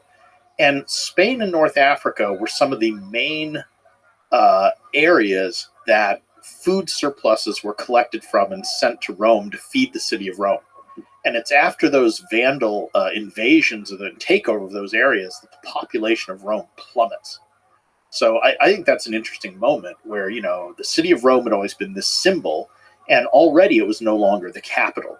The emperors had moved to Ravenna, a little bit north, because it was surrounded by swamps, so it was more defensible. But there is something important about that old symbolic capital now just collapsing in terms of population, numbers, really no longer having importance because literally its food supply is cut off by losing those areas of the empire. And of course, the capital, Constantine had founded a new second capital at what used to be Byzantium, a Greek city on the Bosphorus, which becomes Constantinople. He names it not very modestly after himself. And that now is really the dominant city for any of the Roman empires, Eastern or Western. So if you're actually living in that century, the 5th century, it's kind of like the Western Roman Empire dies with a whimper.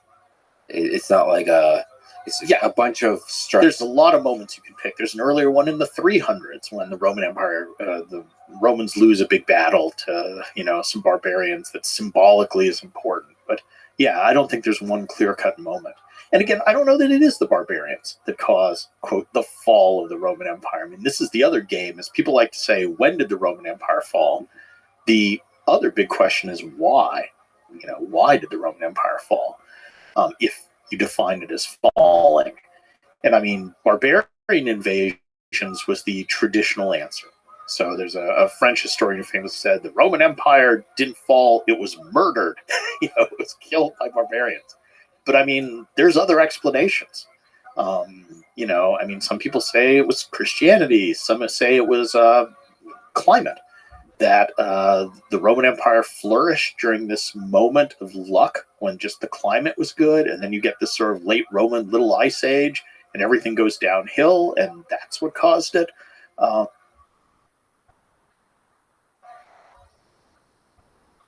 There's some that say things like disease. There were a whole series of waves of plague that started to hit under Marcus Aurelius and continued after him, which seemed to have caused real serious death and economic disruption. I mean, that's a decent explanation. Another popular one is moral decline, which I don't think really works well. You even get the people saying, lead poisoning, but that's not true because they were drinking out of the same pipes when the empire was expanding, right? Yeah, that's fascinating. But often we kind of agree that's something that you've talked about quite a bit, is the military perspective is the one that defines the rise and fall of empires. You have a really great lecture series called the Decisive Battles of World History, which is another fascinating perspective to look at world history. Yeah. What makes a battle decisive? The easiest definition is it causes an immediate change in political structures. So who's in charge? So the classic decisive political battle is Alexander beats King Darius III at the Battle of Gaugamela. And in that moment, we switch from the ruler of the entire huge Persian Empire being Darius to now being Alexander, from it being Persian to being controlled by the Macedonians. So there is a one afternoon has this dramatic switch over an enormous geographic area, right? So that's a decisive battle, and that you see that immediate change. Other types of decisive battles are ones that might have more unforeseen long-term effects. You may not realize this is decisive at the time, but from a longer perspective, it is. And often those are ones that either allow some new people or idea or institution to either grow or have its growth curbed. So at various points, we have empires that were expanding and basically were stopped at some battle. And so you say, well, if they hadn't been stopped there, they might have gone on to dominate this whole area. Or conversely, you could say Rome wasn't.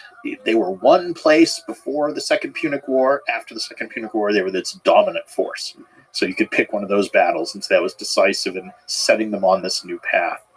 It's also an opportunity to demonstrate a new technology, and if that technology is effective, yes, it changes history because that was either tactical or literally the technology used.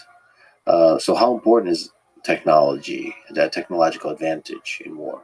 Huge. I mean, the history of warfare is basically the history of technological change often. So, I mean, there's all the great moments of transition. For a long time, we fought with, hand-to-hand, with metal weapons. Then you start to have the gunpowder revolution, which causes all sorts of shifts there. There's big changes. Planes, when they become a huge force. I mean, World War II is this crazy time where planes go from literally biplanes, string and wood, to jets 4 years later. So that's this moment of incredibly fast technological change. Going into World War II, everybody thinks it's all about battleships. Who's got the biggest battleships? 4 years later, battleships are just junk. Let's just scrap them. It's all about aircraft carriers, and that's everything in war at sea. So you have these moments of particularly in warfare, almost accelerated technological change where things happen very rapidly. And the civilization or the nation or the army that adapts more quickly to the new technology will often be the one that wins. And we've seen that story over and over and over again in history.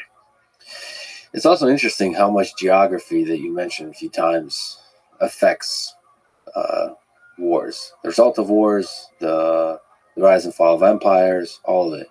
As silly as it is, It's not the people or the technology. It's like sometimes like literally that there's rivers. I think there's a real geographic determinism to civilization itself. I mean, if you look at where civilization arose, it's in Mesopotamia and sort of a swampy land between two rivers. It's in the Nile River Delta, where the same situation. It's in the Indus River, where you have the same thing, and it's along the Yellow Rivers and the Yangtze Rivers, where it's the same thing. So, I mean, that is geographically determined where those great civilizations of, Asia, or Europe are going to arise. It's very much determined by that. And often the course of history has that strong geographical determination. I mean, you can argue that all of ancient Egyptian society is kind of based around the cycle of the Nile flood, because it was so predictable and everything depended on it, and their whole religion actually develops around that. And in Mesopotamia, the same thing. The way their religion develops is a reaction to the particular geographic environment that those people grew up in. So that's a very profound influence on civilization. One of my professors once said to me, the best map of the Roman Empire isn't any of these maps with political borders. It would be a map that shows the zone in which it's possible to cultivate olives. So if you simply get a map and map onto it where you could grow olives during this time, let's say 1st century AD, it corresponds exactly, I mean really closely, to the areas that are most heavily Romanized. Now, I'm not going to say that, but there is something to that. Where Roman culture spread successfully is where people grow the same crops. And that's just one of those fundamental things. Yeah, I mean, you so beautifully put that the perspective can change dramatically how you see history. I mean, you could probably tell world history through olives, cinnamon, and gold. Mm-hmm. Yeah, that's become really trendy, is to look at history through objects. And I mean, for the Romans, the diet is huge. I mean, probably 80% of the people in the Roman world ate basically a diet of olive oil, wine, and wheat, right? That those three crops are the basic crops that they subsisted on. And just the way you have to grow those crops, where you grow them, that dictates so much, about culture. And the Romans saw it that way. One of my favorite documents from the ancient world, and they defined civilization that way. So the Romans, civilized people ate those crops, and non-civilized people ate different food. So there's this letter from a Greek who was serving as an administrator in the Roman government, and he gets posted to Germany, to the far north. And he writes these pathetic letters back home to his family saying, the inhabitants here lead the most wretched existence of all mankind, for they cultivate no olives and they grow no grapes. So to him, that was hell. Yeah. Being posted to an area where they eat these terrible foreign foods. And of course, the cliche for the Romans of what barbarians eat is red meat. They're herders, so they're not farmers, but they follow herds of cow around, which is a totally different lifestyle. They eat dairy products and they drink beer.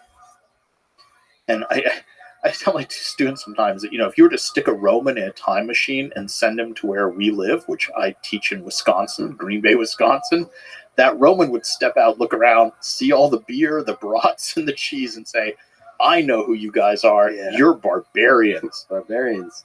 That's another way to draw the boundary between olive oil, wine, wheat, and meat, dairy, and beer. But it's more fundamental because it's different forms of life. Yeah. Because if you're a farmer, you grow certain crops. And if you're a farmer, you tend to stay in one place. You tend to build cities. If you're following herds of cows around, you don't build cities. You have a totally different lifestyle. So it's diet, but it's more fundamental underlying things about your entire culture. And many of the barbarians were nomadic tribes. Some of them were, yeah, definitely. Fascinating. I mean, this is just yet another fascinating way to dietary determinism, geographic determinism. Yeah, these things are big. On the topic of war, it may be a ridiculous span of time and scale, but how do you think the world wars of the 20th century compare to the wars that we've been talking about, of the Roman Empire, of Greece, and so on? I mean, what's interesting about some of the Roman civil wars, particularly, is that they are world wars of the time. So let's take the war after the assassination of Julius Caesar. We've talked about that one a lot. That was fought, there were battles there fought in Spain, in North Africa, in Greece, in Egypt, in Italy. I mean, truly across the entire breadth of the Mediterranean, involving at least 7 or 8 different factions of Romans. And that was the world to them. I mean, that's very similar in a way to our modern world wars, where this was a global conflict, at least as they envisioned the world they knew of. And if we sort of, I don't know, somehow factor for, transportation time, I mean, I think you can argue that that was a bigger war than World War II. I mean, in World War II, if you hopped on a plane, you could get from the US to China in, in a week or something, right? In little hops. I mean, in the ancient world, if you wanted to go from Spain to Egypt, it would take you a month. So they were fighting across a larger space-time zone in terms of their technology to move than World War II took place So in some across. sense, World War II was quite Smaller. contained. Yeah. I mean, if we adjust for that sort of factor, so that was a global war, and I think that would be very familiar. How do you think the atomic bomb, nuclear weapons, change war? Yeah, I mean, that's now we can destroy the world and truly kind of destroy civilizations wholesale. And that does seem to be a new thing. I mean, no matter what the Romans did, they didn't have that choice, that ability to think, I can do something that will end, life as we know it, at least on the planet. And that's a very different perspective. And it's, I think, weird and interesting moment right now. I mean, I'm getting way beyond ancient history here, but, for a long time we had this sort of stasis with the nuclear standoff, with mutually assured destruction between this U.S. sort of block of nations and the Soviet ones. And it worked. And now we're entering this kind of time when a lot more countries are going to start becoming nuclear capable. We might have a resurgence of just building new weapons platforms, with China seems very eager to expand their nuclear arsenal in all sorts of ways. So it's a unnerving time, let's say, right now. And it's a terrifying experiment to find out if nuclear weapons, when a lot of nations have nuclear weapons, is that going to enforce civility and peace? Yeah. Or is it actually going to be destabilizing and ultimately civilization destroying? Right. I mean, it was weirdly stable when it was a bipolar world where you had just sort of those two blocks. Now with a multipolar world with access to these weapons, I don't know. I mean, we're kind of jumping out of the ancient world, but I'll tell you one thing that's always fascinated me in this sort of comparison of ancient and modern is how people don't learn the lessons of the past in military history. And the very specific example that in my lifetime I've seen play out twice is just certain places people make the same mistakes over and over again. So a nice example is Afghanistan, or roughly that sort of northern Pakistan / into what is Afghanistan. I mean, that is a geographic region that over and over again, the best, most sophisticated armies in the world have invaded and have met horrible failure. And that goes all the way back to, Alexander the Great tried to conquer that area. The Mongols tried to do it. The Huns tried to do it. The Mughals tried to do it. Victorian Britain tried to do it. The Russians tried to do it. The Americans tried to do it. And they made the very same mistakes over and over and over again. And the two mistakes are not understanding the terrain, that it's a rocky, mountainous area that people can always hide in caves, and it's not understanding the fundamentally tribal nature of that area, that's where the real allegiance is in these tribes. It's not in a centralized government.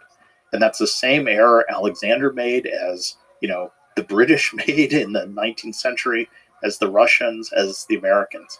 And it's so depressing as a historian who studies history to see these things being repeated over and over again, and exactly what's going to happen.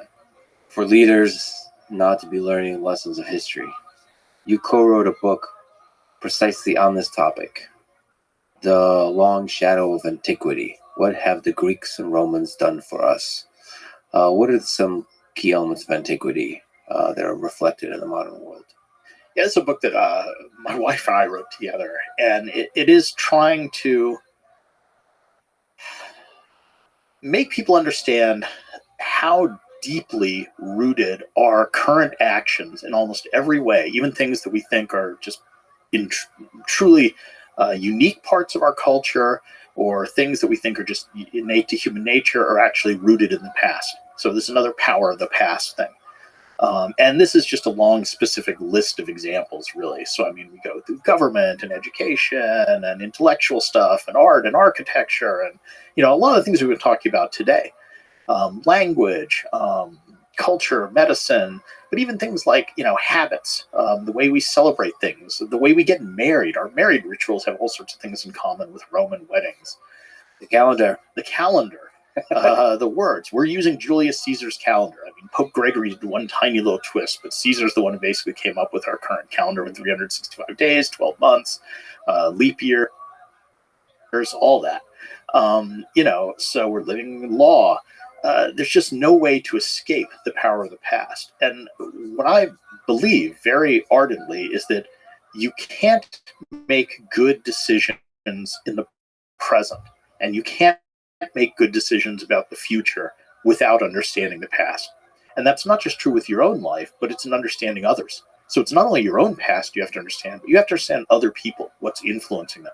So you can't interact with others unless you understand where they're coming from. And the answer to where they're coming from is where they came from, and what shaped them and what forces affect them. So I think it's absolutely vital to have some understanding of the past in order to make competent decisions in the present. What are some of the problems when we try to gain lessons from history and look back? We've spoken about them a bit, the bias of the historian. Maybe what are the problems in studying history and how do we avoid them? Probably the biggest problems are the sources themselves, the incompleteness of them. And this gets more intense the farther back we go from time. Yes. So if you say, I want to write a book about the 19th century, there is more material available for almost any topic you want to pick than you could possibly go through in your lifetime.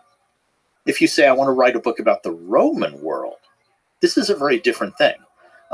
In my office, I have a bookshelf that's, 8 feet high, 10 feet wide, and it contains pretty much all the main surviving Greek and Roman literary texts. Okay, one bookshelf. Wow. It's a big bookshelf. Yeah. But that's what we use to interpret this world. Now, there's a lot of other types of text. There's, papyri. There's all sorts of things. There are inscriptions. There's archaeological evidence. So there's other stuff. But honestly, 99% of things about the world I study are lost. So then you get into all the issues is what we have surviving a representative example? We know it's not. For example, all the literary texts are written by one tiny group, elite males. So that's a problem there. There's the problem of bias. We know that they're not necessarily telling us the truth. They have an agenda. They're representing history in a certain way to achieve certain things. Then there's the problem of transmission. I mean, all those texts are copies of copies of copies of copies. And everybody knows that game where, you whisper a sentence to someone and then go around the room. Are you going to get that same sentence back? Well, every ancient text we have has gone through that process. So this is a real problem. And that's just with the sources, right? And this is the historic era. When you move back just a little earlier to the prehistoric era or to civilizations that don't have written sources surviving, and some of these are ancient Mediterranean ones, I mean, anything goes. One of the jokes is that museums, archaeological museums, are full of objects which are labeled cult object. It's a religious object. And I think the honest label that should be on that thing is, we have no idea what the hell this is, but I want to believe it's something important, so I'm going to say it's a religious object. But in reality, it's an ancient toilet paper roll holder or something. And it's a huge problem when you try to interpret a civilization without written text. And my favorite little story that kind of illustrates this is in the 19th century, this German who had gone to school in England, okay, one of the best educated guys of his time, goes to North Africa and is poking around in the desert. and he finds this site with these huge stone monoliths, 10 feet tall in pairs. And there's a lintel stone across the top. So sort of like big, two posts with a stone across the top. And there's a big stone in front of them too. And so he looks at this stuff and he says, well, what does this remind me of? It reminds me of Stonehenge, right? And there's even a site where there's multiple of these kind of in a square. So he goes back and talks about this, and an Englishman goes and studies them, and he finds a ton of these sites, and he finds some of them where there's 17 of these pairs. And so he goes back and he writes a whole book about how clearly the Celtic peoples who once lived in Britain came originally from North Africa, because he's found this site, and he reconstructs the religion where obviously they practice religious rituals here, and they had rites of passage, they squeeze between the things, and the altar stones have this basin, so they had blood sacrifice and all this. And it seemed reasonable. And then, you ask some locals, well, what's that stuff out in the desert there? And they're like, the old Roman olive oil factory? And those are the remains of an olive press. And we're back to olives. I keep dwelling on olives. Olives don't grow in England or Germany. Yeah. So this is cultural bias. If all you have is physical evidence, you're going to interpret that evidence through your own cultural biases. So if you're an Englishman and you see big stone uprights like this, you're going to think Stonehenge. If you're from the Mediterranean, you're going to think olive press. So that's a salutary example, I think, of the dangers of interpreting physical evidence when you don't have written evidence to go along with it. And, think today, like if our civilization were to blow up in a nuclear war and archaeologists were to dig this up, how might they misinterpret things? I mean, if they were to, dig up a college dorm, like where I work, and that's what you had for this civilization, you'd probably go in the dorm rooms, you'd find all these little rooms, and maybe in every room you'd find this mysterious plastic disc. And so everybody has these, so it must be a cult object. And it's round, so obviously they're sun worshippers. And if you can decipher the inscription, you'll see that obviously they all worship the great sun god Whammo. Yeah. It's like, what do you find in every dorm room? A Frisbee. Yeah. So that's the level of interpretation you have to be aware of. And there's examples where we've done exactly this. So we'll have to have intellectual humility when we look back into the past. But hopefully, if you have that without coming up with really strong narratives, if you look at a large variety of evidence, you can start to construct a picture that somewhat rhymes with the truth. Yes, I mean, that's, as a professional historian, that's what you do. You attempt to reconstruct an image of the past that is faithful to the evidence you have as filtered through what you can perceive of both the biases and the problems of the source material and your own biases. And it's a interpretation. It's a reconstruction. But it's a lot like science, where you're in a process of constantly reevaluating it and saying, okay, here's some new evidence. How do I work this into the picture? How do I now adjust it? And that's what's fun. I mean, it's a mystery. It's you're being a detective and trying to reconstruct and to understand a society. And it's even more fun where you have to try to empathize. Empathy is a great human thing, to empathize with people who are not yourself. And we should do this all the time with just the people we encounter, but this is what we're doing with ancient civilizations. And as I talked about earlier, sometimes you'll feel great sympathy there, sometimes you'll feel incomprehension. But by being aware of both of those, you can maybe begin to get some grasp, however tentative, on the truth, as you might perceive it.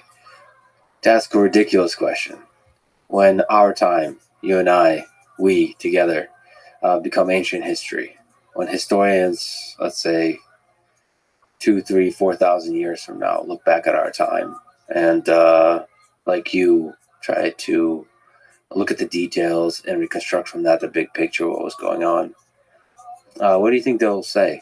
I would guess it'll be something that's actually more of a commentary on whatever's going on at that point than on the reality of us, because that's what we tend to do. I'll tell you what I'd like to have them say, is to say, in this civilization, I can detect progress, that they have advanced in some way, whether kind of in moral terms or in self-awareness, or have learned from what's come before.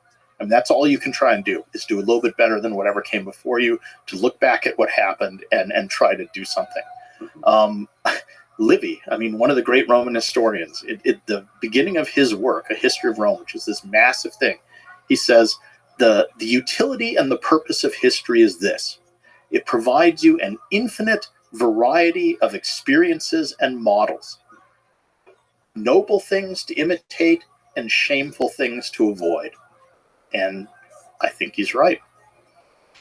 And they would perhaps be better at highlighting which shameful things we started avoiding and which noble things we started imitating. With the perspective of history, they'll be able to identify, or maybe with the bias of the historians of the time.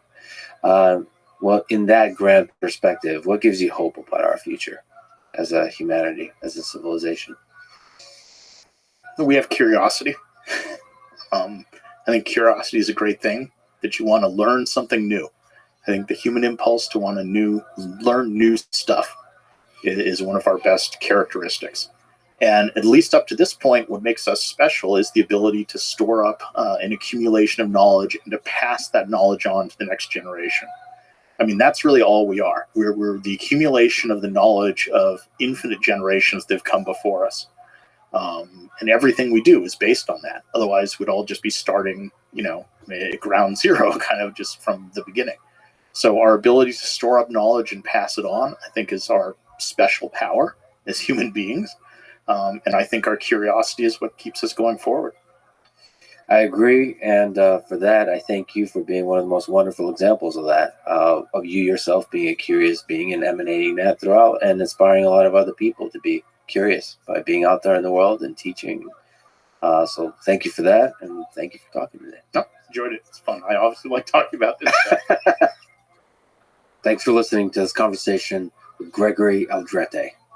To support this podcast, please check out our sponsors in the description. And now, let me leave you with some words from Julius Caesar. I came, I saw, I conquered. Thank you for listening, and hope to see you next time. Veni, vidi, vici.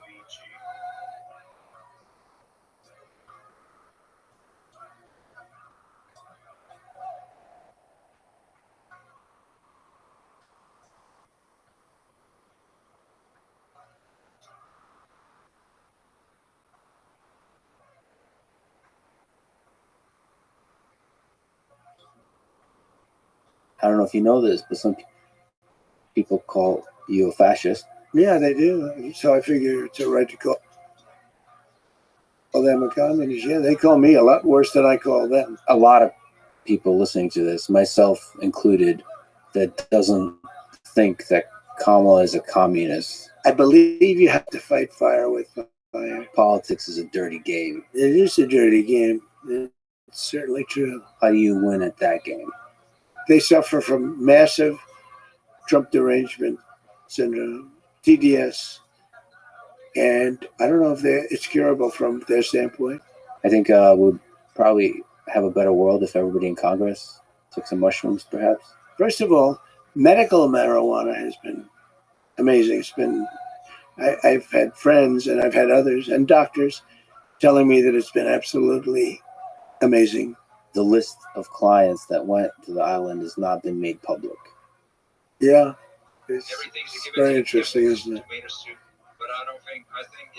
The following is a conversation with Donald Trump on this, the Lex Friedman podcast.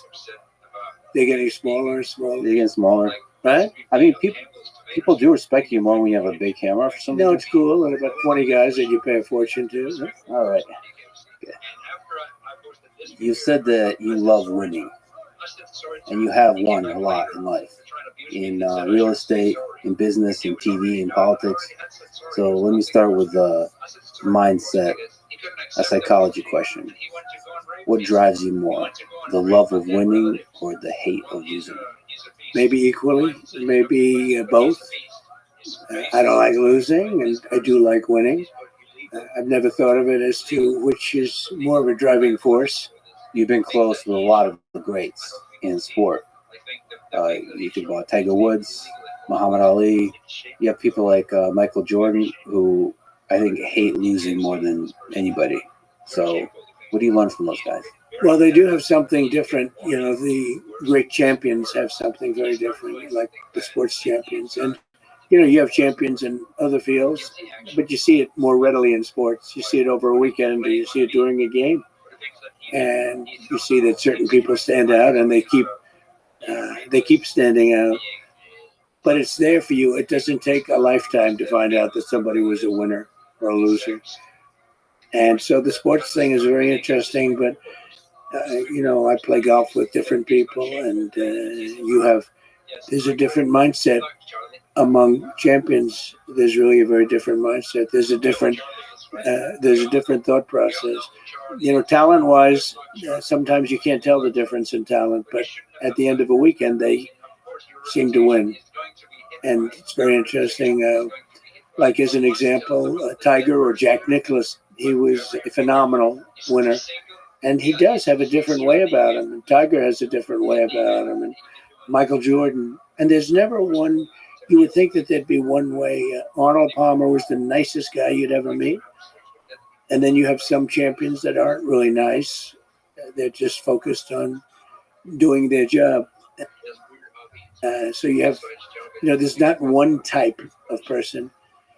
But the one thing I would say that everybody seems to have in common is they're very driven. They're driven like beyond. They don't seem to give up easily. They don't give up. But they do seem to be, you know, they have a passion that's maybe more than people that don't do as well. You've said that politics is a dirty game. Yeah, in the past. It is a dirty game. That's certainly true. So if it is a game, how do you win at that game? Well, you win at that game by getting the word out and by using sense. You have to have a feeling where it's going. You also have to have a feeling of what's right. You can't necessarily just go what's popular. You have to do what's good for a country if you're talking about countries. But you have to get the word out, and you have to just continuously, like, for instance, you have a great show. You have a great podcast. It's very well watched. And I'm sitting here and I do this. A lot of people see it. And I do other things, and a lot of people see that. And I go traditional also. You know, you have traditional television, which is getting a little bit older and maybe less significant. Could be less significant. I don't know. But it's changing a lot. The whole plane of platform is changing a lot. It's changed a lot in the last 2-3 years. But from a political standpoint, you have to find out what people are doing, what they're watching, and you have to get it. You have to get on.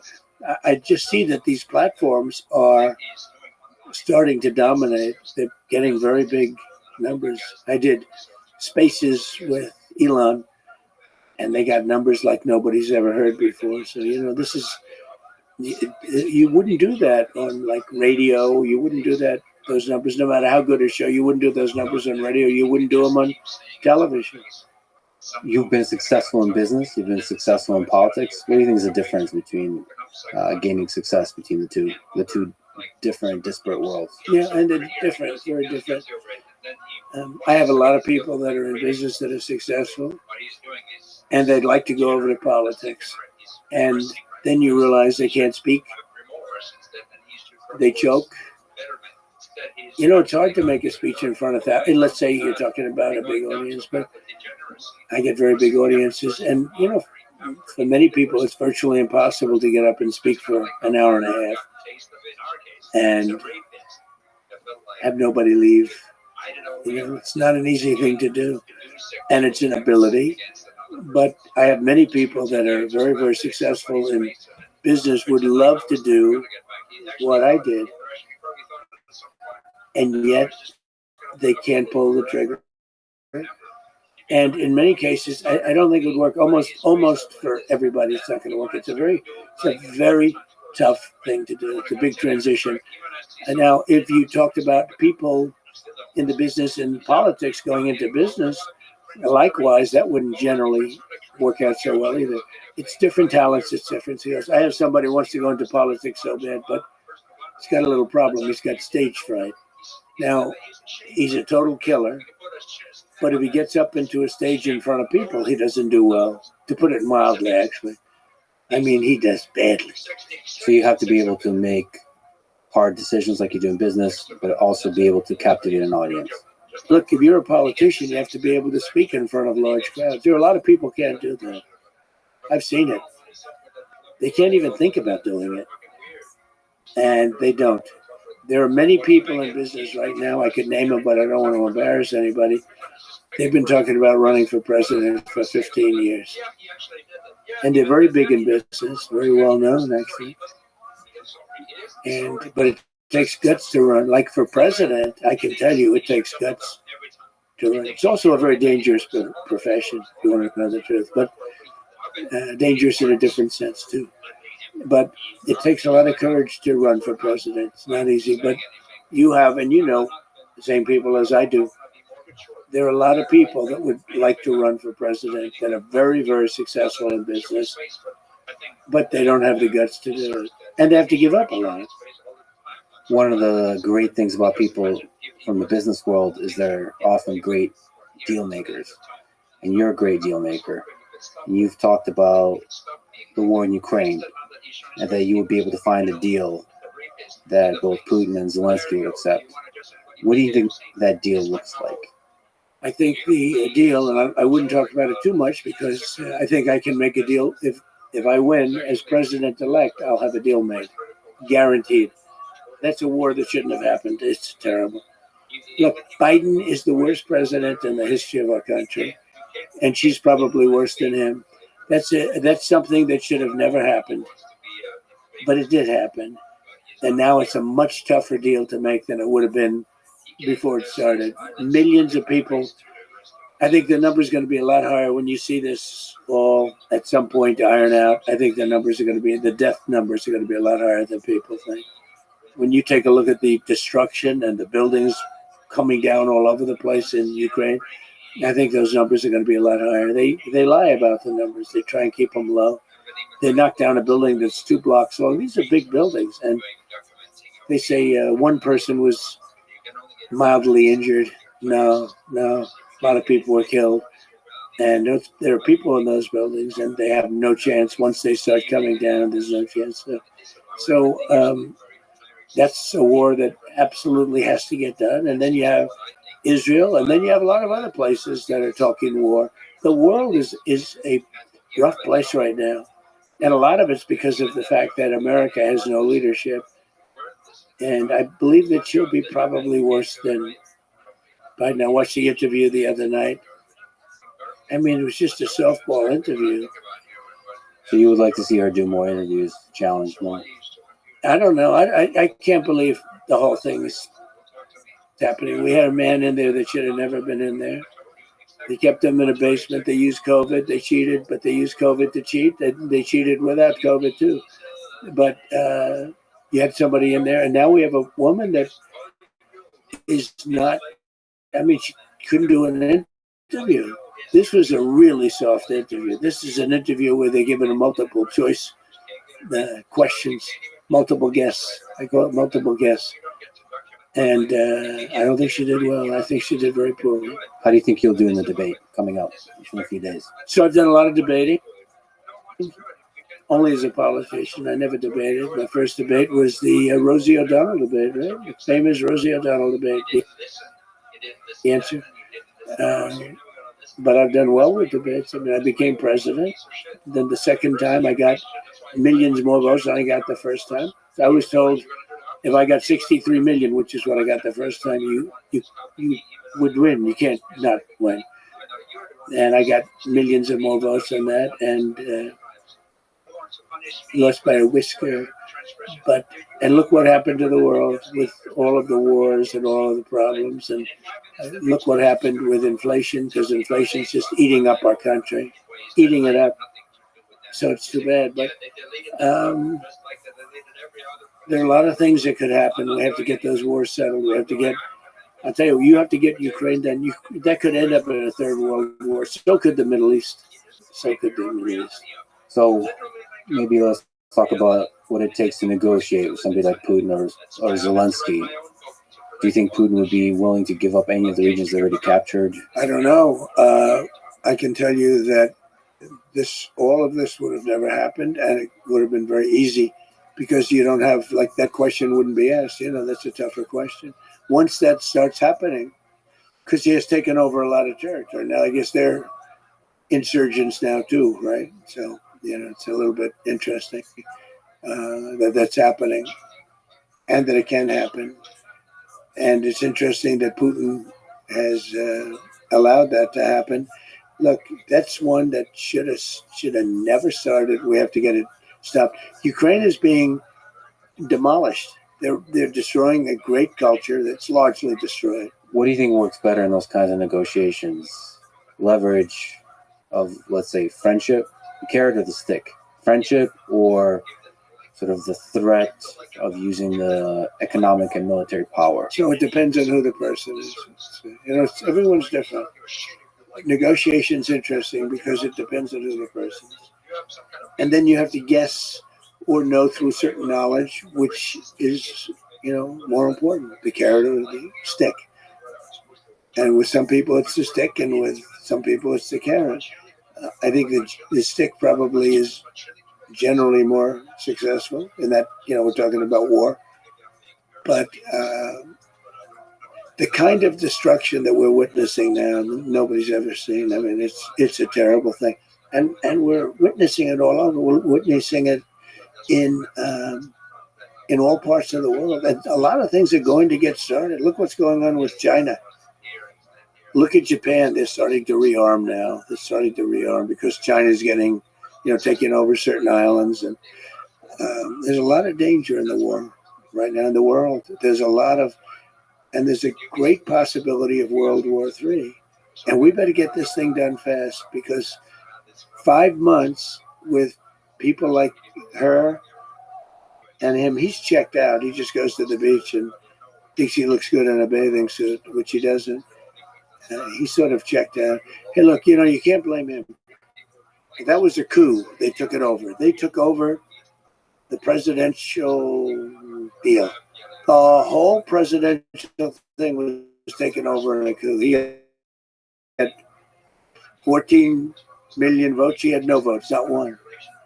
And nobody thought it was going to be her. Nobody wanted it to be her. She was a joke until 6 weeks ago, when they said we're going to have to, politically, they felt they had to pick her. And if they didn't pick her, they thought there'd be a problem. I don't know if that's right or not. I actually don't think it's right, but, they thought it was right. And now immediately the press comes to their aid. If we can go back to China on negotiation, how do we avoid war with China in the 21st century? Well, there are ways now. Here's the problem.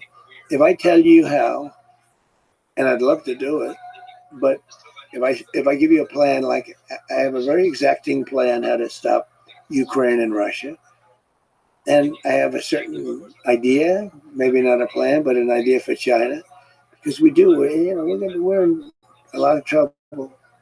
They'll be in a lot of trouble too, but we're in a lot of trouble. But I can't give you those plans, because if I give you those plans, I'm not going to be able to use them. They'll be very unsuccessful. Part of it's surprise, right? Right. But they won't be able to help us much. So you have a plan on what to say to Putin? Yeah, I know. Take office. No, I had a very good relationship with him, and I had a good relationship with Zelensky too. But I had a very good relationship with Putin. Tough topic, but important. You said lost by a whisker. I'm an independent. I have a lot of friends who are independent, many of whom like your policies, like the fact that you're a deal maker, like the fact that you can end wars, but they are troubled by what happened in the 2020 election and statements about widespread fraud and this kind of stuff, fake election scheme. What can you say to those independent voters to help them decide who to vote for? Right. I think the fraud was on the other side. I think the election was a fraud, and many people felt it was that, and they wanted answers. And when you can't challenge an election, you have to be able to challenge it. Otherwise, it's going to get worse, not better. And there are lots of ways to solve this problem. Go to paper ballots. Do it the easy way. I mean, paper ballots, and you have voter ID, and you have same-day voting, and you have proof of citizenship, which is very important because we have people voting that are not citizens. They just came in, and they're loading up the payrolls. They're loading up everything. They're putting students in schools. They don't speak a word of English, and they're taking the seats of people that are citizens of our country. So, look, we have the worst border in the history of the world. We have coming into our country right now millions and millions of people at levels that nobody's ever seen. I don't believe any country's ever seen it. And they would use sticks and stones not to make it happen, not to let it happen. We don't do anything. And we have a person who was the border czar, who now said she wasn't really the border czar, but she was. She was the border czar, but she was in charge of the border. And we have her, and she's saying very strongly, "Oh, I did such a good job. She was horrible, horrible. The harm she's done." But we have people coming in from other countries all over the world, not just South America, and they're coming in from prisons and jails. They're coming in from mental institutions and insane asylums. And they're street criminals. Right off the street, they take them. And they're being given to our country. Drug dealers, human traffickers. We're destroying our country. This is a sin, what's been allowed to take place over the last 4 years. We're destroying our country. And we'll see how that all works out. But it's not even believable. And now you saw in Aurora, Colorado, a group of very tough young thugs from Venezuela taking over big areas, including buildings. They're taking over buildings. They have their big rifles, but they're taking over buildings. We're not going to let this happen. We're not going to let them destroy our country. And in those countries, crime is way down. They're taking them out of their prisons, which is good because good for them. I do the same thing. By the way, if I ran one of those countries, any country in the world, I would make sure that America has every one of our prisoners. Every one of our criminals would be here. I can't believe they're going so slowly, but some aren't. But they all are doing it. And we can't let that happen. They're emptying out their prisons and their mental institutions into the United States of America. We can't let that happen. So a lot of people believe that there was some shady stuff that went on with the election, whether it's media bias or big tech, but still the claim of widespread fraud is the thing that bothers people. Well, I don't focus on the past. I focus on the future. I mean, I talk about how bad the economy is, how bad inflation is, how bad things like, which is important. Afghanistan was, in my opinion, the most embarrassing thing that's ever happened to our country. And because of that, I think Putin went in. When he saw how stupid we were, Putin went in. But it was the most embarrassing moment in the history of our country. I really believe that. But, we left 13 dead soldiers. Think of it, 13 dead soldiers. Many soldiers horrifically hurt with arms and legs and everything else gone.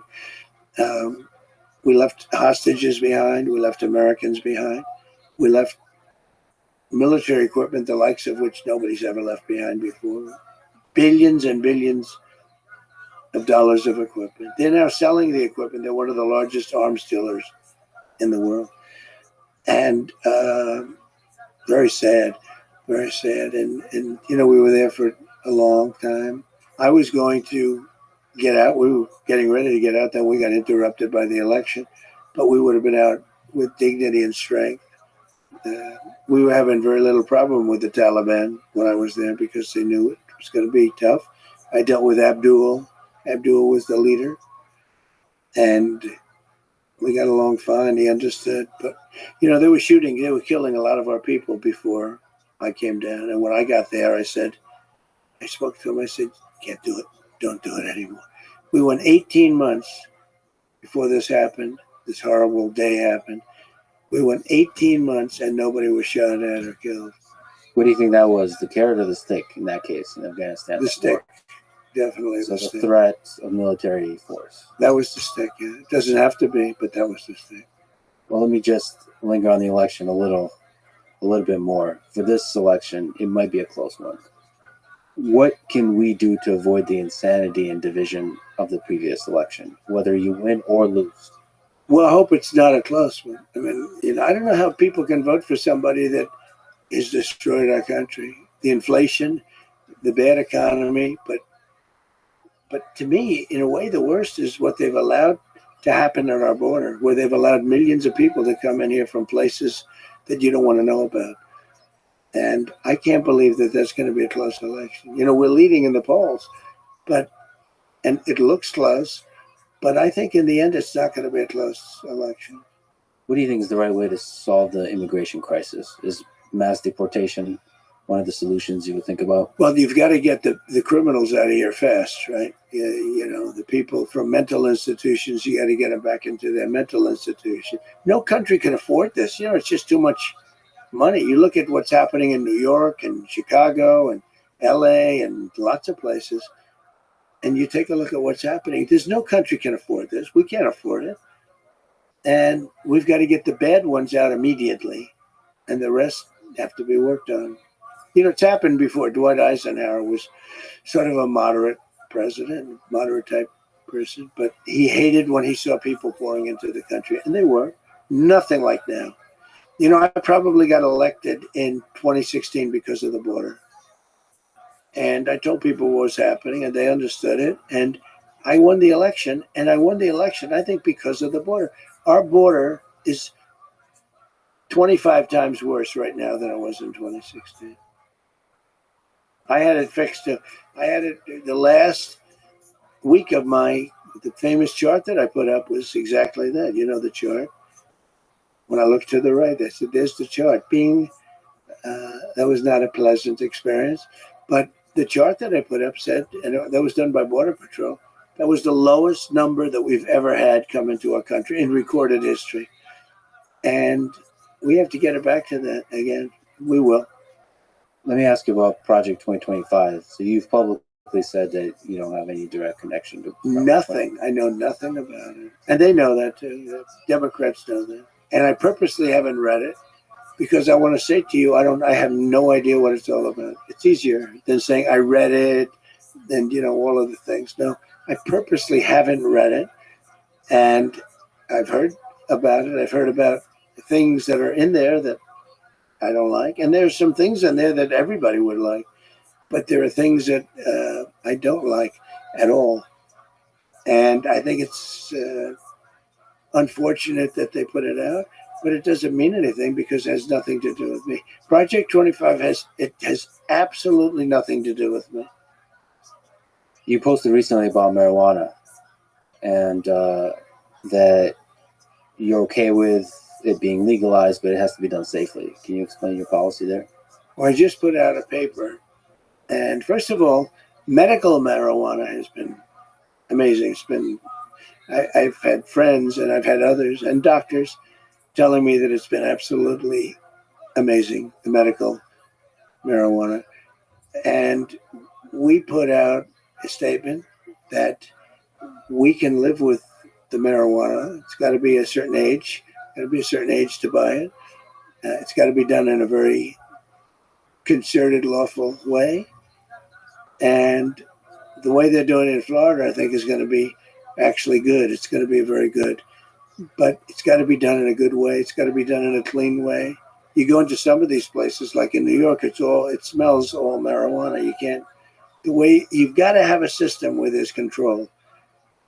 And I think the way they've done it in Florida is very good. Do you know anything about psychedelics? So I'm not a drug guy, but I recently did ayahuasca.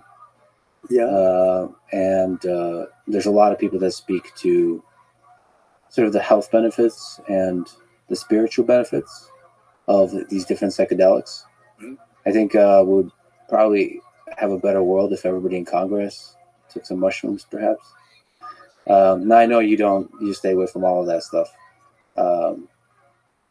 I know also veterans use it for dealing with PTSD and all that kind of stuff. So it's great, and it's interesting that you're thinking about being more accepting of some of these drugs, which don't just have a recreational purpose, but a medical purpose, Yeah. a treatment purpose. So we put out a statement today. We're going to put out another one probably next week, be more specific, although I think it's pretty specific.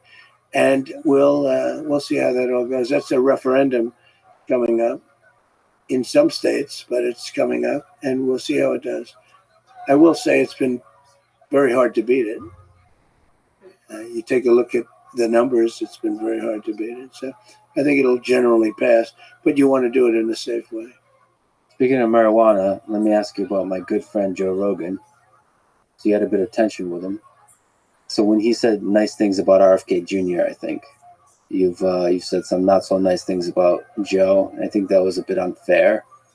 And as a fan of Joe, I would love to see you do his podcast because he is legit the greatest conversationalist in the world. So what's the story behind the tension? I don't think there was any tension. And I've always liked him, but I don't know him. I mean, I only see him when I walk into the arena with Dana and I shake his hand. I see him there, and I think he's good at what he does, but I don't know about doing his podcast. I mean, I guess I'd do it, but I haven't been asked, and I'm not asking them, I'm not asking anybody. It sounds like a challenging negotiation situation. No, it's not. It's not really a negotiation. And he's sort of a liberal guy, I guess, from what I understand. But he likes Kennedy. This was before, I found this out before Kennedy came in with us. He's going to be great. Bobby's going to be great. But I like that he likes Kennedy. I do too. He's a different kind of a guy, but he's got some great things going. And I think he's going to be beyond politics. I think he could be quite influential in taking care of some situations that you probably would agree should be taken care of. The Joe Rogan post is an example. I'd love to get your psychology about behind the tweets and the post on truth. Are you sometimes being intentionally provocative, or are you just speaking your mind? And are there times where you regret some of the truths you've posted? Yeah, I do. I mean, but not that often, honestly. I do a lot of reposting. The ones you get in trouble with are the reposts, because you find down deep they're into some group that you're not supposed to be reposting. You don't even know if those groups are good, bad, or indifferent. But the reposts are the ones that really get you in trouble. When you do your own words, it's sort of easier. But the reposts go very quickly.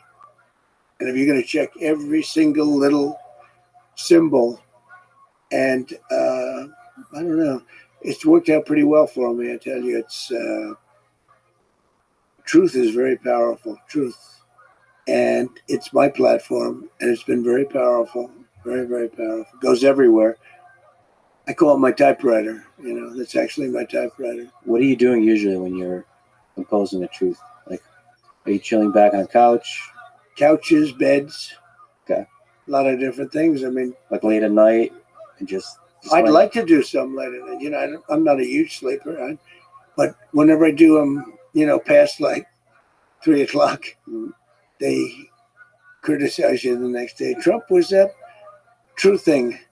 Okay, Trump was truthing at 3 o'clock in the morning, and there should be no problem with that. And then when you think about time zones, how do they know that you're like, in a time zone, like an Eastern zone? So, but every time I do it after like 2 or 3 o'clock, it's like, why is he doing that? But it's gotten, the truth has become a very successful platform, and I like doing it. And it goes everywhere. As soon as I do it, it goes everywhere. The country seems more divided than ever. Yeah. What can you do to help alleviate some of that division? Well, you can get rid of these two people. They're terrible. They're terrible. You don't want to have them running this country. They're not equipped to run it. Joe is a disaster. Okay. And Kamala, I think she'll end up being worse than him. We'll see. I think a lot's now, the convention's over with, and I see them leading in just about all the polls now. They had their little honeymoon period, as they call it. And we'll see how that all goes. Who knows? From my personal opinion, I think you are at your best when you're talking about a positive vision of the future versus criticizing the other side? Yeah, I think you have to criticize, though. I think they're nasty. They came up with a story that I looked down and I called soldiers that died in World War One suckers and losers. Okay. Now, number one, who would say that? Number two, who would say it to military people? Nobody. It was a made-up story. It's just a made-up story. And they like to repeat it over again. They know it was made up. I have 26 witnesses that nothing was said. They don't want to hear about that. Like she lied on McDonald's. She said that that she worked at McDonald's. It's not a big lie, but it's a big lie. It's so, I mean, they just went and they checked. And unless you can show something, they don't talk about, the presses are going to follow up with it, but I'll keep hammering it. But she never worked at McDonald's. It was just a, sort of a cool thing to say, hey, I worked at McDonald's, But one of the worst was 2 days ago, I went to Arlington at the request of people that lost their children. There'll always be children to those people. You understand that. That's not politically incorrect thing to say. The mother comes up, I lost my child. But, the child is a soldier. And lost the child because of Biden and because of Kamala. Just as though they had the gun in their hand because it was so badly handled.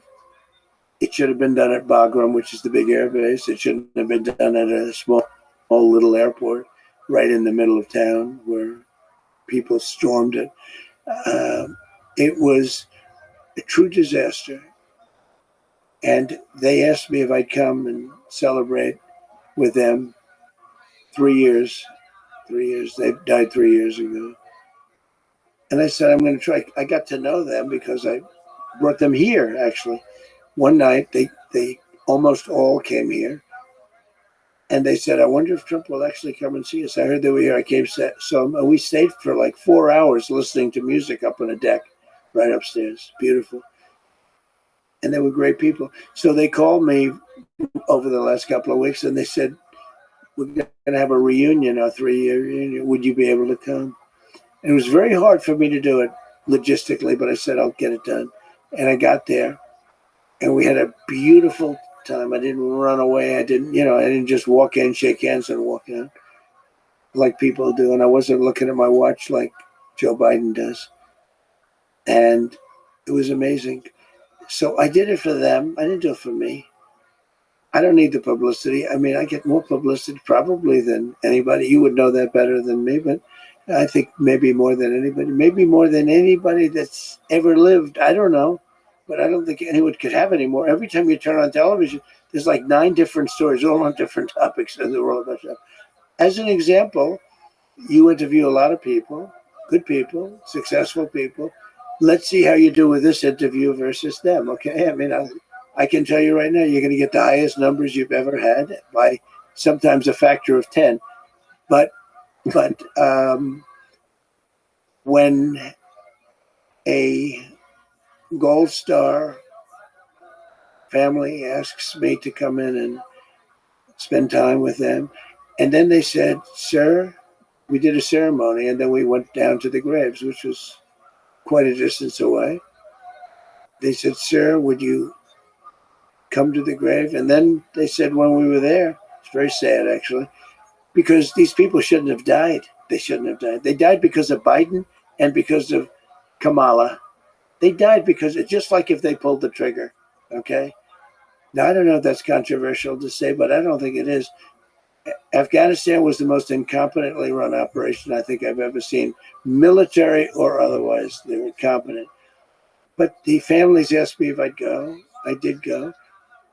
Then the family said, could we have a picture at the tombstone of my son? And we did. Son or daughter. There was a daughter, too. And I took numerous pictures with the families. I don't know if anybody else was in the pictures, but they were mostly families, I guess. That was it. And then I left. I spent a lot of time with them. Then I left. And I get home that night and I get a call that the Biden administration with Kamala is accusing me of using Arlington for publicity. I was in use. just the opposite. Just the opposite. And actually, did you see, it just came out, the families actually put out a very strong statement defending that. They said, we asked them to be there. Well, politicians and the media can play those games, and you're right. Your name gets a lot of views. You're probably legit the most famous person in the world. But on the previous thing, in the spirit of unity, you used to be a Democrat. Yeah. Setting the politicians aside, what do you respect most about people who lean left, who are Democrats themselves or of that persuasion, progressives, liberals, and so on?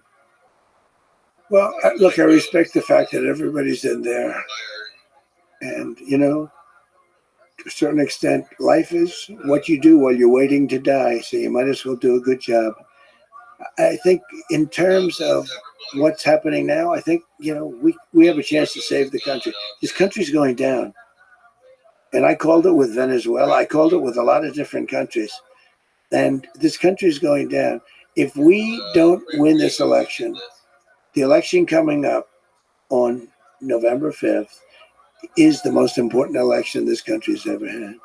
Because if we don't win it, I don't know that there'll be another election. And it's going to be a communist country. We're close. And there's a lot of people listening to this, myself included, that doesn't think that Kamala is a communist. Well, she's a Marxist. Her father's a Marxist, That's right. and she's It's advocating. a little unusual. Yeah. She's advocating for some policies that are towards the direction of democratic socialism, let's say. But there's a lot of people that kind of know the way government works, and they say, well, none of those policies are going to actually come to reality. It's just being used during the campaign to, you know, groceries are too expensive. We need them cheaper, so let's talk about price controls, and that's never going to come to reality. It could come to reality. Look, I mean, she came out with price control. It's been tried like 121 different times at different places over the years, and it's never worked once. It leads to communism. It leads to socialism. It leads to having no food on the shelves, and it leads to tremendous inflation. It's just It's a bad idea. whenever we use terms like communism for her, and I don't know if you know this, but some people call you a fascist. Yeah, they do. So I figure it's all right to call them a communist. Yeah, they call me a lot worse than I call them. They do indeed. It's just sometimes It's interesting, though. They'll call me something that's terrible, and then I'll hit them back. And they'll say, isn't it terrible what Trump said? I said, well, wait a minute. They just called me. So I believe you have to fight fire with fire. I believe they're very evil people. These are evil people. You know, we have an enemy from the outside, and we have an enemy from within. And in my opinion, the enemy from within are radical left lunatics. And I think you have to fight back. whenever there's a lot of fighting fire with fire, it's too easy to forget that there's a middle of America that is that's moderate and kind of sees the good in both sides and just likes one side more than the other in terms of policies. Like I said, there's a lot of people that like your policies, that like your skill in being able to negotiate and end wars, and they don't see the impending destruction of America. You know, we had no wars when I was president. That's a big thing. Not since 78 years has that happened. But we had no wars when I was president. We defeated ISIS, but that was a war that was started that we weren't anywhere near defeating.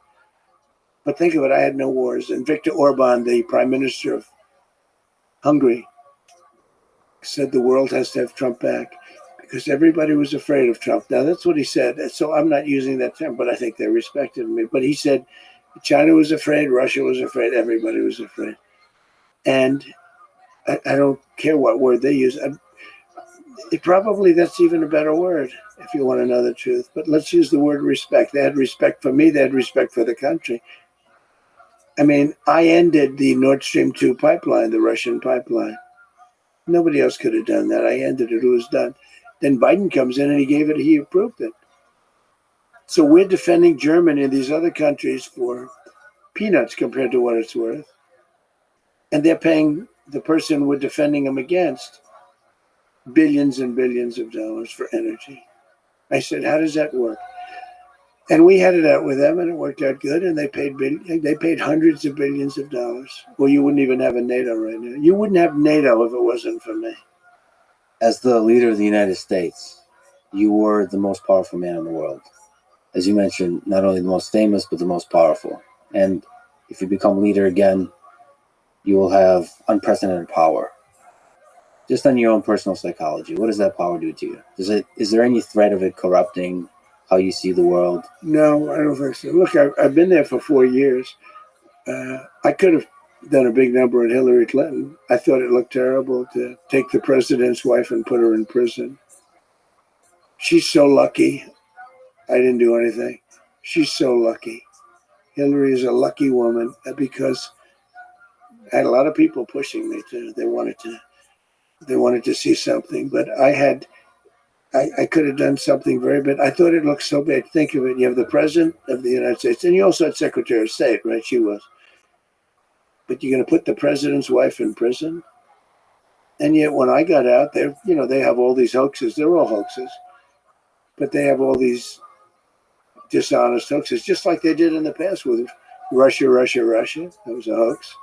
The 51 different, agencies or agents, that was a hoax. The whole thing was a hoax. There was so many hoaxes and scams. But I didn't want to put her in jail. And I didn't. And I explained it to people. They say, lock her up. It doesn't. We won. I said, we don't want to put her in jail. We want to bring the country together. I want to bring the country together. You don't bring the country together by putting her in jail. But then when I got out, they went to work on me. It's amazing. And they suffer from massive Trump derangement syndrome, TDS. And I don't know if it's curable from their standpoint. A lot of people are very interested in footage of UFOs. The Pentagon has released a few videos, and there's been anecdotal reports from fighter pilots. So a lot of people want to know, will you help push the Pentagon to release more footage, which a lot of people claim is available? Oh, yeah, sure, I'll do that. I would do that. I'd love to do that. I have to do that. But they also are pushing me on Kennedy. And I did release a lot, but I had people come to me and beg me not to do it. But I'll be doing that very early on. But I would do that. There's a moment where you had some hesitation about Epstein, releasing some of the documents on Epstein. Why the hesitation? I don't think I'm not involved. I never went to his island, fortunately. But a lot of people did. Why do you think so many smart, powerful people allowed him to get so close? He was a good salesman. He was a hale and hearty type of guy. He had some nice assets that he'd throw around, like islands. But a lot of big people went to that island. But fortunately, I was not one of them. It's just very strange for a lot of people that the list of clients that went to the island has not been made public. Yeah, it's very interesting, isn't it? Probably will be, by the way. So if you're able to, you'll be... Yeah, I'd certainly take a look at it. Now, Kennedy's interesting because it's so many years ago. They do that for danger, too, because, endangers certain people, et cetera, et cetera. So Kennedy is very different from the Epstein thing. But, yeah, I'd be inclined to do the Epstein. I'd have no problem with it. That's great to hear. What gives you strength when you're getting attacked? You're one of the most attacked people in the world.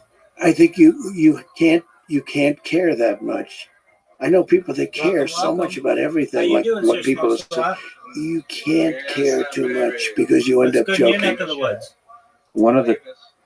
What's good in your neck of the woods? Nothing, bro. So landed that job, bro. I got it. Amazing. Good on you. I'll be famous. World peace, fam. Absolutely. Did you get paid by that other guy? The other guy stirs me quite a bit. He said he'll get. He said if he doesn't get anything tomorrow, he'll borrow some money for pay a bit of what I'm owed, which will help because my mode of transport is able for me. The motor in there is like the motor blown. It's an electric scooter. You know what the UK's just brought out, and it's pissing me off. Respect order laws, right? You need to read up on this, dude. Keir Starmer is a fucking cunt. Who is? Keir Starmer, our Prime Minister. Okay, yeah. Read up on it. Respect all laws, dude. It is, and he's bringing out blasphemy laws. So we can't swear in public. We can't have freedom of speech. So if I tell someone to fuck off and get out of my face for being rude or trying to hit me, I get arrested. But the guy trying to hit me doesn't, which is a bit. You know what I mean? That's the Viswami guy? It's a what guy? No, Keir Starmer. Keirstamer.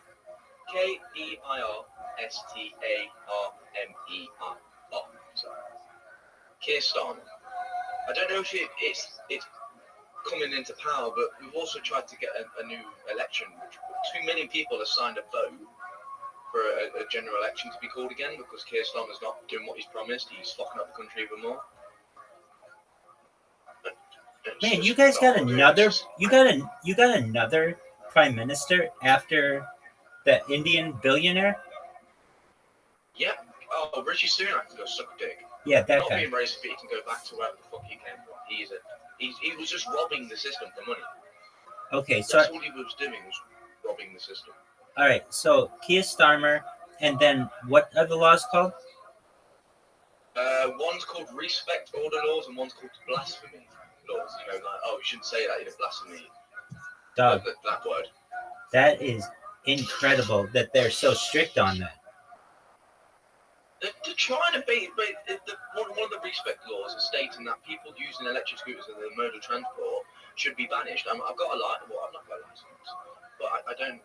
It's an electric vehicle. I shouldn't have to pay tax. I shouldn't have to pay anything for it because it's an electric vehicle. It's not going on the road. It's going on the pavement. And what I'm confused is how am I meant to get to work, pay the tax, you know what comes out my paycheck, and yet he's trying to take my transport away. It's just so confused. I really am confused. If I could blow him up, I would. And I know violence is not your thing, Rabbi, but he's one of those people that needs to be put down. Who is your favorite prime minister? None of them really. I understand They're that. all They're all corrupt. I know. I do like Princess Diana, even though she's not a prime minister.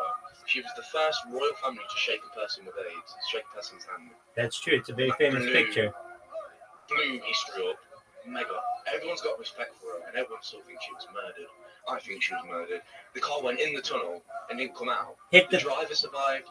Everyone else survived, but she died. It hit the It's suspicious. It hit the 13th pole or the 13th pillar in that tunnel.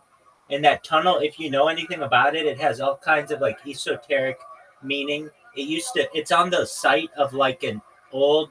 Let me find the exact information for you. It's like it was a place where they used to do sacrifices. Where that tunnel is in Paris. Just a moment. Okay. Here we go, dude. What is the significance of the tunnel where Princess Diana died? It was like an ancient site where it was like there was like an altar or there's sacrifices or something. Tell me everything you know about it. Can I come live with you? I want out of this country, dude. I want out of this. I want out. My friend, when this goes viral, we can live. We'll live. We'll have condos together. The tunnel where Princess Diana died is Pont de la Alma tunnel in Paris, which has become an infamous and tragic location. Let's see here. The tunnel is a major road site. She died August 31st at Dodi Fayed. All right, so let's see here. The Lady Diana statue. Inside the Port of the Alama Tunnel, there's a bronze replica of the Flame of Liberty, a statue that's become a memorial. I think it's also interesting that this didn't happen in the United Kingdom. It happened in a foreign country. And, well, there's all the questions, like, was she pregnant with Dodi Fayed's child? Would it have been a Muslim child? I mean, look, this is a question that the United States people have for the British people. Have you ever seen the man with whom Diana had an affair? And his so everybody says that Harry is Charles's, but it's pretty obvious that it's not.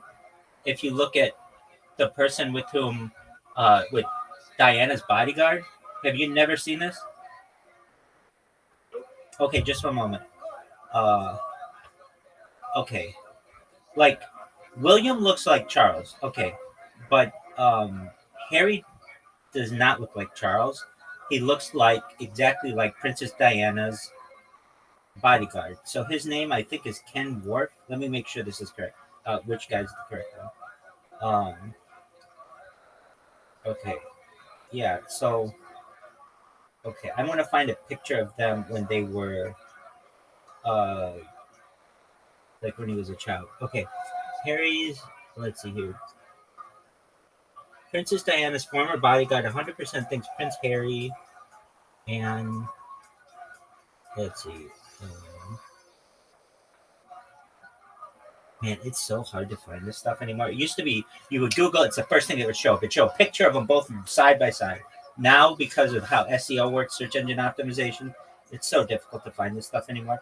Okay, so how am I going to find this? Diana Bodyguard Affair. Let me just look that up because it was proved. I mean, it was like an open secret that she had this affair. Oh, James Hewitt, this guy. All right, now this guy and oh yeah, they look alright.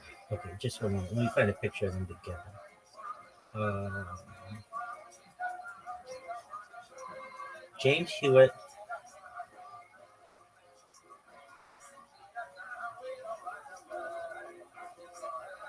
All right. So let's just look this up. James Hewitt. Playing cards, so if you hear me scream, it's not at you. They won't scream if you hear me swear, it's not at you. No, and you didn't do it within the United Kingdom either, because that could be blasphemy. All right. Boy, they used to have such good pictures of these guys right next to each other. I mean, not perfect, but like, okay, here's Charles. Okay, so Charles is on the far side. I can't view because I'm on Xbox, but if you send me a picture, You're okay. Just know that there's some weird shit going down in the United Kingdom, and at least we would hear about it in the United States a little bit. I mean, for all intents and purposes, the United States and the United Kingdom should not be friends. We declared our independence from you. You burned down our White House. It's only after World War II have we had the special relationship that we have, and so now in the United States, the royal family are treated like celebrities when before it wasn't like that. It was very different. They would be seen as like somewhat essentially. I wish they would make Britain great again because it's not Great Britain anymore. Shithole. Shit's going down, dude. Hey, do you know about? You may not. I was talking about it earlier. There is a Royal Air Force base in Australia known as.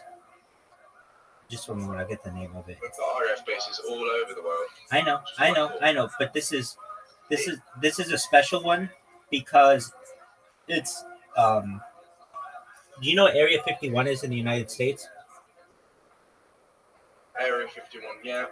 Okay, so the United Kingdom has its own. It's known as Woomera, and it's in Australia. Have you ever heard of Royal Air Force Base Woomera?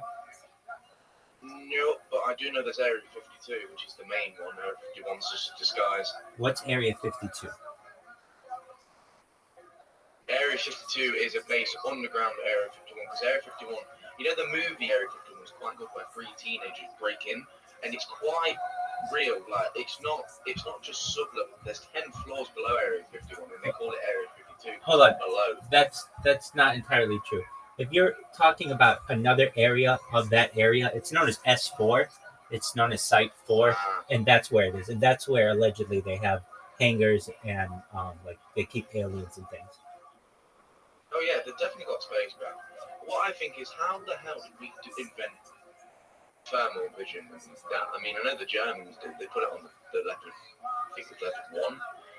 But That's that was like, but how did we get from that massive fucking thing to a small pair of goggles? I think it's fake. sure, absolutely. I do as well. This comes from a book on reverse engineering of alien technology by Colonel Philip Corso, and what he talks about. In fact, I looked this up for a friend the other day, but it's really fascinating. All the stuff that was allegedly recovered at Roswell. Yo, dog, can you please provide me with a list of all the technology that Colonel Philip Corso allegedly stated was Well, we've spoken about this. removed Feels like I'm from getting deja vu. Roswell? I'm getting deja vu. I know I talked about it with somebody else. Okay, so what he says is we got integrated circuits, which are microchips, lasers, fiber optics, night vision goggles. According to Corso, the military developed night vision technology by studying the Roswell wreckage, which included materials that could enhance vision in low light conditions. I've also heard that it was some kind of study of how alien eyes work. We allegedly got superconductors, memory metal, which is known as nitinol. We got Kevlar, Teflon, miniaturization of technology are just a few of them. Did we talk about that?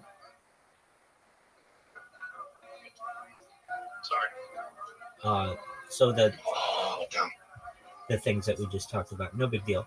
What are you playing on Xbox? Oh, no, I'm listening to you. I'm listening. You're good. What are you playing on Xbox? Black Ops Is that Call of Duty? Which one is that? 6. Okay, is that It's the new war. it's the new one, right? That they're advertising everywhere. Dude, it made they put some out on Twitter that this is the biggest game. It got the most popularity out of any COD series ever, and I can tell you that because I got double XP on Wednesday, and normally it's just for the weekend, like Friday, Saturday, Sunday, maybe one day. But they've done it since Wednesday, and I'm like, COD 6 is the biggest COD ever. There's over 2 million, maybe 3 million active players right now as we speak. That's a lot. I'm in agreement with you on that.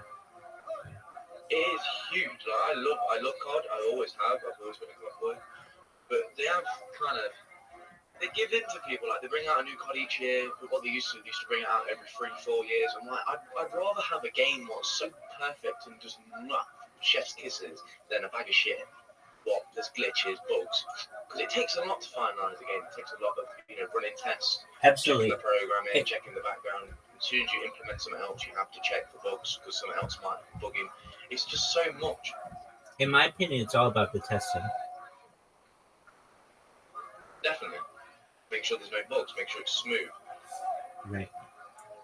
Oh, leave me alone, motherfucker. But no, I'm just sick and tired of this government. And you know what? Fuck it. I had a conversation with the police officer, I think it was a few months ago. And I'm like, I don't care about you lot. I follow my own rules.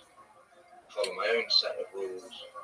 Yeah, I mean, The UK's laws are, in comparison to the United States, at least in the United States, we can say, look, I have a constitutional amendment against whatever, so I can say what I want. We don't.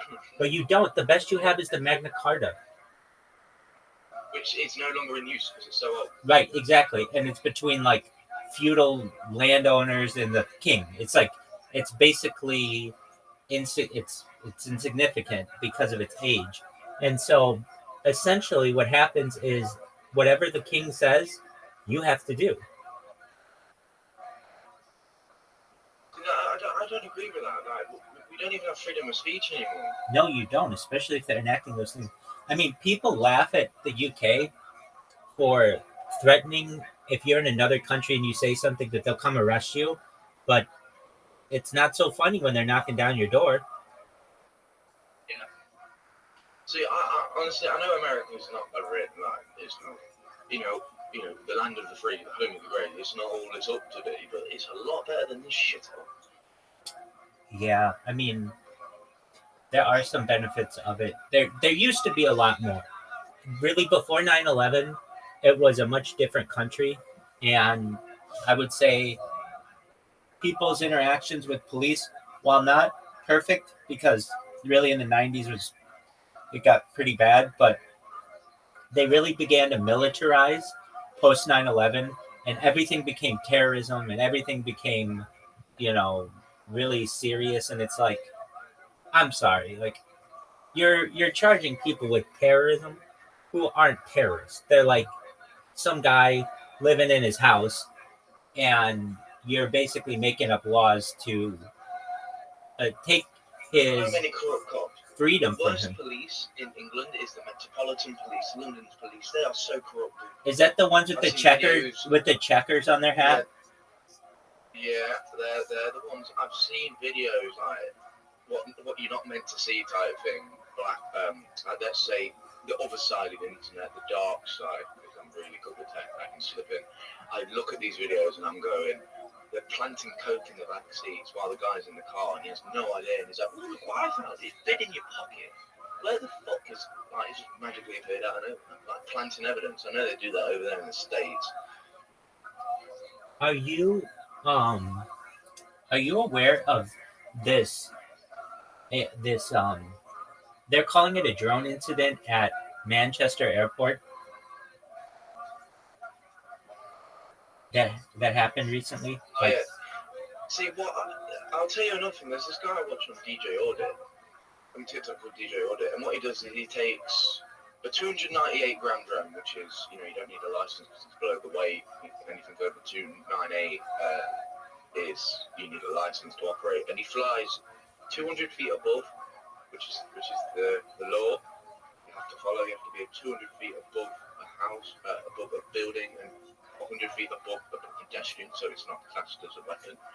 And he gets away with anything. Like he's took videos of headquarters for police, like police headquarters, MI6. He's got near that, not over it, but near it. And they're trying to arrest him. And it's like he's doing everything perfectly legal. He's uploading these pictures to Google. He's basically saving Google a lot of money instead of flying a massive plane over. Got these little drones. Well, this happened this week allegedly at Manchester Airport, and it's like there are a bunch of pictures of it and a bunch of video of a ball, like a beach ball sized blue object that is just hovering maybe inches over the tarmac, and when the airport security approaches it, it flies up into the air. Like here, I don't know, because it could be a droid from an alien spaceship. Because a lot absolutely, of you see absolutely. That's probably a more accurate way to put it, is a droid as opposed to a drone. It's a droid. It's an unidentified flying object. It's basically a UAV, but it's an unarmed aerial vehicle. Right. So here's what people are saying. A video was taken at Manchester Airport proclaiming to be a UFO sighting from inside a cockpit. What appears to be a spherical object of some kind, possibly a drone, seems to have also landed and then took off when a security vehicle approached it. But I mean, the thing that's really interesting about this, I mean, it happened in Manchester, but all of the people who are basically, like a lot of people who have posted this on YouTube lose their YouTube account. Yeah. They don't want us to know. Yeah, definitely. Hold on, I'm currently driving a Panzer. 1 sec. You do you, baby. You do you, baby. The Panzer 3J was a brilliant tank. I've got to give the Germans that. That's some amazing engineering. Oh yeah. Like, I get it, they were our enemy, but fucking hell, they could engineer. If the Ratsar was built, we'd been fucked. Ground. I love tank games because I know what they'd say. When you fire off a shell, you'd say round, and then the gunner would press the trigger and it would fire. You have to say round for the gunner to shoot. You can't just say shoot, because round is quicker. Coming out of your mouth saying shoot instead of saying round. Round comes out quicker and it's more dominant than shoot. You know what I mean? Absolutely. R is one of the most aggressive sounds in the English language, like rough. That's why I'm right on that one, isn't it? Yeah, and shoot is more difficult to say. Yeah, you could slip, you could shoot. You know what? And another thing as well. Straight and another thing as well, shoot can mean like when you make a mistake, you might say shoot, and that can be confusing. Yeah, Nobody says, yeah, you're right. you know what I mean? No one says round when they drop something. But if somebody drops something, they might say shit or they might say shoot. And that can sound similarly. And that can be life and death. Oh, mate, my tank. Don't push, don't. There's a mine right there. Stop. Speaking of mines, that's really why I had a lot of respect for Princess Diana. Not only because of her with the AIDS case, but especially because she was fighting against landmines and removing them. And I feel as if we have all these companies, these defense contractors making drones that kill people. They could make robots that find all of the landmines in the world using ground penetrating radar and remove them safely. No longer should we have people who get their appendages blown off because somebody put a landmine there 45 years ago. Yeah. Sorry. I'm playing a game called Enlisted. It's like Hell Let Loose. I so want to buy it. I so want Hell Let Loose because it's a game where it's just you, a gun, and the enemy. There's no shrieks. There's no kill score. You see the guy head explode. That's it. Dead. Done. Oh shit! Here come the bombs. Oh shit! Brace. Don't kill me. Fine. I'm not on fire anyway. Why are you going around the left? There's a tank on your left. He's round there. He's camping in the bush. Why am I talking to these people? They can't even hear me. Enemy contact straight.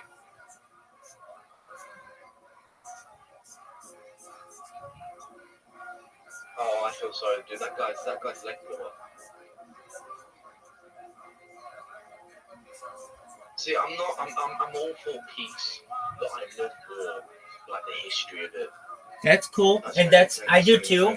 I do too, and I think that that's exactly what it should be: history, and we should study it and do everything that we can to not have it anymore. But studying it is amazing. Studying the battles and like overhead views of a battlefield, especially from ancient and even modern battles, it's fascinating. Who invented the cannonball? It's a great question. Chinese. We're gonna find.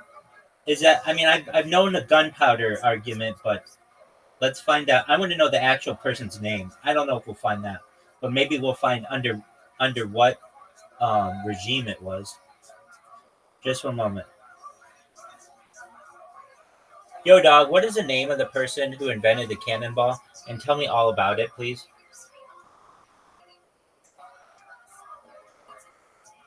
Yo, dog, what is the name?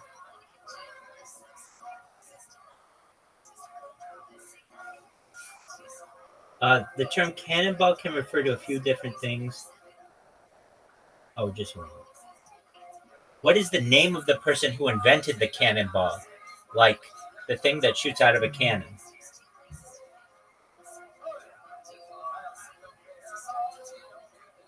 All right. I see you're asking about the invention of the actual cannonball. The cannonball is a military. Okay. Well, we don't have a single inventor of the cannonball. A key early figure in gunpowder weaponry was Zhong Lang, a military strategist and inventor from the 3rd century who was often associated with the early development of gunpowder-based weapons, including cannon-like devices. Dog, can you imagine if you were Zhong Lang and you took like a time machine to see what your invention it would end up doing to the world? Hold on. My controller batteries are low. Oh, I ain't got a spare one. Oh. If I cut out, and I was just swapped to more wireless. You good? Wired. Oh, dude, this battle's intense. I've not been blown up yet. That's a good thing. That's a good thing. The tanks I'm going to come across is maybe a jumbo, which is quite a scary tank to fight, but I know if I just shoot in the porthole, it blows up the ammo rack and ba-boom, ba-boom, ba-boom.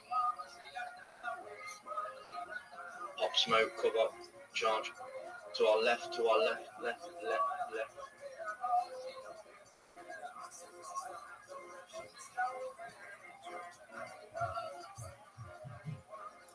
This game's been updated a lot. Oh, I see it. Round, miss.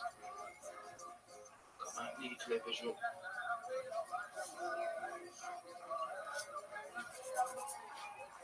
I'll be right back. I'm going to get something to drink. You I can stream this if you want to watch it, by the way, guys.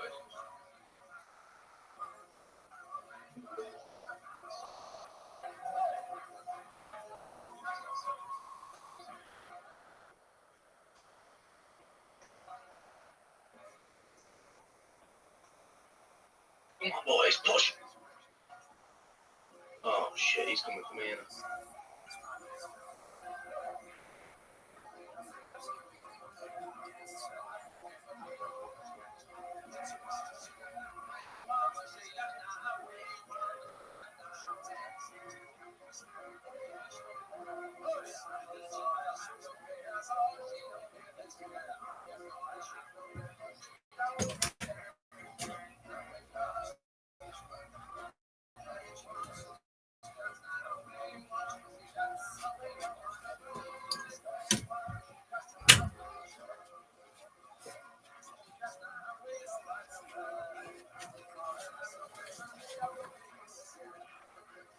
One of the tragic things about life is that it ends. How often do you think about your death? Are you afraid of it? I have a friend who's very, very successful, and he's in his 80s, mid 80s, and he asked me the exact same question. I turned it around. I said, well, what about you? He said, I think about it every minute of every day. And then a week later, he called me to tell me something, and he starts off the conversation by going, tick tock, tick tock. Yeah. This is a dark person, in a sense, but it is what it is. I mean, if you're religious, you have, I think, a better feeling toward it. You're supposed to go to heaven, ideally not hell, but you're supposed to go to heaven if you're good. I think our country's missing a lot of religion. I think it really was a much better place with religion. It was almost a guide, to a certain extent it was a guide. You want to be good to people. Without religion, there are no guardrails. I'd love to see us get back to more religion in this country. Well, Mr. President, thank you for putting yourself out there, and thank you for talking today. Look, I love the country. I want to see the country be great. And we have a real chance of doing it, but it's our last chance. And I appreciate it very much. Thank you. Thank you. Thanks for listening to this conversation with Donald Trump. To support this podcast, please check out our sponsors in the description. And now, as I've started doing here at the end of some episodes, let me make a few comments and answer a few questions. If you would like to submit questions, including in audio and video form, go to lexfriedman.com/AMA or get in touch with me for whatever other reason at lexfriedman.com/contact. I usually do this in a t-shirt, but I figured for this episode, I'll keep my suit and tie on. So first, this might be a good moment to look back a bit. I've been doing this podcast for over 6 years, and I first and foremost have to say thank you. I'm truly grateful for the support and the love I've gotten along the way. It's been, I would say, the most unlikely journey, and on most days, I barely feel like I know what I'm doing. But I wanted to talk a bit about how I approach these conversations. Now, each conversation is its own unique puzzle, so I can't speak generally to how I approach these. But here, it may be useful to describe how I approach conversations with world leaders, of which I hope to have many more and do a better job every time. I read a lot of history, and I admire the historian perspective. As an example, I admire William Shirer, the author of many books on Hitler, including The Rise and Fall of the Third Reich. He was there and lived through it, and covered it objectively to the degree that one could. Academic historians, by the way, criticize him for being a poor historian because he editorialized a little too much. I think those same folks criticize Dan Carlin and his Hardcore History podcast. I respect their criticism, but I fundamentally disagree. So in these conversations with world leaders, I try to put on my historian hat. I think in the realm of truth and public discourse, there's a spectrum between the ephemeral and the eternal. The outrage mob and clickbait journalists are often focused on the ephemeral, the current thing, the current viral shitstormer of mockery and derision. But when the battle of the day is done, most of it will be forgotten. A few true ideas will remain, and those the historian hopes to capture. Now, this is much easier said than done. It's not just about having the right ideals and the integrity to stick by them. It's not even just about having the actual skill of talking, which I still think I suck at. But let's say it's a work in progress. You also have to make the scheduling work and set up the entirety of the environment in a way that is conducive to such a conversation. This is hard, really hard, with political and business leaders. They are usually super busy, and in some cases super nervous because, well, they've been screwed over so many times with clickbait, gotcha journalism. So to convince them and their team to talk for 2, 3, 4, 5 hours is hard. And I do think a good conversation requires that kind of duration. And I've been thinking a lot about why. I don't think it's just about needing the actual time of 3 hours to cover all the content. I think the longer form with a hypothetical skilled conversationalist relaxes things and allows people to go on tangents and to banter about the details, because I think it's in the details that the beautiful complexity of the person is brought to light. Anyway, I look forward to talking to more world leaders and doing a better job every time, as I said. I would love to do interviews with Kamala Harris and some other political figures on the left and right, including Tim Walz, AOC, Bernie, Barack Obama, Bill and Hillary, and on the right, J.D. Vance, Vivek, George W., and so on. And on the topic of politics, let me say, as an immigrant, I love this country, the United States of America. I do believe it is the greatest nation on earth. And I'm grateful for the people on the left and the right who step into the arena of politics to fight for this country that I do believe they all love as well. I have reached out to Kamala Harris, but not many of the others. I probably should do a better job of that. But I've been doing most of this myself, all the reach out, scheduling, research, prep, recording, and so on. And on top of that, I very much have been suffering from imposter syndrome, with the voice in my head constantly pointing out when I'm doing a shitty job.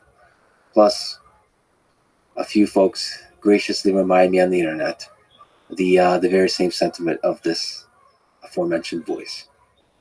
All of this, while I have the option of just hiding away at MIT, programming robots, and doing some cool AI research with a few grad students, or maybe joining an AI company, or maybe starting my own.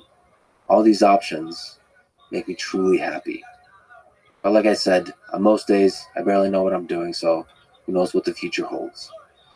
Most importantly, I'm forever grateful for all of you, for your patience and your support throughout this roller coaster of a life I've been on. I love you all. Okay, now let me go on to some of the questions that people had. I was asked by a few people to comment on Pavel Durov arrest and on X being banned in Brazil. Let me first briefly comment on the Durov arrest.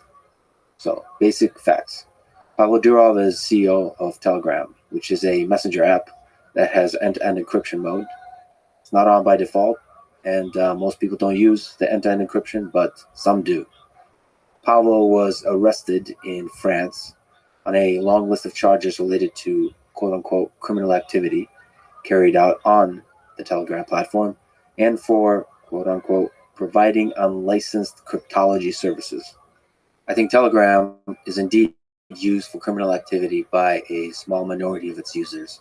For example, by terrorist groups to communicate. And I think we all agree that terrorism is bad. But here's the problem. As the old saying goes, one man's terrorist is another man's freedom fighter. And there are many cases in which the world unilaterally agrees who the terrorists are. But there are other cases when governments, especially authoritarian inclined governments, tend to propagandize and just call whoever's in the opposition, whoever opposes them, terrorists. There is some room for nuance here. But to me, at this time, it seems to obviously be a power grab by government wanting to have backdoor access into every platform so they can have censorship power against the opposition.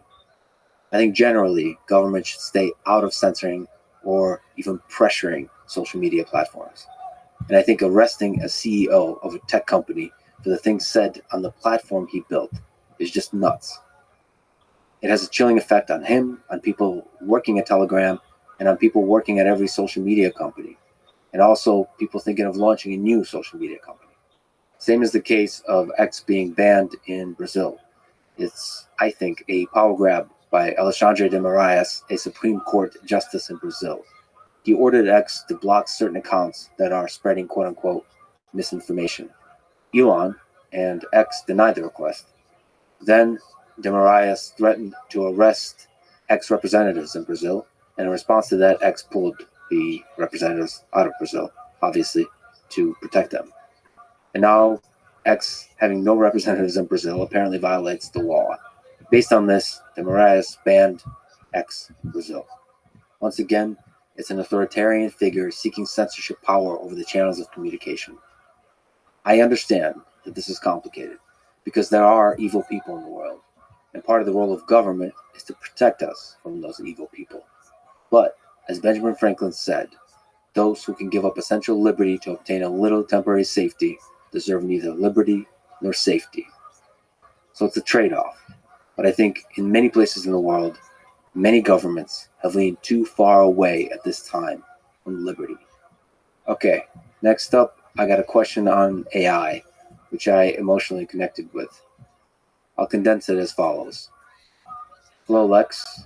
I'm a programmer, and I have a deep fear of slipping into irrelevance because I am worried that AI will soon exceed my programming skills.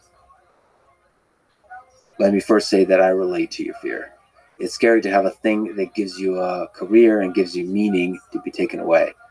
For me, programming is a passion, and if not for this podcast, it would probably, at least in part, be my profession. So I get an uncomfortable feeling every time Claude, the LLM I use for coding at this time, just writes a lot of excellent, approximately correct code.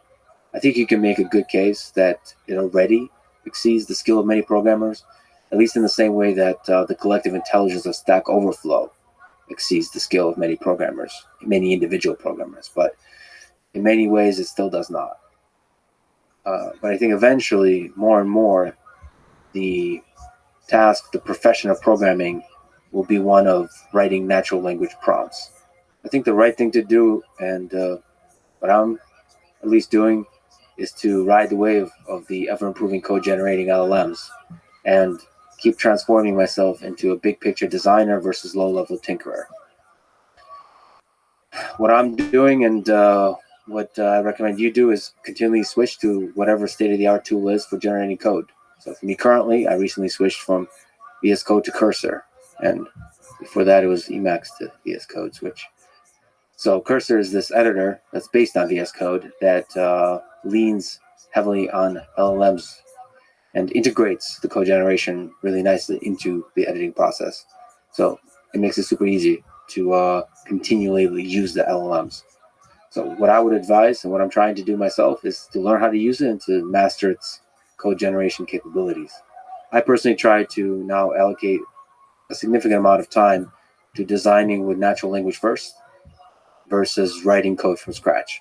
So using my understanding of programming to edit the code that's generated by the LLM versus sort of writing it from scratch and then using the LLM to generate small parts of the code. I see it as a skill that I should develop in parallel to my programming skill. I think this applies to many other careers too. Don't compete with AI for your job. Learn to use the AI to do that job better. But yes, it is scary on some deep sort of human level, the threat of being replaced. But at least I think we'll be okay. All right, next up, I got a very nice audio message and question from a gentleman who is 27 and feeling a lot of anxiety about the future. Just recently, he graduated with a bachelor's degree and he's thinking about going to grad school for biomedical engineering. But there is a lot of anxiety. He mentioned anxiety many times in the message. It took him an extra while to get his degree, so he mentioned he would be 32 by the time he's done with his PhD. So it's a big investment. But he said in his heart, he feels like he's a scientist. I think that's the most important part of this message, of your message. By the way, I'll figure out how to best include audio and video messages in future episodes. Now, on to the question, But thank you for telling me your story and for submitting the question. My own life story is similar to yours. I went to Drexel University for my bachelor's, master's, and doctorate degrees. And I took a while, just as you're doing. I did a lot of non-standard things that weren't any good for some hypothetical career I'm supposed to have. I trained and competed in judo and jiu-jitsu for my entire 20s. Got a black belt from it. I wrote a lot, including a lot of really crappy poetry. I read a large amount of non-technical books, history, philosophy, and literature. I took courses on literature and philosophy that weren't at all required for my computer science and electrical engineering degrees, like a course on James Joyce. I played guitar in bars around town. I took a lot of technical classes, many, for example, on theoretical computer science, that were way more than were needed for the degree. I did a lot of research, and I coded up a bunch of projects that didn't directly contribute to my dissertation. It was pure curiosity and the joy of exploring. So, like you, I took the long way home, as they say, and I regret none of it. Throughout that, people around me and even people who loved me wanted me to hurry up and to focus, especially because I had very little money, and so I had a sense like time was running out for me to take the needed steps towards a reasonable career.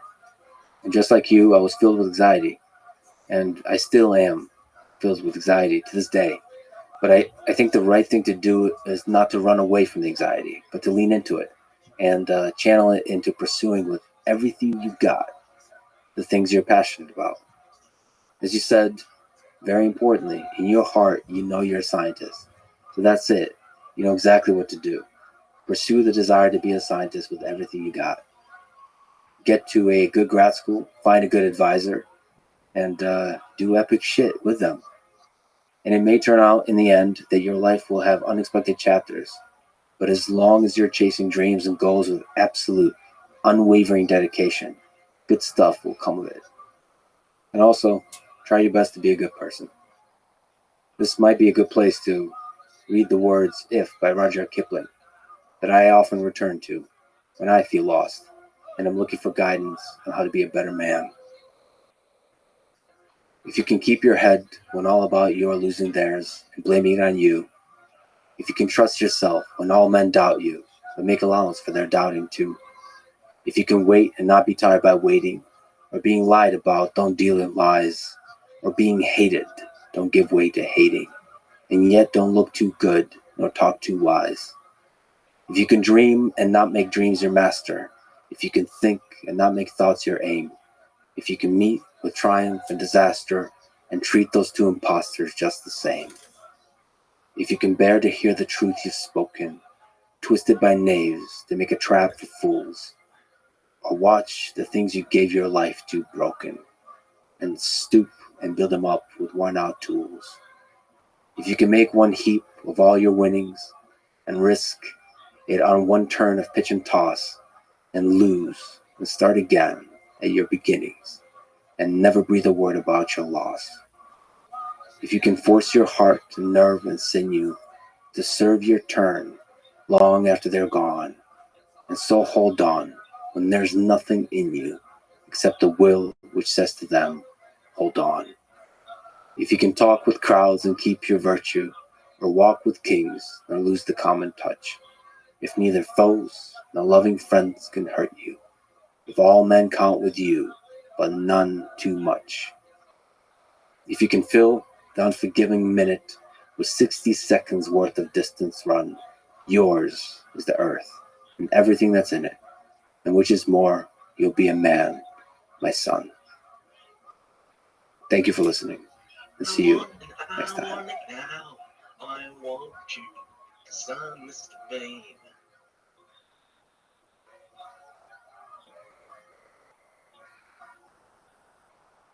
Communism makes no sense at all.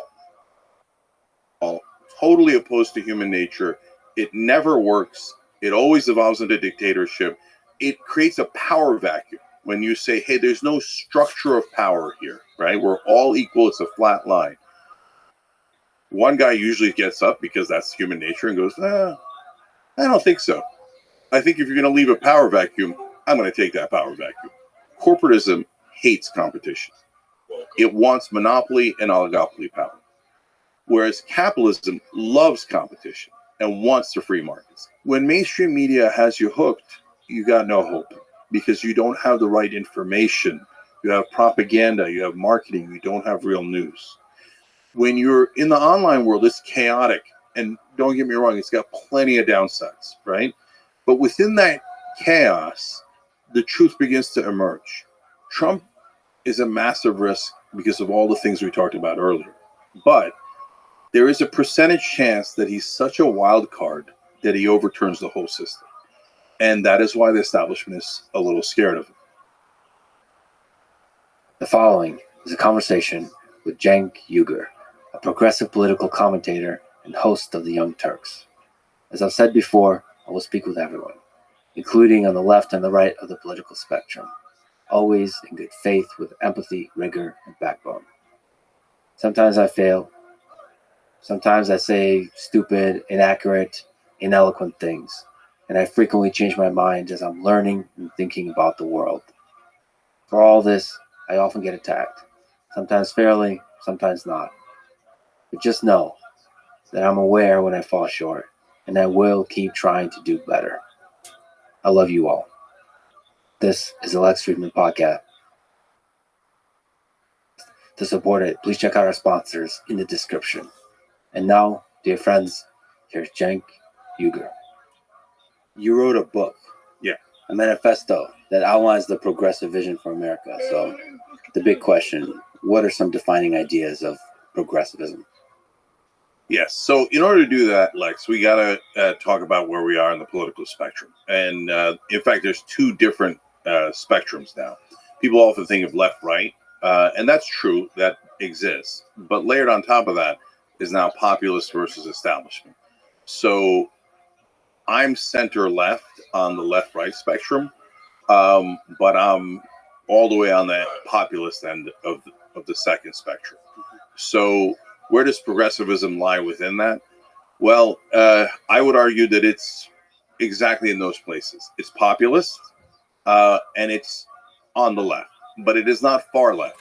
So far left is a different animal, and we could talk about that in a little bit. So in terms of what makes a progressive, so expand the circle of liberty and justice for all and equality of opportunity. Now people will say, well, that seems pretty broad and all-American, but is it? Think about it. So expand the circle of liberty. Everybody's in favor of that, right? No, absolutely not. So certainly the King of England was not in favor of expanding the circle of liberty, and the Founding Fathers said, we're going to expand it. And they expanded it to propertied white men. And then progressives have been, they're progressives because they expanded the circle of liberty. They then, from then on, as we were perfecting the Union, progressives always say expand it further, include women, include people without property, include all races. And at every turn, conservatives fight against it. So that doesn't mean if you're a conservative today, you don't want to include women or minorities, etc. But today you would say, for example, well, I don't want to expand the circle of liberty to, for example, undocumented immigrants. And maybe you're right about that, and we could have that discussion in terms of a specific philosophy. And I don't believe that undocumented immigrants should immediately be citizens or anything along those lines. But I do believe in expanding liberty overall. And the contours of that are what's interesting. And then you see justice for all. Everybody's for justice. No, right now, marijuana possession is still illegal in a lot of parts of the country. Now, a lot of right-wingers and left-wingers agree that it should be legal. But for my entire lifetime, black people have been arrested at about 3.7 times the rate of white people. And the entire country has been fine with it. So is that justice? No, they smoke.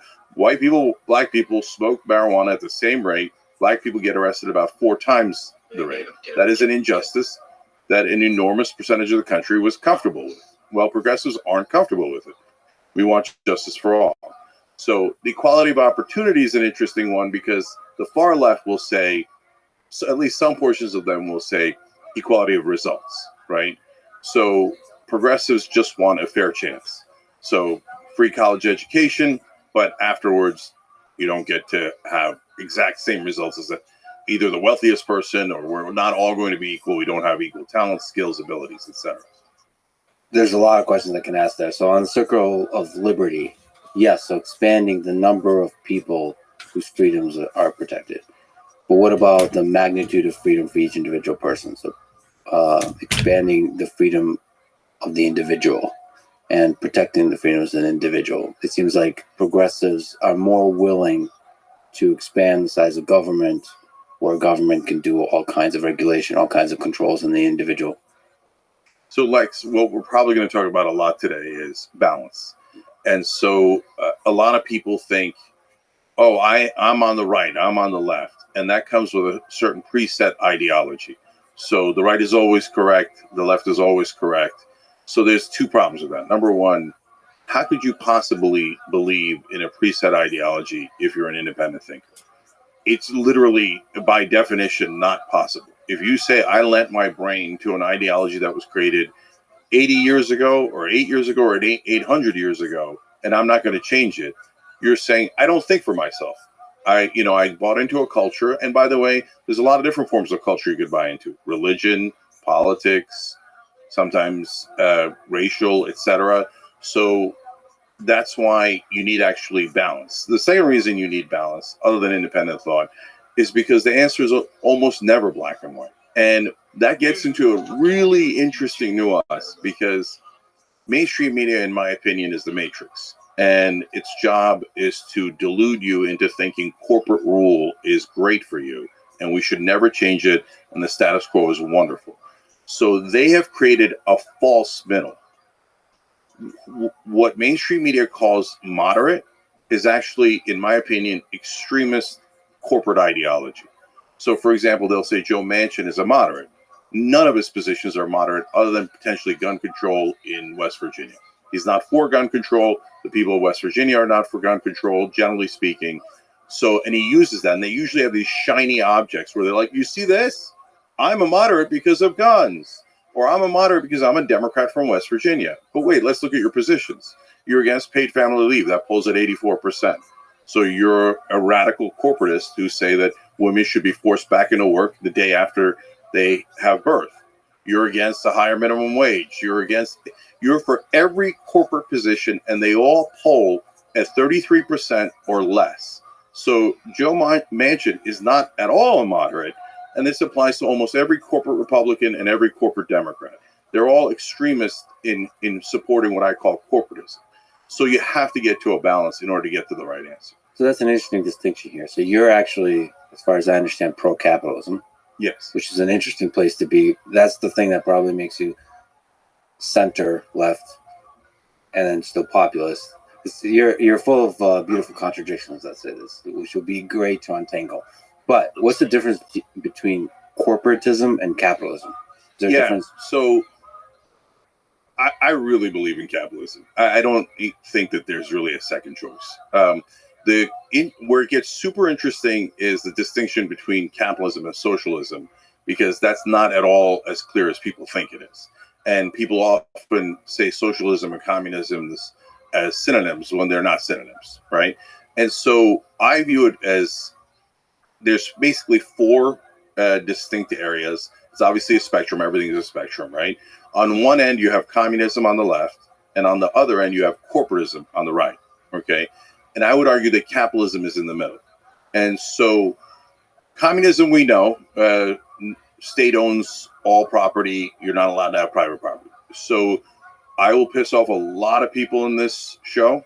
And so I'm asking for their patience. Please hear me out. And because don't worry, I'm going to piss off the other side too. Okay. So communism makes no sense at all. Totally opposed to human nature. It never works. It always evolves into dictatorship because it is not built for human nature. We're never going to act like that. It's not in our DNA. You could try to wish it into existence, and they have, and it never works.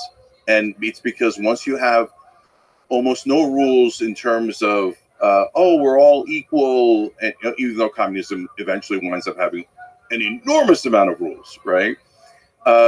It creates a power vacuum. when you say, hey, there's no structure of power here, right? We're all equal. It's a flat line. One guy usually gets up because that's human nature and goes, I don't think so. I think if you're going to leave a power vacuum, I'm going to take that power vacuum. That's actually a really interesting way to put it, because when everyone is equal, nobody is in power, and human nature is such that there's a will to power. So when you create a power vacuum, somebody's going to fill it.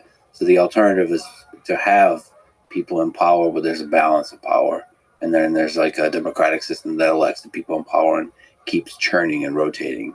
That is exactly it, Lex. You got it exactly right, in my opinion. Okay, so that's why communism never works and can never work. So it's an idea of like, we're all going to work as hard as we possibly can and take only what we need. Where? When has that ever happened in the history of humanity, right? We're just not built that way. So, okay, we can get into that debate with my friends on the left, etc. Now, corporatism is just as extreme and just as dangerous. And that is basically what we have in America now. What we have in America now, and this is another giant trick that the Matrix played on everybody, that they did a shell game, and all of a sudden extreme corporatists like Manchin and almost every Republican in the Senate are moderates. Oh my God, Mitch McConnell all of a sudden is a moderate, and etc. As long as you're not a populist. Populists are never moderate, okay? But if you love corporations and corporate tax cuts and everything in favor of corporations, you're magically called a moderate when you actually, according to the polling, have super extreme positions that the American people hate. And by the way, that's part of the reason for the rise of Trump. We can come back to that, okay? But the second shell game is taking out capitalism, putting in corporatism, but still calling it capitalism. Okay, so what is corporatism? It is when corporations slowly take over the system and create monopoly and oligopoly power. So that snuffs out equality of opportunity. So how do they do that? When people say the system is rigged, they oftentimes can't explain it that well. And then mainstream media goes, oh, you sound conspiratorial. Rigged. Yeah, I wonder how. Yeah, super easy to explain it. Here's one of dozens of examples: carried interest loophole. So that is for hedge funds, private equity, the top people on Wall Street. That's part of their income. They get 2 and 20, right? So 2% is a flat fee no matter what happens to the fund, and 20% of the profits of the fund goes back to the people who invested it. It's not their money. It's not their investment. What they're getting is actually just income. It should be taxed at the highest rate. But it's because of this loophole, it's taxed at a much lower rate, at around 20%. So do you know at what income level you go above 20% if you're a regular Joe? It's at $84,000 a year. So these billionaires are getting the same tax rate as people making $84,000 a year. It's unbelievably unfair. And that's corporatism taking over and starting to rig the rules. I'm going to pay less taxes. You're going to pay more taxes. Okay. So again, I can give you dozens of those examples. So in mergers, so that they get to oligopoly power, that's how you rig a system, lowering the corporate tax rates, making sure that there is no real minimum wage, making sure there's no universal health care. We all become indentured servants of corporations. They take away power from the average guy, give it to the most powerful people in the world. So, but the most important distinction, Lex, is that corporatism hates competition. It wants monopoly and oligopoly power. Whereas capitalism loves competition and wants the free markets. And I remember, we started Young Turks back in 2002. So we've been around for 22 years, longest running daily show on the internet ever. And so we were pre-Iraq War. And the Iraq War starts, and Dick Cheney starts handing out no-bid contracts. I'm like, what part of capitalism is a no-bid contract? You can't negotiate drug prices. That's the most anti-free market thing I have ever heard. It's almost like communism for corporations. They get everything, you get nothing, right? So it's preposterous. It's awful. And it kills the free markets, and it's killing this country. And it is the main ideology and religion of the establishment. Are all companies built the same here? So when you say corporatism, It seems like just looking here at the list of by industry lobbyists, it seems like there are certain industries that are worse offenders than others, like pharmaceuticals, like insurance, oil and gas. Yeah. So it seems to me it feels wrong to just throw all companies into the same bucket of like they're No. all guilty. No, they're not all guilty. So let's make a bunch of distinctions here. So first of all, are they quote unquote guilty? No, they're doing something that is logical and natural, right? So if you're a company, do you want to pay higher taxes or lower taxes? Of course you want to pay lower taxes, right? Do you want to have higher employee costs or lower employee costs? Of course you want lower employee costs, right? So, but the government needs to understand that and protect us from that power that they are going to exercise to get to those results. And if you think free markets is there is no government, you read it wrong. Go back and reread Adam Smith. He says you must protect against monopoly power. If you do not protect against monopoly power, you will have no free markets. And he's absolutely right. So second distinction is between small business and big business. That's why Republicans will always be like, oh, we're doing this for small business. That's why we got the biggest oil companies in the world, $30 billion in subsidies. What happened to small business, right?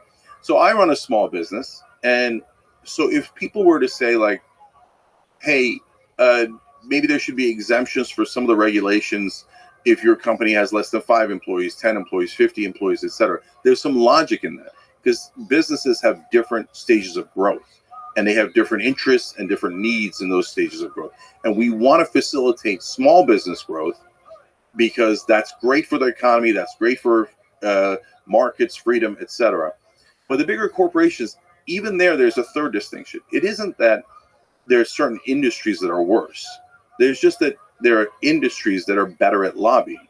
So anyone who, like right now, number one donor in Washington, a lot of people make a mistake. They think it's APAC or they think it's the oil companies or the banks. No, it's Big Pharma. Okay. And who has the most power in this country? Big Pharma. So we can't even negotiate the drug prices. I mean, look, guys, think about it this way. That's like saying, okay, here's a bottle of water. And normally in the free market, that would cost about $1, right? And in the for Medicare, the drug companies come in and go, no, I'm not charging $1 for that water. I'm charging $100. And the government has to say, yes, sir. Thank you, sir. Of course, sir. We'll pay $100. That's why it's compared to communism, because I can't imagine anything more diametrically opposed to the free market than you, the consumer, have to pay whatever the hell a corporation charges. That's insanity, let alone the patents, let alone the fact that the American people pay for the research and then they make billions of dollars off of it and we get nothing but robbed by them. So it's about lobby power. Oil companies have huge lobby power. Defense contractors have huge lobby power. It's not that they're more evil. It's just that they have figured out the game better and they have basically taken the influence they need to capture the market, capture the government, and snuff out all competition. Well, or okay. A lot of figured out the game better. So I think a lot of companies are good at winning the right way by building better products, by making people happier with the work they're doing, and winning at the game of capitalism. And then there's other companies that win at the game of lobbying. And I just want to sort of draw that distinction because I think it's a small subset of companies that are playing the game of lobbying. Like Big Pharma. So, Lex, first of all, you have to set rules for what makes sense. Not, oh, I don't like this industry, or I don't like this company, or hey, this company is not doing that much lobbying at this point. They will later when they realize what's going on. So, for example, in my opinion, APAC has totally bought almost all of Congress, and so now other countries are going to wake up and go, wait, you could just buy the American government? So APAC is going to spend about $100 million in this cycle. And then they're getting 26 billion back. So every country in the world is soon going to realize, oh, take American citizens that live there, give them a tremendous amount of money, and just buy the U.S. government, right? So but for corporations, they've already realized that on a massive scale, right? So, for example, in the two industries you gave, automotive. So in New Jersey, about a decade ago or so, one of the most powerful lobbies is car dealerships. So at the national level, you got pharma and you've got defense contractors, etc. At the local level, guys who have huge power. Number one is utilities. Number two is real estate. And then car dealerships are hilariously among the top, right? Because it's local businesses that are, financing the politicians at the local level. So they passed a law saying that you have to sell through dealerships. But Tesla doesn't sell through dealerships. And it was intended to bully, intimidate, and push out Tesla out of the market. They then did that in a number of different states throughout the country. So does that make any sense in a democracy? Of course not. Why do you have to sell your product through a specific vehicle or medium? You can sell it any way you like. That's the most anti-free market thing possible. Why? It was just total, utter corruption. But it's perfectly legal. The Supreme Court legalized bribery. So then what happened in that case? So then Elon came in and gave campaign contributions and reversed it. So now we're in a battle where it's an open auction, right? Different companies are buying different politicians, and then they're pretending to have debates about principles and ideas, etc. So now let's look at tech. In the beginning, Facebook was not spending any money in politics, or almost any money in politics. So what happens? They're getting hammered. They get pulled into congressional hearings, and Facebook's got fake news, and oh my God, all this trouble from Facebook. Then Facebook does the logical thing. Oh, it turns out I need to grease these sons of bitches. Okay, so then they hire a whole bunch of Republican consultants. They go grease all the Republicans and most of the corporate Democrats. And then all of a sudden, we're no longer talking about Facebook at all. And Facebook are angels. And now we've turned our attention to who? Facebook's top competitor, TikTok. Funny how that works. Okay. And by the way, then Donald Trump goes, TikTok's a big, dangerous company. They're working with China. Okay. And then Jeff Yazd comes in on this cycle, part owner of TikTok. And he doesn't want TikTok banished, of course, right? So he gives Trump a couple of $1 million. Trump turns around the next day and goes, we love TikTok. TikTok's a good company, right? So that's a big contributor to influencing what politicians say and what they think. But it's not the entire thing, right? No, it is. It's 98%. I'll go on mainstream media and they'll be like, oh, I see what you're saying. I can see how that influences politicians about 10%. I'm like, no, it's 98%. So, and even a lot of good people think it's 50-50. They have principles and they have money. No, they have money and this smidge of principles. That's why I wanted to clarify 98. Okay, so how do we fix it? So it's really interesting and nice that you're pro-capitalism and anti-corporatism. So how do we create a system where the free market can rule, where capitalism can rule? We can have these vibrant flourishing of all these companies competing against each other and creating awesome stuff. Yeah. So in the book, I call it democratic capitalism as opposed to Bernie's democratic socialism, right? We can get into that distinction in a minute. But so as Adam Smith said, and anyone who studies capitalism knows, you need the government to protect the market as well as the people. Because why do we have cops? Because if we don't have cops, somebody's going to go, well, I like Lex's equipment. Why don't I just go into his house and take it, right? So you need the cops to protect you, and that's the government. So people say, oh, I hate big government. Do you? Right? It depends, right? If your house is getting robbed, all of a sudden you like the government. But you also need cops on Wall Street. Because if you allow insider trading, the powerful are going to rob you blind, and the little guy is going to get screwed. So that's this easy example. And so if you don't have those cops, the bad guys are going to take over. They're going to set the rules, rig the rules in their favor. So that's why you need regulation. And so the Republicans on purpose made regulation a dirty word. They're like, oh, all regulation is bad. And then sometimes on the left, people fall for the trap of all regulation is good. A guy I like has a great analogy on this, Matt Stoller. He's one of the original, I would argue, progressives. And there's about 4 of us. I'm sure there's more, but that have stayed true to the original meaning of progressivism and populism. Me, Matt Stoller, David Sirota, Ryan Gray. Okay.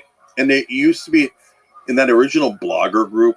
There was guys like Glenn Greenwald and other interesting cats, right? But they went in different directions. So Matt has a great line. He says, if somebody comes up to you and says, how big a pipe do you want? there is no answer for that. It depends on the job, doesn't it? Right? What are we doing? What are we building? I'm going to tell you the size of the pipe depending on the project. So when people say, are you in favor of regulation or against it? That's an absurd question. Of course you need regulation. It just means laws, right? So don't kill your neighbor is a regulation, right? So my idea is a simple one, and one we're going to keep coming back to: balance. So when my dad was a small business owner in New Jersey, and they inspected the elevator 6 times a year, that was over-regulation. And I said to my dad, so should they not inspect it at all? I'm a young kid growing up. And he said, no. You got to inspect it at least twice a year. I said, why? He said, because in Turkey, sometimes they don't inspect it, and then the elevator falls. Okay. So bounds of reason, correct regulation to protect the markets and to protect the American people. Yeah, but finding the right level of regulation, especially in, for example, in tech, something I'm much more familiar with, is very difficult because people in Congress are living in the 20th century before the internet was invented. So, like, how are they supposed to come up with regulations? Yeah. That's the idea of the free market, is you should be able to sort of compete. The market regulates. And then the government can step in and protect the market from forming monopolies, for example, which is easier to do. Yeah, but that's a form of regulation. Right. But then there's like more checking the elevator twice a year. That's a more sort of specific watching, micromanaging. So, Lex, here's the deal. There's no way around the laws are made by politicians. Okay. So you can't give up then and go, oh, it's a bunch of schmucks. I think most politicians are just servants for the donor class. All right. The media makes it sound like they're the best of us. Oh, they deserve a lot of honor and respect and they kiss their ass, etc. I think generally speaking, they're usually the worst of us, especially in this corporatist structure, right? Because they're the guys who their number one talent is, yes, sir, no, sir. What would you like me to do with your donor money, sir? Absolutely, I'll serve you completely, or 98%, right? So in this structure, the politicians are the worst of us. But at some point, you need somebody elected to be your representative to do democratic capitalism so that you have capitalism, but it's checked by the government on behalf of the people. It's the people that are saying, these are the rules of the land, and you have to abide by them. So how do you get to the best possible answer, which is related to an earlier question you asked, Lex, which is the number one thing you have to do is get big money out of politics. Everything else is near impossible as long as we are drowned in money, and whoever has more money wins. And by the way, when it comes to legislation, again, that's true about 98% of the time. Like, we predict things ahead of time. People are like, wow, how did you know that bill wasn't going to pass or was going to pass? It's the easiest thing in the world. And we literally teach our audience on the Young Turks.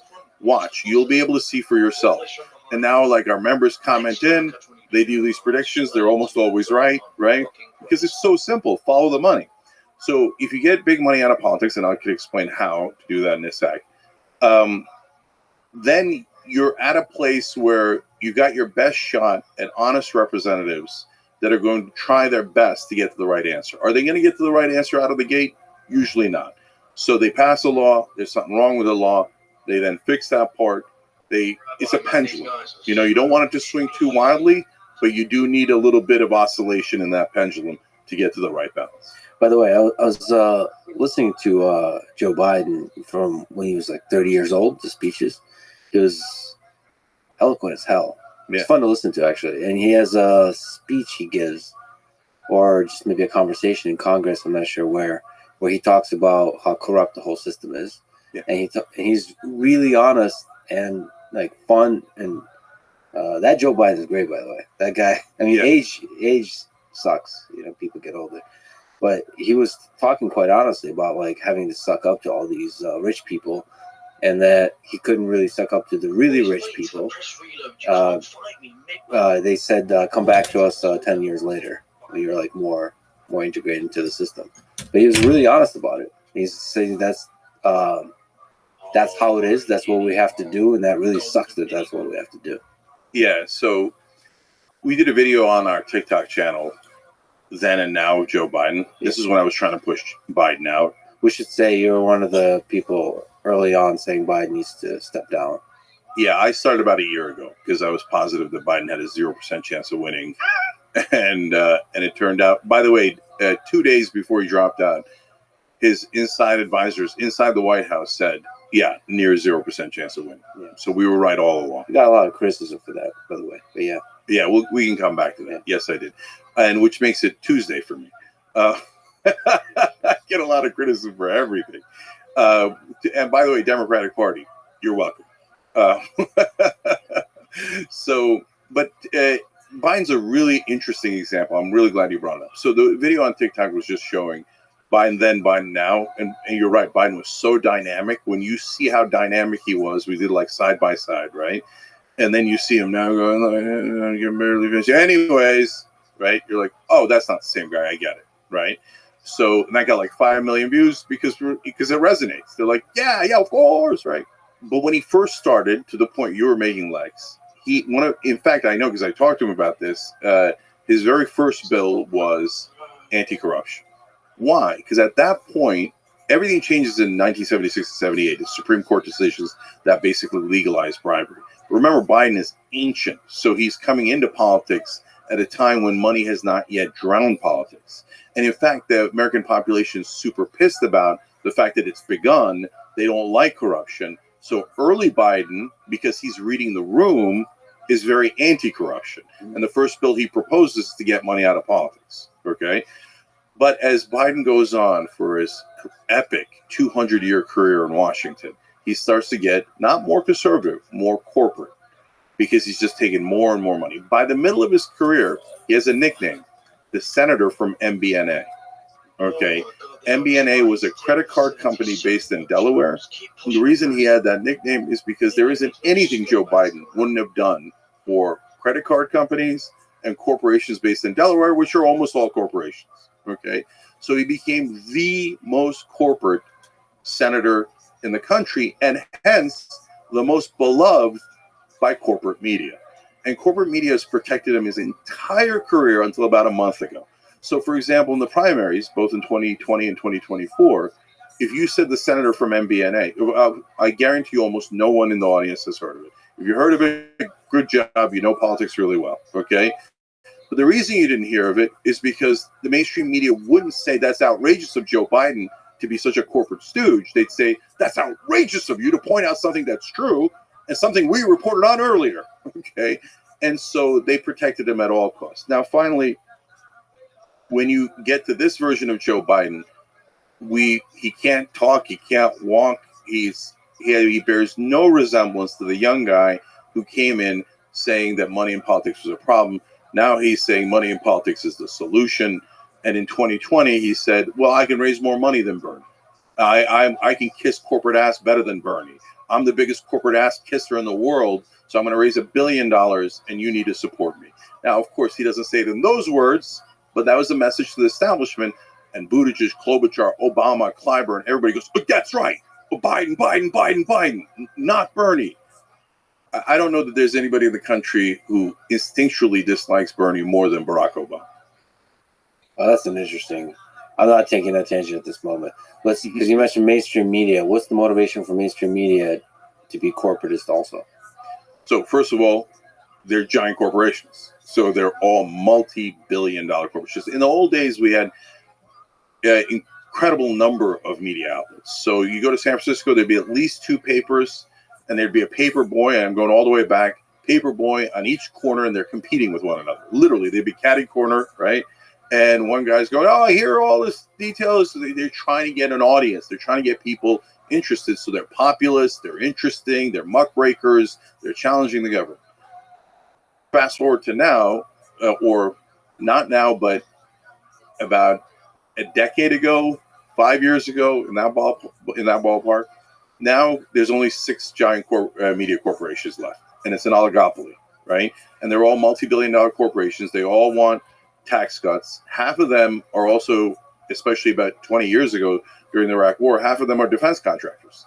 So they're just using the news as marketing to start wars like the Iraq War. And then GE, which owned MSNBC, makes a tremendous amount of money. So much more money from war than it does from media, that media is a good marketing spend for these corporations. Now, that's part of it, that they themselves want the same exact thing as the rest of corporations do for corporate rule, lower tax cuts, deregulation so they can merge, etc. But the second part of it is arguably even more important. So where does all that money in politics go? So, for example, in 2022, it's just a midterm election, no presidential, should be lower spending.